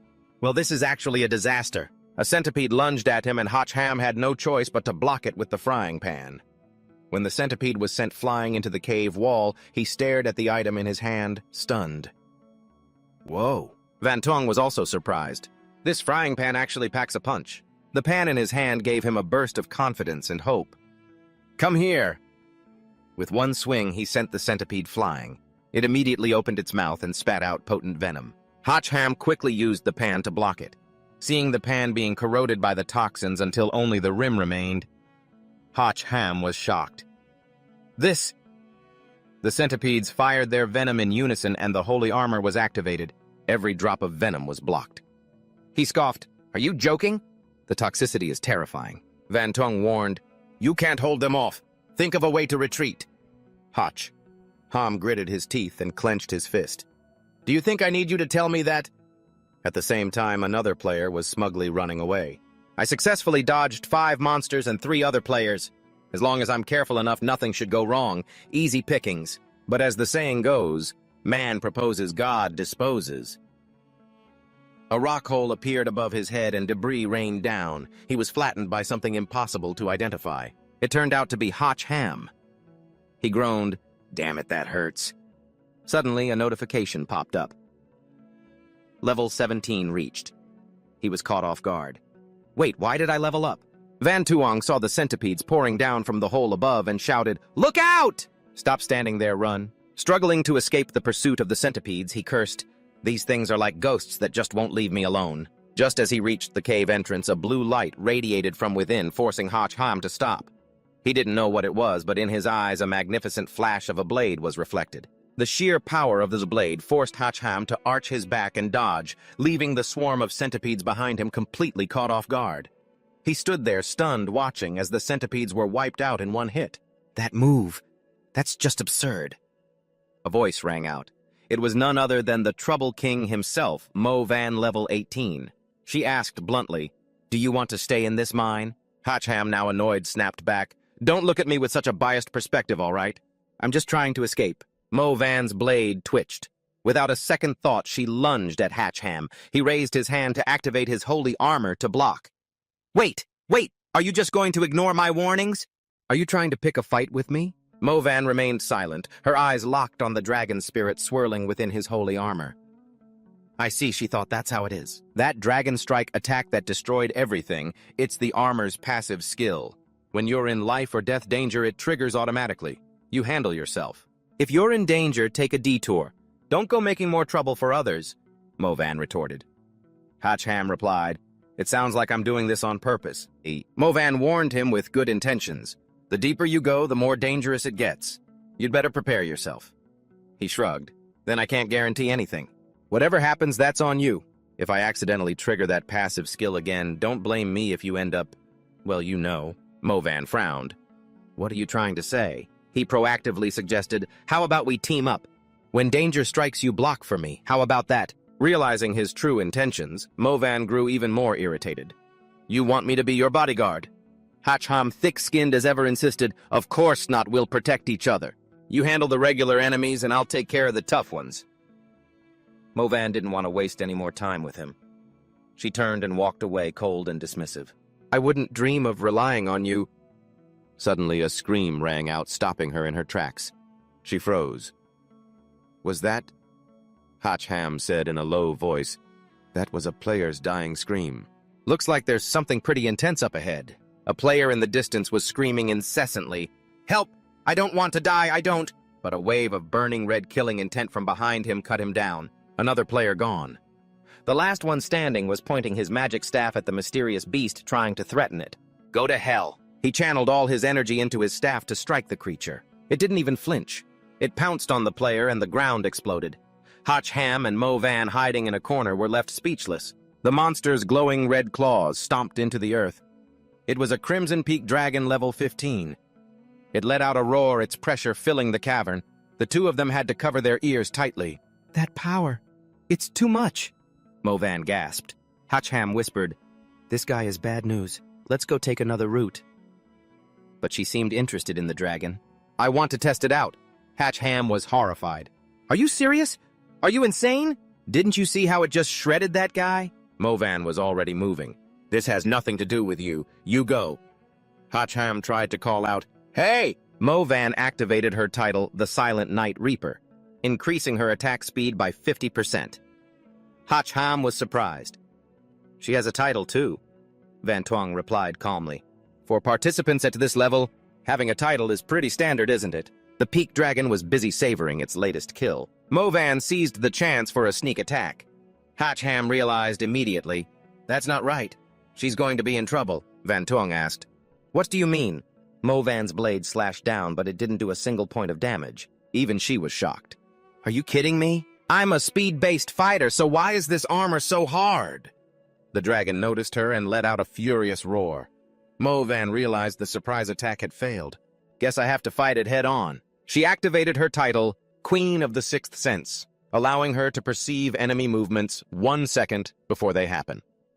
1 second of prediction. I can dodge its attacks now and wait for a counter. However, her plan fell apart when the dragon lunged at her. She panicked. Oh no! This speed! Fire roared from the dragon. Van Tuong watched from the side, anxious. Can she really keep up with the dragon's speed? He continued. She's not fast enough. This is real trouble. Mo Van realized she'd made a mistake. Even if I can predict its moves, my speed is way too slow. I know exactly where it's going to hit, but I can't get out of the way. Seeing the dragon roar again, she knew it was over. There was no chance left. It turned its head toward Mo Van, seeing her as the next meal. She felt truly desperate. I never thought I'd die here. Just as all hope seemed lost, Hatchham appeared and blocked the dragon. She felt the immediate threat of death fade away. She opened her eyes, stunned, to see him Hatchham still standing tall, his back looking as bold as ever. Blocking the wind dragon, he coolly reminded her, I told you handle the easy enemies and I'll handle the tough ones. Just leave this beast to me. Mac Van shouted in panic, You idiot! What are you trying to prove? Your level isn't even as high as mine. Stop throwing your life away and get out of here. Hatchham remained unshaken, his fists already coiled with power. That remains to be seen, he retorted. He launched a punch straight at the monster, which couldn't block it, and stumbled backward. Hatchham declared confidently, My level is 34 and I'm just getting warmed up activating title Dragon Slayer, doubling my damage against dragon-type opponents. Mac Van gasped, thinking, How does this man possess such hidden power? The wind dragon began gathering energy, its body surging with supernatural currents. Van Tuong recognized this as a sign that it was about to attack. Be careful, she warned. Even if you deal double damage, your defense can't withstand a single hit from it. Hatchham replied, Got it. He thought to himself, the biggest problem is, I don't have a weapon. How am I supposed to finish it off in one hit? The wind dragon let out a roar, triggering a violent gale that swept through the cave. Hatchham stared in shock as the gust hit him, sending him flying backward. He clawed at the cavern wall, managing to anchor himself just in time. Hatchham coughed, annoyed. Cough, cough! That's some serious wind! Ahead of him, the wind dragon moved again, charging toward him while unleashing even more terrifying gusts. Hatchham had to admit, this thing is actually pretty smart. Knowing it couldn't win a direct confrontation, it used this method to blur his vision, circling him and closing in from all sides. Van Tuong urged him, use the move you used against the siren at the water's edge. And when it attacks, use the Azure Dragon Holy Armor, she added. He firmly refused. No, it's too dangerous to use that against an enemy of this caliber. The Azure Dragon Holy Armor might not hold up to a direct strike. Plus, if the passive ability triggers, everyone in this mine might get buried here. I'm not risking those odds. Mac Van watched in anticipation. How exactly is this guy going to pull this off? He knew there was only one way. Hatchham stomped the ground, launched himself into the air, and recklessly dove straight into the whirlwind, throwing a powerful punch. Mac Van cried out in confusion, Are you just throwing punches at nothing? Hatchham kept going, wildly punching the air. Take this! And this! The wind dragon swerved away, dodging every single strike. Van Tuong shouted, It's useless! You can't catch up to the wind dragon, save your stamina! Meanwhile, Hatchham kept pouring his strength into his fists, while the wind dragon increased its speed, darting away. Its tail whipped around, smashing into him. Hatchham hit the ground hard, and Van Tuong asked anxiously, Are you okay? He coughed a few times before answering, That power is incredible. I tried my best to dodge, but it still clipped me. And after a hit like that, I don't have the energy left to dodge again. All right, let's end this. He stood alone amidst the swirling dust in the cave. The wind dragon opened its maw to breathe fire at him, and at that exact moment, Hatchham put everything into a final punch. That's it. He drove his fist straight into its mouth. The wind dragon flapped its wings to flee, but Hatchham screamed, I'm not letting you get away! He chased it relentlessly, unleashing a barrage of punches. Seeing the situation under control, Mac Van stepped out, but just then an explosion rocked the spot next to her. The wind dragon had been taken down. Hatchham let out a sigh of relief. Phew, that was a close one. Mac Van was still shocked. How did you do it? How could you track its full-speed flight pattern head-on? He explained, I couldn't actually keep up with its speed, but I just needed it to attack along the path I'd set up. They both looked at the narrow tunnel ahead. Mac Van finally understood. So he wasn't just throwing random punches earlier. He intentionally forced the fight into this narrow tunnel, then feigned weakness to bait the dragon into attacking the exact path he had prepared. That way, He didn't have to worry about which direction it would strike from. He just had to time his counterattack perfectly. This guy. Finally, he reached out a hand. So, still want to team up with me? He doesn't need to worry about which direction Fong Long will attack from. All that matters is waiting for the perfect moment to strike. So you've finally shown your hand, huh? Well, how about it? Ready to team up with me now? You really are a natural-born fighter. Mok Van sighed, helping her up. You're stronger than I thought. You really are the perfect partner. As she placed her hand in his, Hoch Ham replied, Of course I am.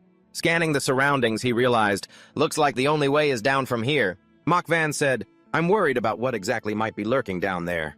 Even a level 15 monster made it up to the upper floors, so whatever is below must be even more terrifying. Hoch Ham casually reassured her, Don't sweat it. If things really go south, we can just collapse this whole mine. As they walked together, Mok Van cautioned him, You'd better take it easy. Hoch Ham immediately brushed it off. Live or die, it's all fate. If they don't like it, I'll just kill them.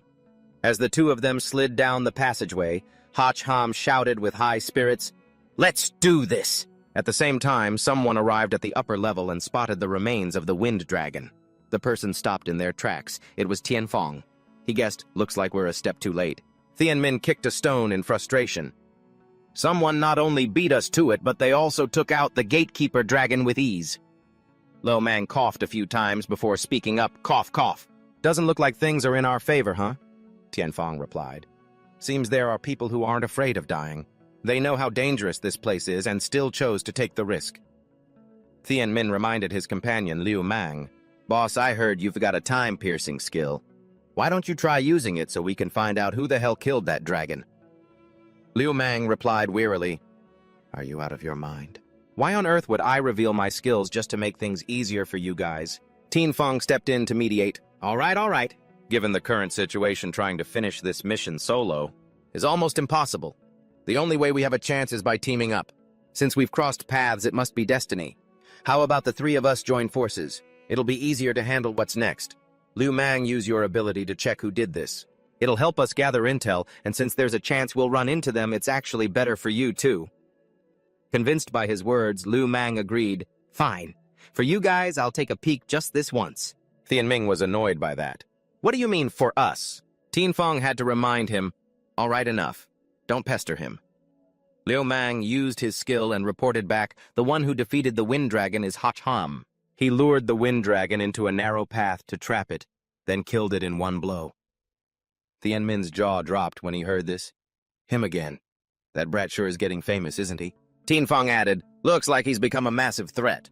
If we can't take him out in round 1, we'll have even less of a chance in round 2. Liu Mang pointed to the side. He teamed up with another player and jumped down from the cave ahead. If we set off now, we can still catch up. Tian Fong held out his hand, signaling he wanted to form an alliance. If that's the case, this is a rare golden opportunity. Let's form an alliance and take him down together. Tian Ming chimed in with his own intel. I'm good at assassination. I can guarantee I'll finish him off before he can destroy the mine. Liu Mang sighed. Fine then. The three of them joined forces, high-fived, and cheered. Let's do it. Meanwhile, over on Hoch Ham's side, he was complaining, I'm starving. Should have had a late-night snack before coming down here. Mok Van replied, You've been saying that the whole way. Aren't you tired? He sat down to take a break. I'm not tired, just hungry. Suddenly, there was some movement in the cave ahead. Hoch Ham asked his teammate, Did you see that? Mok Van confirmed, Yeah. Just 2 small demons? Let me go take care of them. However, he remained very cautious. Wait, no. I feel like we should hide and observe the situation first.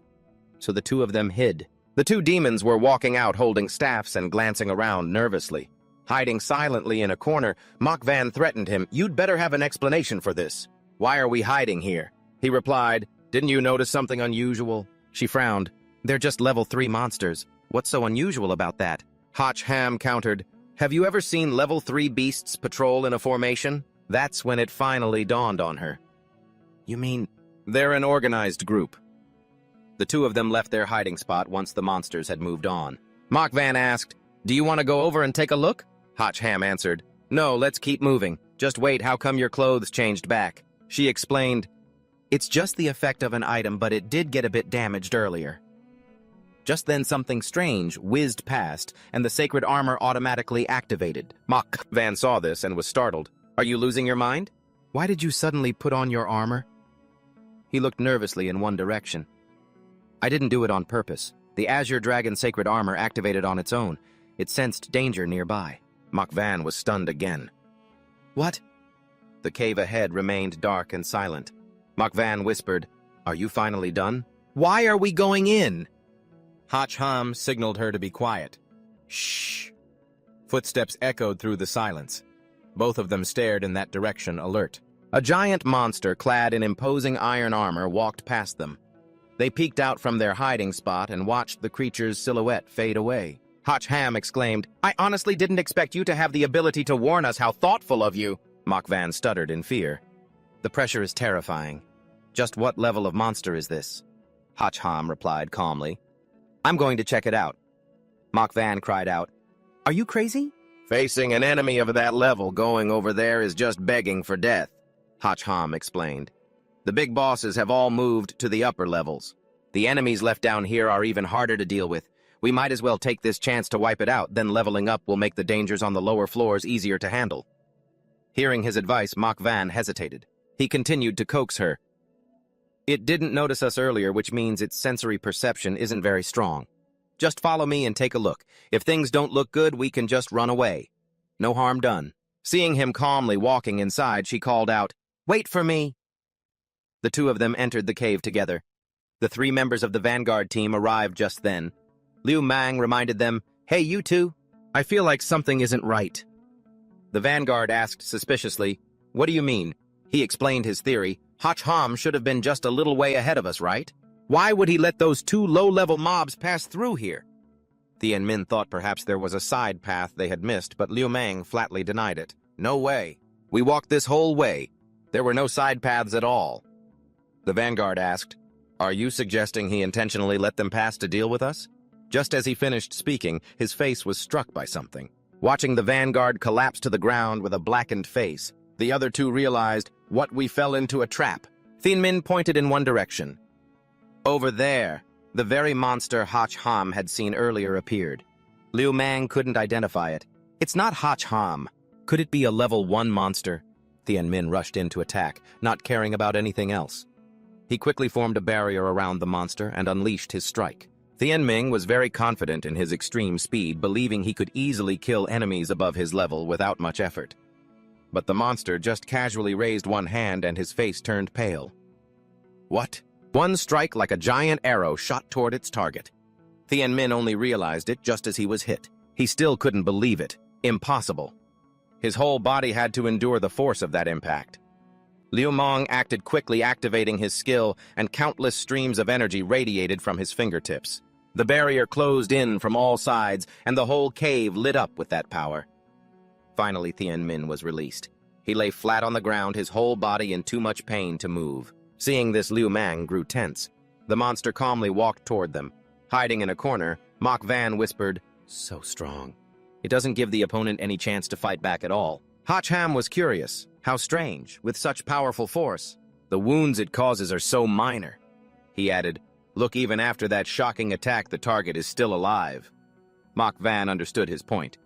You mean it's all just for show? Hach Ham pulled out some popcorn and said, I mean, the real threat is still waiting behind the scenes. This guy's true strength definitely doesn't stop here. Focus. Let's watch the show. Seriously, this is going to be good. She stared at him, stunned. Where on earth did you get popcorn from? Thien Min struggled to lift his body and stood up, saying, Hey brother, what do we do next? Liu Mang replied, We have no chance of winning at mid or long range. I'll provide cover and you get in close to kill him. He ordered, Go. Thien Min immediately rushed forward. I'm counting on you. The monster created a sonic wave to block them. At that moment, Liu Mang was fully focused, concentrating his energy to cover his teammate. Every bit of power the monster unleashed was blocked by Liu Mang's energy. Watching from the corner, the 2 spectators commented, This teamwork actually seems pretty effective. They might be able to force out his successor. Thien Min swung his sword confidently. Let's see how much longer you can act so arrogant. Facing his attack, a cruel glint flashed in the monster's eyes. Energy waves covered its entire body, and Thien Min's sword slashed through empty air.